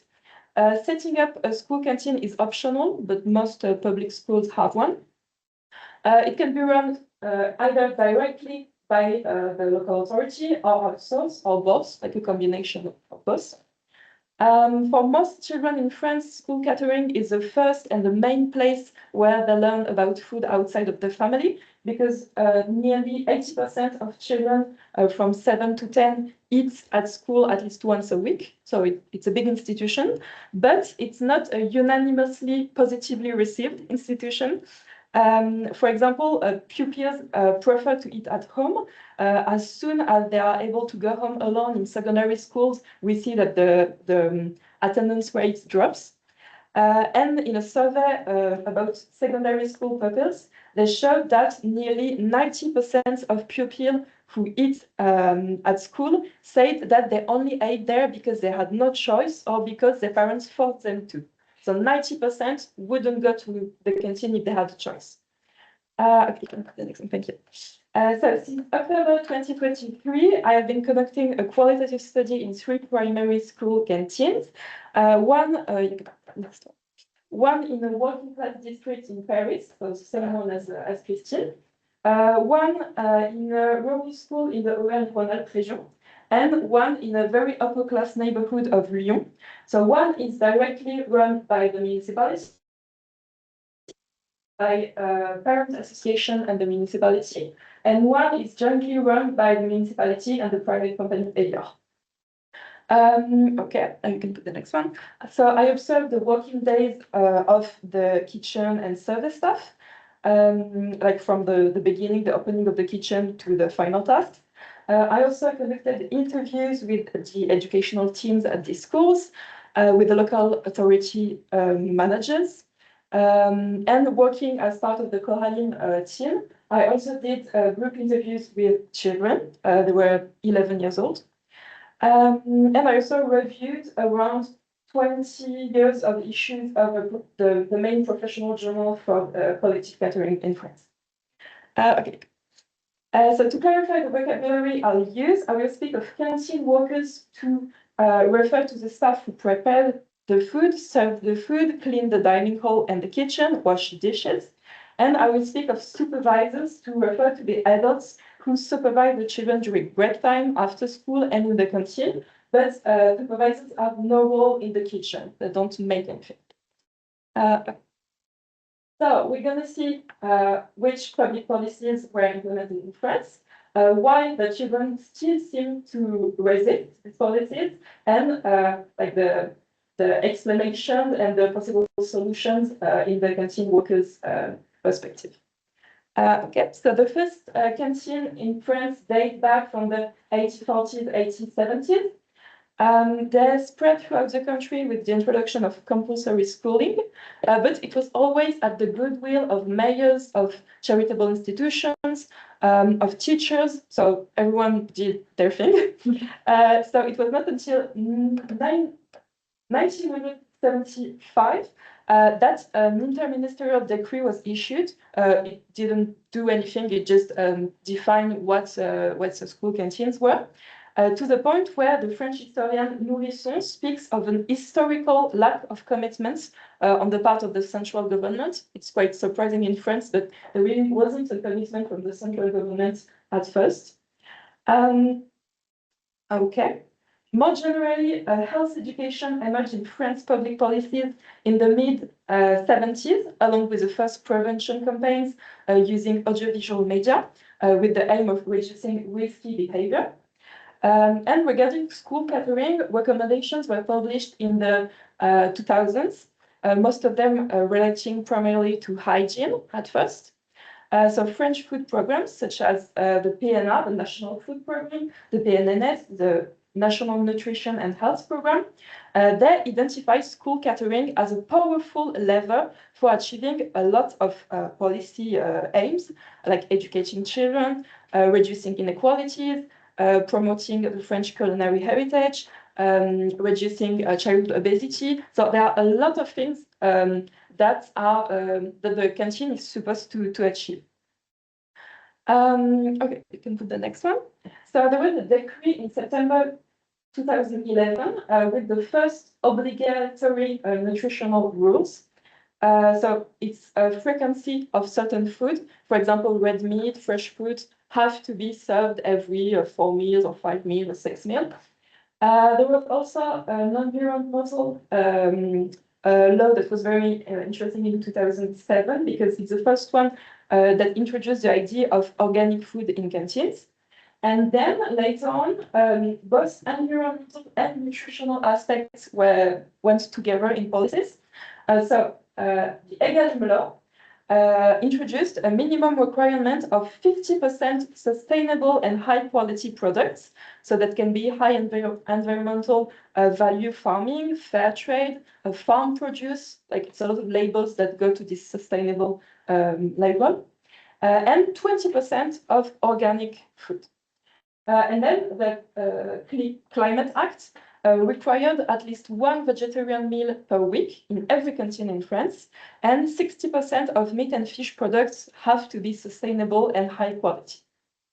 Next one. So beyond all these national obligations, the local policies can be more ambitious. For example, more homemade products, more organic products, but it's based on the goodwill of the people, so it's very fragile because maybe there's going to be someone in the local authority who gives a lot of importance to these topics, and when he resigns, like all the policies disappear. Yeah, so it's very fragile.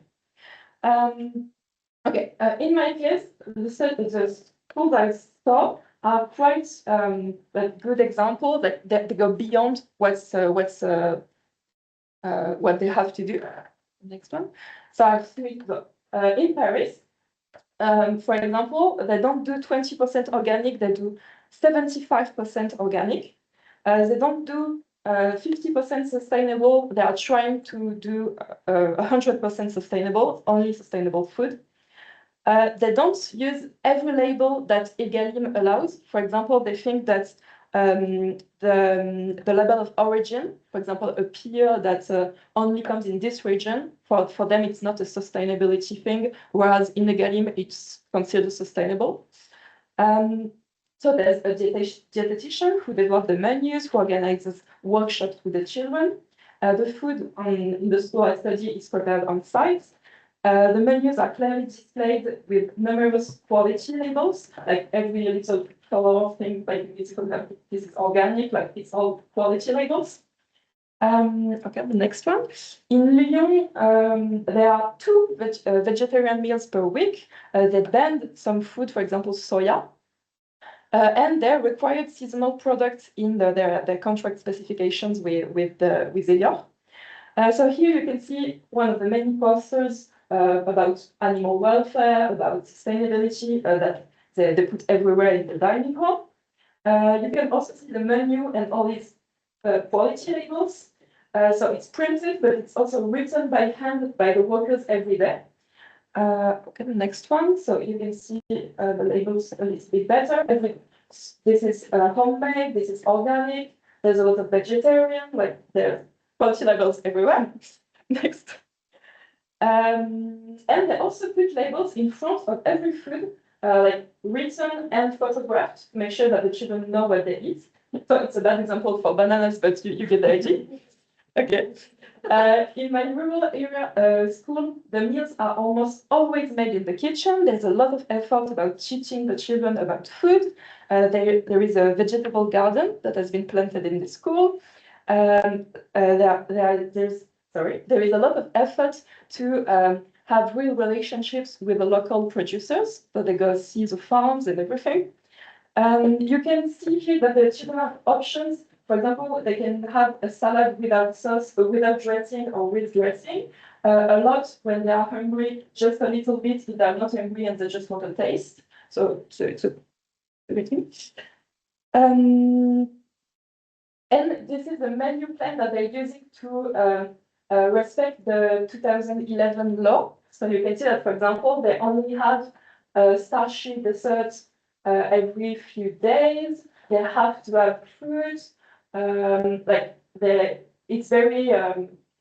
She can do what she wants. She has to conform to these nutritional rules. Okay, thank you. So. We saw this, but the children still lack knowledge and enthusiasm for healthy eating. So I mainly observe nursery and primary school children, so between the age of 3 and 10. So they have experienced the EGalim law and all these new policies because they were, like, when they came to school, it already existed. So they have around 150 meals a year, so that's 1 in 5 meals during the year. And at the end of the primary school period, they're going to have 1,000 meals at the canteen. So what impact does all these meals have on these children?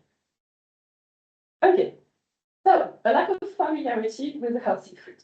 A never present question is, what is this? What is that? What is this? Always. despite the menus being displayed online, in apps, at the entrance of the canteen, in front of the food, inside the canteen, and being told to the children nothing works. The children never seem to know what's on the menu.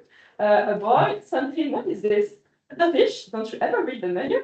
And the supervisor also explained that she just read it out loud to all the children, and they still don't know. So yeah, it's funny now, but when it's 100 children every day, it's a lot on the workers. So children do not know how to visually recognize common food, such as vegetables, or even categories. For example, they can't distinguish fish from meat or meal. For example, they ask for more chicken the day that it is fish. So yeah, they always make mistakes. They confuse ham with salmon, for example. So yeah, basically every vegetable that isn't very often served in the canteen won't be recognized by the children. For example, cauliflower. One worker told me that they won't know what it is because we don't make it very often at school. And she was in fact right, because it was mistaken for cheese, maybe because of the color. So it's not it's not just a question of recognizing food, but a real lack of knowledge. In particular, when they arrive at the canteen, a minority of children display serious gaps in their knowledge. So all workers have anecdotes about a child who asked a really weird question. For example, children who didn't know what a carrot was, what a tomato was. So it really exists. So the staff members, and mainly the ones who are from the established part of the working classes, like the stable part of the working classes, they discover in this work how some disadvantaged children really have a level of knowledge that they did not suspect. So it's very emotional for them to learn that a child could not know what a tomato is at 5 years old, for example. It's hard for them. And I must also say that in the rural school I study, there was a decline in the socioeconomic status of the children because they constructed a very large number of social housing units in this village. So in 5 years, these workers saw the appearance of very disadvantaged children, and they're always shocked by their food education. Okay, I can skip that. Shall I go ahead? No, thank you. Yeah, so Isabelle from the Lyon school told me that they're not interested in what they eat. There are children here who don't know what eggplants are.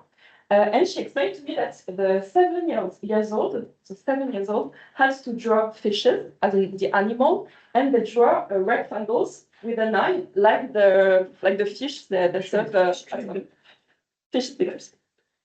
Yeah. So,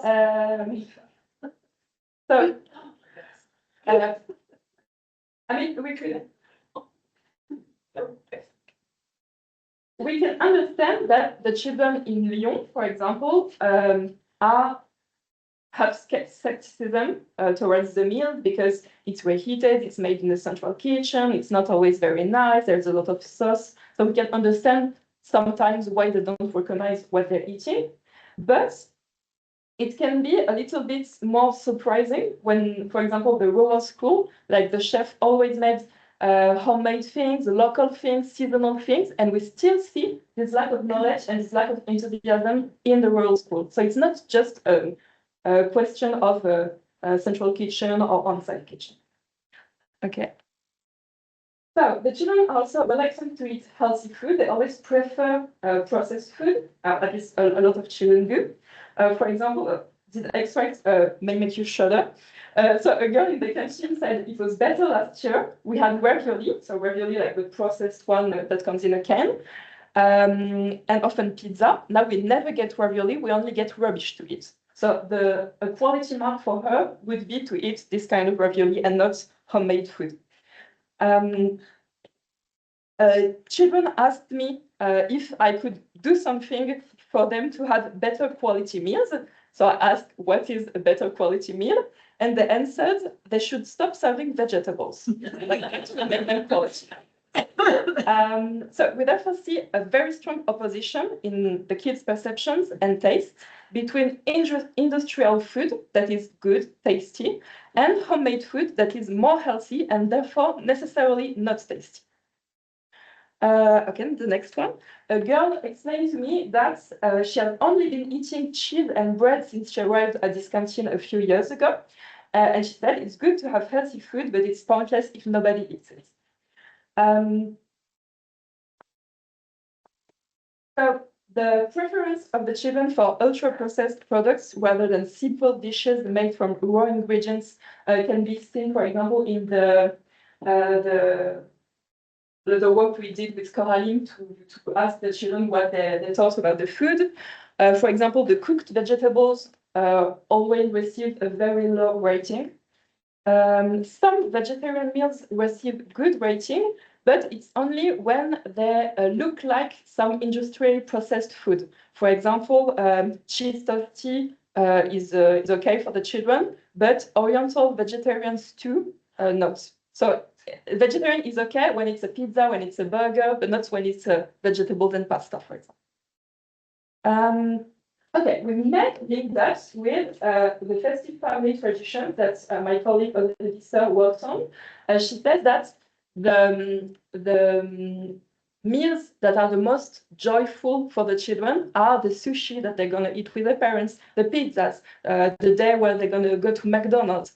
So it's it has such a positive impact on children that they later give value to this kind of fast food meals, also because they do that with their parents. So the fast food standards are very appealing at this age. When I ask the children what their favorite dish is, they very often answer McDonald's, Burger King, chips, nuggets, meatballs. Once children ask me for less calorie, more sausages. So yeah, it's always McDonald's, Faritas, burger, chips. It's not surprising. This is also partly due to the desire to fit in with a peer group. I always like this example from Aurélie Maurice about a boy, Quentin. So his father only eats organic food. They only eat organic food at home. And he's so ashamed that he hides it from his friend because he's afraid that he's going to be seen as a weirdo because he eats organic food at home. Yeah. So, well, the next one. Yeah, it was 10 years ago. Maybe it's changed. Okay. So, for some children, the vegetarian option is still perceived as a privation. The favorite dishes cited by children from working class backgrounds often always contain meat.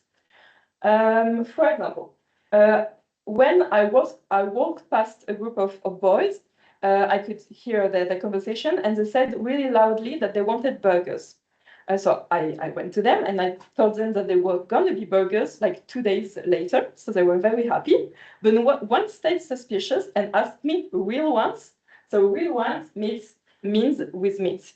Like for them, the vegetarian ones are not really burgers, like a bit, but it's not real burgers. And a supervisor told me that for her it's very psychological. When the children know that something is vegetarian, they're going to say, I'm not going to eat it, it's vegetarian. They don't even taste it. So there's still a stigma for some children around the vegetarian meals. Okay, thank you. It's going to have to be quicker. Just about the health arguments, maybe some of you already know that because there are lots of studies about it, but I find it fascinating. Not only is it ineffective, like to tell the children it's good for your health, you're going to grow, you're going to be healthy, but it's counterproductive. For example, these few studies show that they tasted crackers and drinks, and when they said that the food was good for their health, the children declared less satisfaction with this food. So yeah, the healthy option is always seen as necessarily less tasty, less good. Okay. Very quickly, the workers blame the families for that. Like they do their best, but they still feel that it's the families that have the power in educating children's tastes and their eating habits. So yeah, they basically say that It is difficult and it is badly received by the children because they don't eat healthy food at home. Yeah. Yeah, and they're also very critical of all the public policies that are made nationally and locally. For example, this EGalim law that I spoke about, they have a lot of things to criticize about this, and they think that like we didn't ask for their opinion when we made EGalim, when we made the climate law, and they still feel that, and yes, they just have a lot of details that they criticize about this. Mainly, if the workers had a choice, they would prefer less healthy food, but food that is eaten by the children. Because when they see all that is wasted, all the critical reception, the negative reception, they have a position that says, yes, health is very important, but they don't eat it. They go hungry, they don't eat it, they put it in the bin. So we should maybe make less healthy things that are more to the children's taste. Okay. Yeah, so really this, and it's even emotional at the end because they see all this food that is delivered that they have to prepare, that like we say to them, for example, in Paris, they don't choose the menus, so they have to prepare these things and they just know it's going to be wasted, and it is wasted, and it's the same thing every day, so it's a bit heavy for them in the end. Okay, so, and you can see that the protest that they have against this policy is always on behalf of the children. Like they won't say we have too much work, it's too difficult for us. They're always going to say that because the children don't eat it, don't like it. Okay. So a very important point is obviously that it's not only the fault of parents, it's also the fact that with the limited resources that are put in the meals, there are always going to be restrictions. And like when you have two euros to buy all the food products, there are going to be things that you can't do. So the workers also would also like more resources to have more quantities, to have better quality. Yeah. Okay, I know I don't have a lot of time, so I don't know what's like really more interesting to say.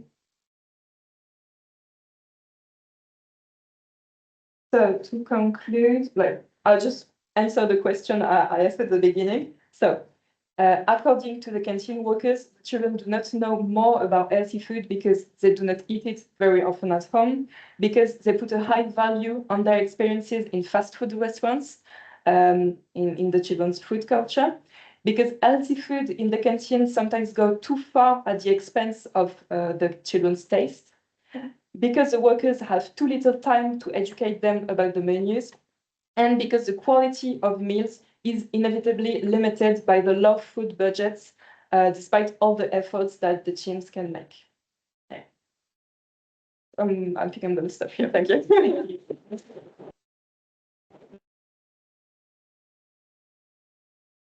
Yeah, really interesting. Thank you, Elodie, and great to have the insight in so much detail from what's happening in the schools. And maybe I can just read out this comment that we had after Christine spoke, because I think you both might have something to say. So we heard about the kids being disgusted at seeing some of the canteen food being prepared in bulk, like the big amounts of raw meat and so on. Does anyone raise with them the issues of meals and takeaways or unhealthy food? And there's a suggestion that they are seeing the realities of the contemporary food system, and did they recognise what the bigger picture was, I guess? Yeah, of course they didn't. I mean, maybe they should visit like a McDonald's sometimes, or I don't know, somewhere where they process meat to see that it's not just the canteen, it's everywhere where industrially processed food is made. So, yeah. Any questions? I guess I'm going to speak a little bit on behalf of our Alex, who's kind of left probably to miss the traffic. Alex mentioned the two schools in Carmarthenshire, 3 schools, but 2 canteens. And it caught my interest. I was looking at the order going to the school in Llanelli tomorrow, and it's got kohlrabi, fennel, beetroot. And I was asking Alex across lunch there, say, wow, gosh, that's a bit adventurous, isn't it? I know they're on the Future Gens menu. And he's saying, yeah, we're getting a few complaints. And I asked him, well, the children, yeah, he said, no, the parents. I was gonna explore it further with Alex. I see him quite often anyway. So let's have a look next week. Well, me and him, you we will still be here. I'd be really interested to see how the kind of kohlrabi and the fennel, they had Swedes and carrots, but that's kind of mainstream really. How that was accepted in the school and what they did with it and what the parents thought of it. But Alex, no, it's not the kids, it's the parents. So I don't know, it's just fascinating me to see the order coming through, thinking, wow, you know, kohlrabi into schools. But there we are, it's going in tomorrow, you'll see. Gavin? That was fantastic. And interesting also. I mean, just asking a question about what we heard this morning and what we've heard this afternoon. I mean, would it be too crude to say, look, this is simply all about class.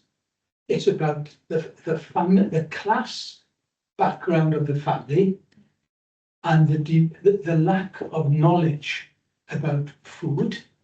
And if you know the class of the family, by and large, you can tell what the knowledge or taste of the child will be. Because caterers, you said, in France and in the UK, they always say that they can never compensate, they can never make up for the family's learning or the family's ignorance. So one of the problems we have with universal free school meals is when food is cooked from scratch, you know, a good meal, a nutritious meal. Many children from very working class families don't recognize the food, and therefore it leads to higher levels of plate waste. So would you say that's a fair comment? I know it's a crude comment. No, but it's real. I have a very simple answer. So one of my three schools, the one in Lyon. So it's the only one where the food isn't made on site, but in the central kitchen, sometimes 3 days, 4 days before the day they're gonna eat it. But it's also the school where the children are middle class or even upper class. And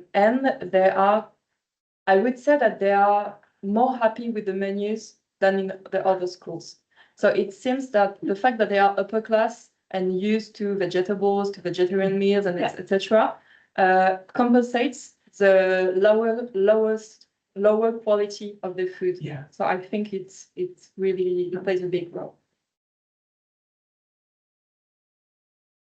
Thank you. Okay, oh, there is another question. Yes. I just wanted to ask, and yeah, thank you, really interesting presentations. I suppose my perception of at least France is what I'm more familiar with, is that you've got really kind of thriving local producers, you know, farmers markets and that. So have there also been, are you aware of other projects that have sought to get more local produce into those supply chains as well, public procurement? I don't know, on like dynamic procurement models and things like that. Is that something that's practiced quite widely in France, or? So the problem with locally produced things is that when you pay a certain amount, when you buy a certain amount of food, you have to make official contracts for that. So it's harder to find the small producer than when you don't have to make a contract. Like in the rural school, she can just like basically almost go to the market and choose her producers. Like it can be any producer, she can make it work. Whereas when you have to elaborate a contract with conditions, they have to have a special title to be able to sell things to school food. So it's on another level, and a lot of the small producers can't do all this admin stuff. They can't look for contracts, so it's very difficult for them. And even in the rural school, where they don't have to do all these contract things, the canteen workers sometimes have to do administrative work for the producers. because the producers have so much work to do and are so late in their admin stuff that I saw canteen workers, for example, do the paperwork for the producers to make sure that they could still deliver things. So yeah, I think when it's a bigger scale, it's very complicated for the small producer. But it's still a political choice, local political choice, because we can see that in big cities like Paris, Lyon, or Montpellier, or Dijon, there is strong policies, and in few departments, Dordogne, par exemple, are very famous for their local and organic choice, but it's also a question of where they are. Dordogne, Montpellier, everything is around. It's easy to have kind of procurement. It's more difficult in local plants, and but it's still a political choice, local political choice. And what is local? Because for Paris, Yeah. it can be 10 kilometers. So yeah, sometimes they say something is local when you look like 200 kilometers away, still think it's local. So yeah, for example, in Egalim, there is no definition of local produce. So maybe someone is going to say it's local and someone is going to think, no, that's not local. Yes, for Paris area, local is at least 100 kilometers. Did you say that it's all done by private companies for the catering in 40%. 40%? Okay. No, No, it's. it was less 20 years ago. Do you think it's getting better now that it's becoming more? I think it's growing during the 2000s, and it's now very more and more criticized. So maybe we come back. Maybe there will be a new turning point here. We'll see in the future. But there was something counterproductive with the Egalim law. Now there is so much regulations about nutritional, environmental, organic. You have to calculate the percentages for each meal. That some municipalities had to take a catering service because they didn't have people to verify all these things. And it's also a way to protect them from the public, because it's too complicated. So to delegate this to a catering company is easier and sure, and it's more sure. Yeah. Sure of the big word. Secure? Secure, yes. Thank you. To me, a lot of it sounded like they were trying to meet regulations, but the children aren't happy, the caterers aren't happy, the parents aren't happy, the supervisors aren't happy. No one's happy in this process. It's meeting regulations, but no one's doing it. No one's actually getting any positive out of it. But concerning meats, we can see on the Parisian field where there is a lot of migrants family working this kind of schools, that the free meat menu is quite appreciated, because they don't want to eat meat at all. So when there is no meat, there is a real plate, real dish without meat. Part of the time they only eat the sides, and they let them eat the meat. So in this context, specific context, are you agree with me about that? I didn't understand. Sorry. I understand. Good time. We should move on anyway. Yes. Yeah. For some more discussion after the final presentation. Are you going to? Yes, but it will be fast. Okay. The last one. Do you want to stand or sit? Just a Yeah, minute. sit here. I can stand. Yep. We'll try to stand. Well, I told you about this. You can go on the. I'm trying. Moving from one software to another one, through problematic. So Okay. I told you about this cantine égalité programme. There was a symposium in 2024.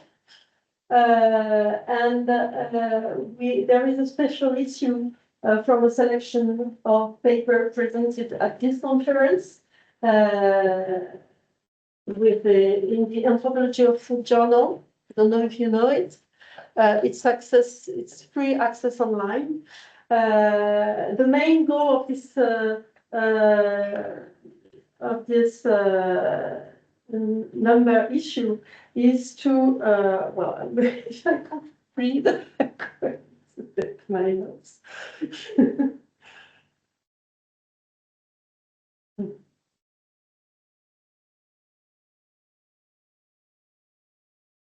Yes, is to fill the gap in comparative research and canteen. Not come back to the first one, please. Because most of the time, the research are based on cases, Welsh cases, French cases, Parisian cases, etc., etc. So come back to the first one, please, if possible. This one. And try. Yeah. So we wanted to have a comparative approach to propose an overview of the overall view from a socio-historical perspective in France, in Europe, and in southern countries. And the issue is structured around three main themes: the school catering policies, the normative aspects of canteens, and the resistance, people and pupils and families' resistance to these systems. So there is two parts in the issue. The first 6 papers are international, comparing in Europe the one we presented with Mara. In the in southern countries. As a life on his own, okay, that doesn't respond anymore. These comparative papers come from the talks we had during this symposium last year, because each one come with his own fieldwork, and we decided to put this together and to have this comparative paper in Europe, comparative paper between Peru, Madagascar, and India, Spain here, and then local different case in Spain, in Hungary, in Amazonia, with all the question in Brazil and in Peru is about minorities, Native American minorities. And well, the second part of the issue is consacred, no, is dedicated, thank you, to the French taste. So come on. So the articles about the French cases are more about all these public policies I talked about and the resistance to these policies. So from the children's view, from the workers' view, there's also a very interesting paper from Marion Alves. I could have talked about her work because she works on how animals perceived, and she does a really interesting case study about the eating meat in school and how young children who all love animals can still eat them without a thought and without finding it weird to eat the animals we draw or we see at the zoo or we have at home. So it's very interesting. Yeah, I think that's about all. This paper is about why some issues become a problem, like are in the media, are talked about, and other aren't talked about. For example, in France, there was a lot of opposition between the public system and the private catering companies. And they said that we talked so much about that we forgot the real opposition for them, which is central kitchen and on-site homemade food. That's all. Yeah. Thank you very much. Sorry for It's coming soon, 2026. Yeah, we're still working on this, but Thank you. So we've got time for any questions or comments, reflections on anything from the day. I'll just, while you're thinking of things you might want to say, I'll just note a couple of things that came in from our online participants. So we had Louise, who I think was from Torvine, agreeing that it is about class and socioeconomic background. The homemade healthy options tend to only be popular with more middle-class children as they're used to homemade food at home. Yeah. So invitation to those online as well, if you want to raise your hand or comment in the chat, we'll bring you in. But anyone got any thoughts or questions? I'm going to open the door to let some air in because Kevin's nodding off. You put that the questions in. No. It's very stressful.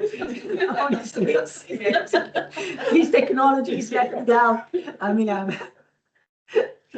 it's changed color now. Yeah. Please, Helen. I'd be interested to know a little bit more about the school food system in Italy and the packed lunches are just not there. Never existed. So that's it. Yeah. It was never. No, it was never. I think I've been looking, how school meals have changed over time in Italy, but certain things never changed. So certain things never change, which is it's one meal. It's like eating at home. So they reproduce the format. They reproduce so there's lots of familiarity with what they eat at home and what they eat in school. Also how it's delivered.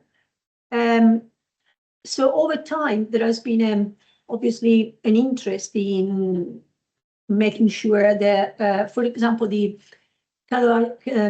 intake of calories went from 50% of the daily allowance per child to 30%, because there was an increase in number of obese children. Now it's flattening down. So certain things have changed. The nutritional guidelines have changed. The introduction of organic food, specific initiatives to raise awareness of, for example, food literacy is something that is important. We already saw 20 years ago the difference between how much about food children in Italy knew compared to, British children. How much they're involved in cooking or, sharing simple, tasks at home. So certain things never change, like, one meal reproducing the family meals, the structure of the meals. And then what has changed is, in line with concerns about obesity, about environmental impact of food on waste is a big. One thing I didn't say, it was interesting what Elodie said, children love animals, but do they recognize animals on the plate or not? Not necessarily. We know that they don't necessarily recognize that. But one thing that they know is that anything that the leftovers, for example, in some of the canteens I've seen, the leftovers are separated, and the meat they goes to the dog shelters, local dog shelters.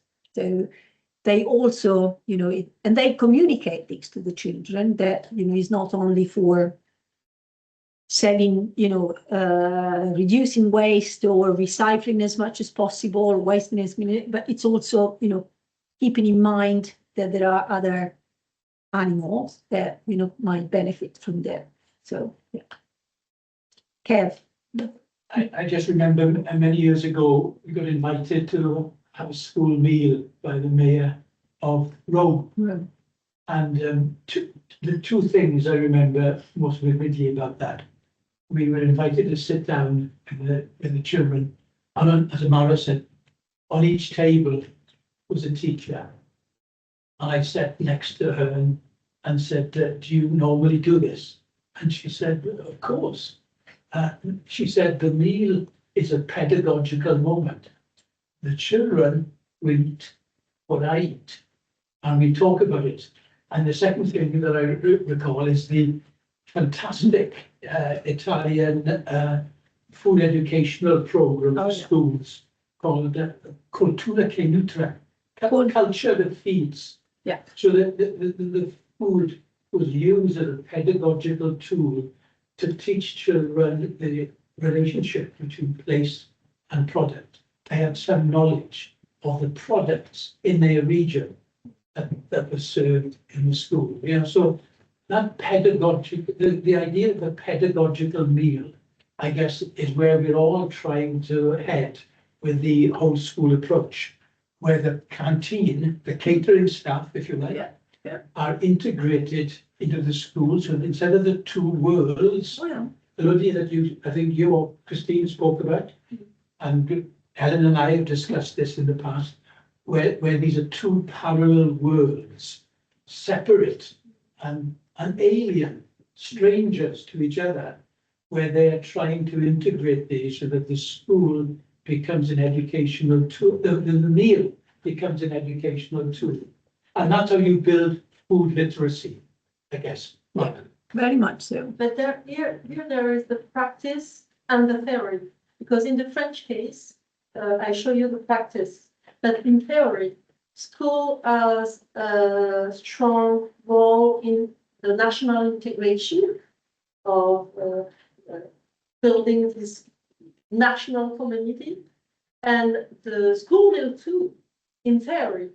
So the repertory of school meal is really French, but not only. Each week there is a thematic meal from China, I don't know, or regional like Auvergne menu I showed you earlier. So all this question of integrating the French eating pattern, which it's not only the repertory, the food repertory, I mean the type of dishes, but it's also the rhythm, eating at noon everywhere in France, not only in school, and this is a behavior reinforced in each generation since so many times now that it's not possible to, if you work with French teams, it's not possible to work at noon. Between noon and 2 o'clock, nobody works. They are eating at school too. And it's also, well, the rhythm, the kind of the kind of, well, the 3 or 4 course meal. It's not only hot meal, it's 3 course, at least everywhere in France, the norm. So the school meal has still this education view in theory, and it's practical because French children and immigrants children all integrate this pattern. But in the practice, you can see that there is this strong separation between this kind of cultural approach. But in theory, then it's the school meal is almost a nation-building exercise, a citizenship. Yeah. To integrate citizens around this standardized. Exactly. Okay. Yeah. Okay, thank you. Do we have any questions from Lydia? We're all exhausted. It's been a long day. It's been a very long day. I am curious about both Italy and France. If the place where the children eat, is that used exclusively as dining space? Yeah. So it's not multi-purpose, it's exclusively the place for eating? I believe so. In most, I don't know exactly, but I know that in most places, yes, it's just By comparison, in the UK, it's generally that multi-purpose where the exemptions are. It's where you do PE in the afternoon and you get the peas on your feet and it's like, oh. Yeah, no, it's it might impact the concentration and the connection. No, I think it's the dedicated space. Lisa mentioned it this morning when she said it causes a big fight between catering staff and the teachers, because that is a multi-purpose space. In French case, it's not possible also because of healthy That's requirement, yeah, but they're so afraid that There could be an infection, like some germs in the food. That's even, for example, for the after school activities, they often can't use it, even, for example, for the goûter, like the small snack they have in the afternoon, because they're so afraid that the supervisors aren't gonna wash things like they should, that they just don't give them the space. Yeah. Conception. Yeah. Absolutely. The adjunct term what I told you at the beginning. Yeah. Fantastic, Mark. Okay, thank you very much. It's been an immense pleasure and learned a lot today. Okay, hope we will share, obviously, to everybody who register, we will share the link to the YouTube videos of the day after we do a bit of editing. And if the speakers are happy, we can also share the presentations if you want to. Thank you. We can close now. And also thank you to all our participants online. I can see that there are still plenty of people there. Thank you very much for your attendance and your passion with the technology. That was never on our side. It was never very much on our side. Bye.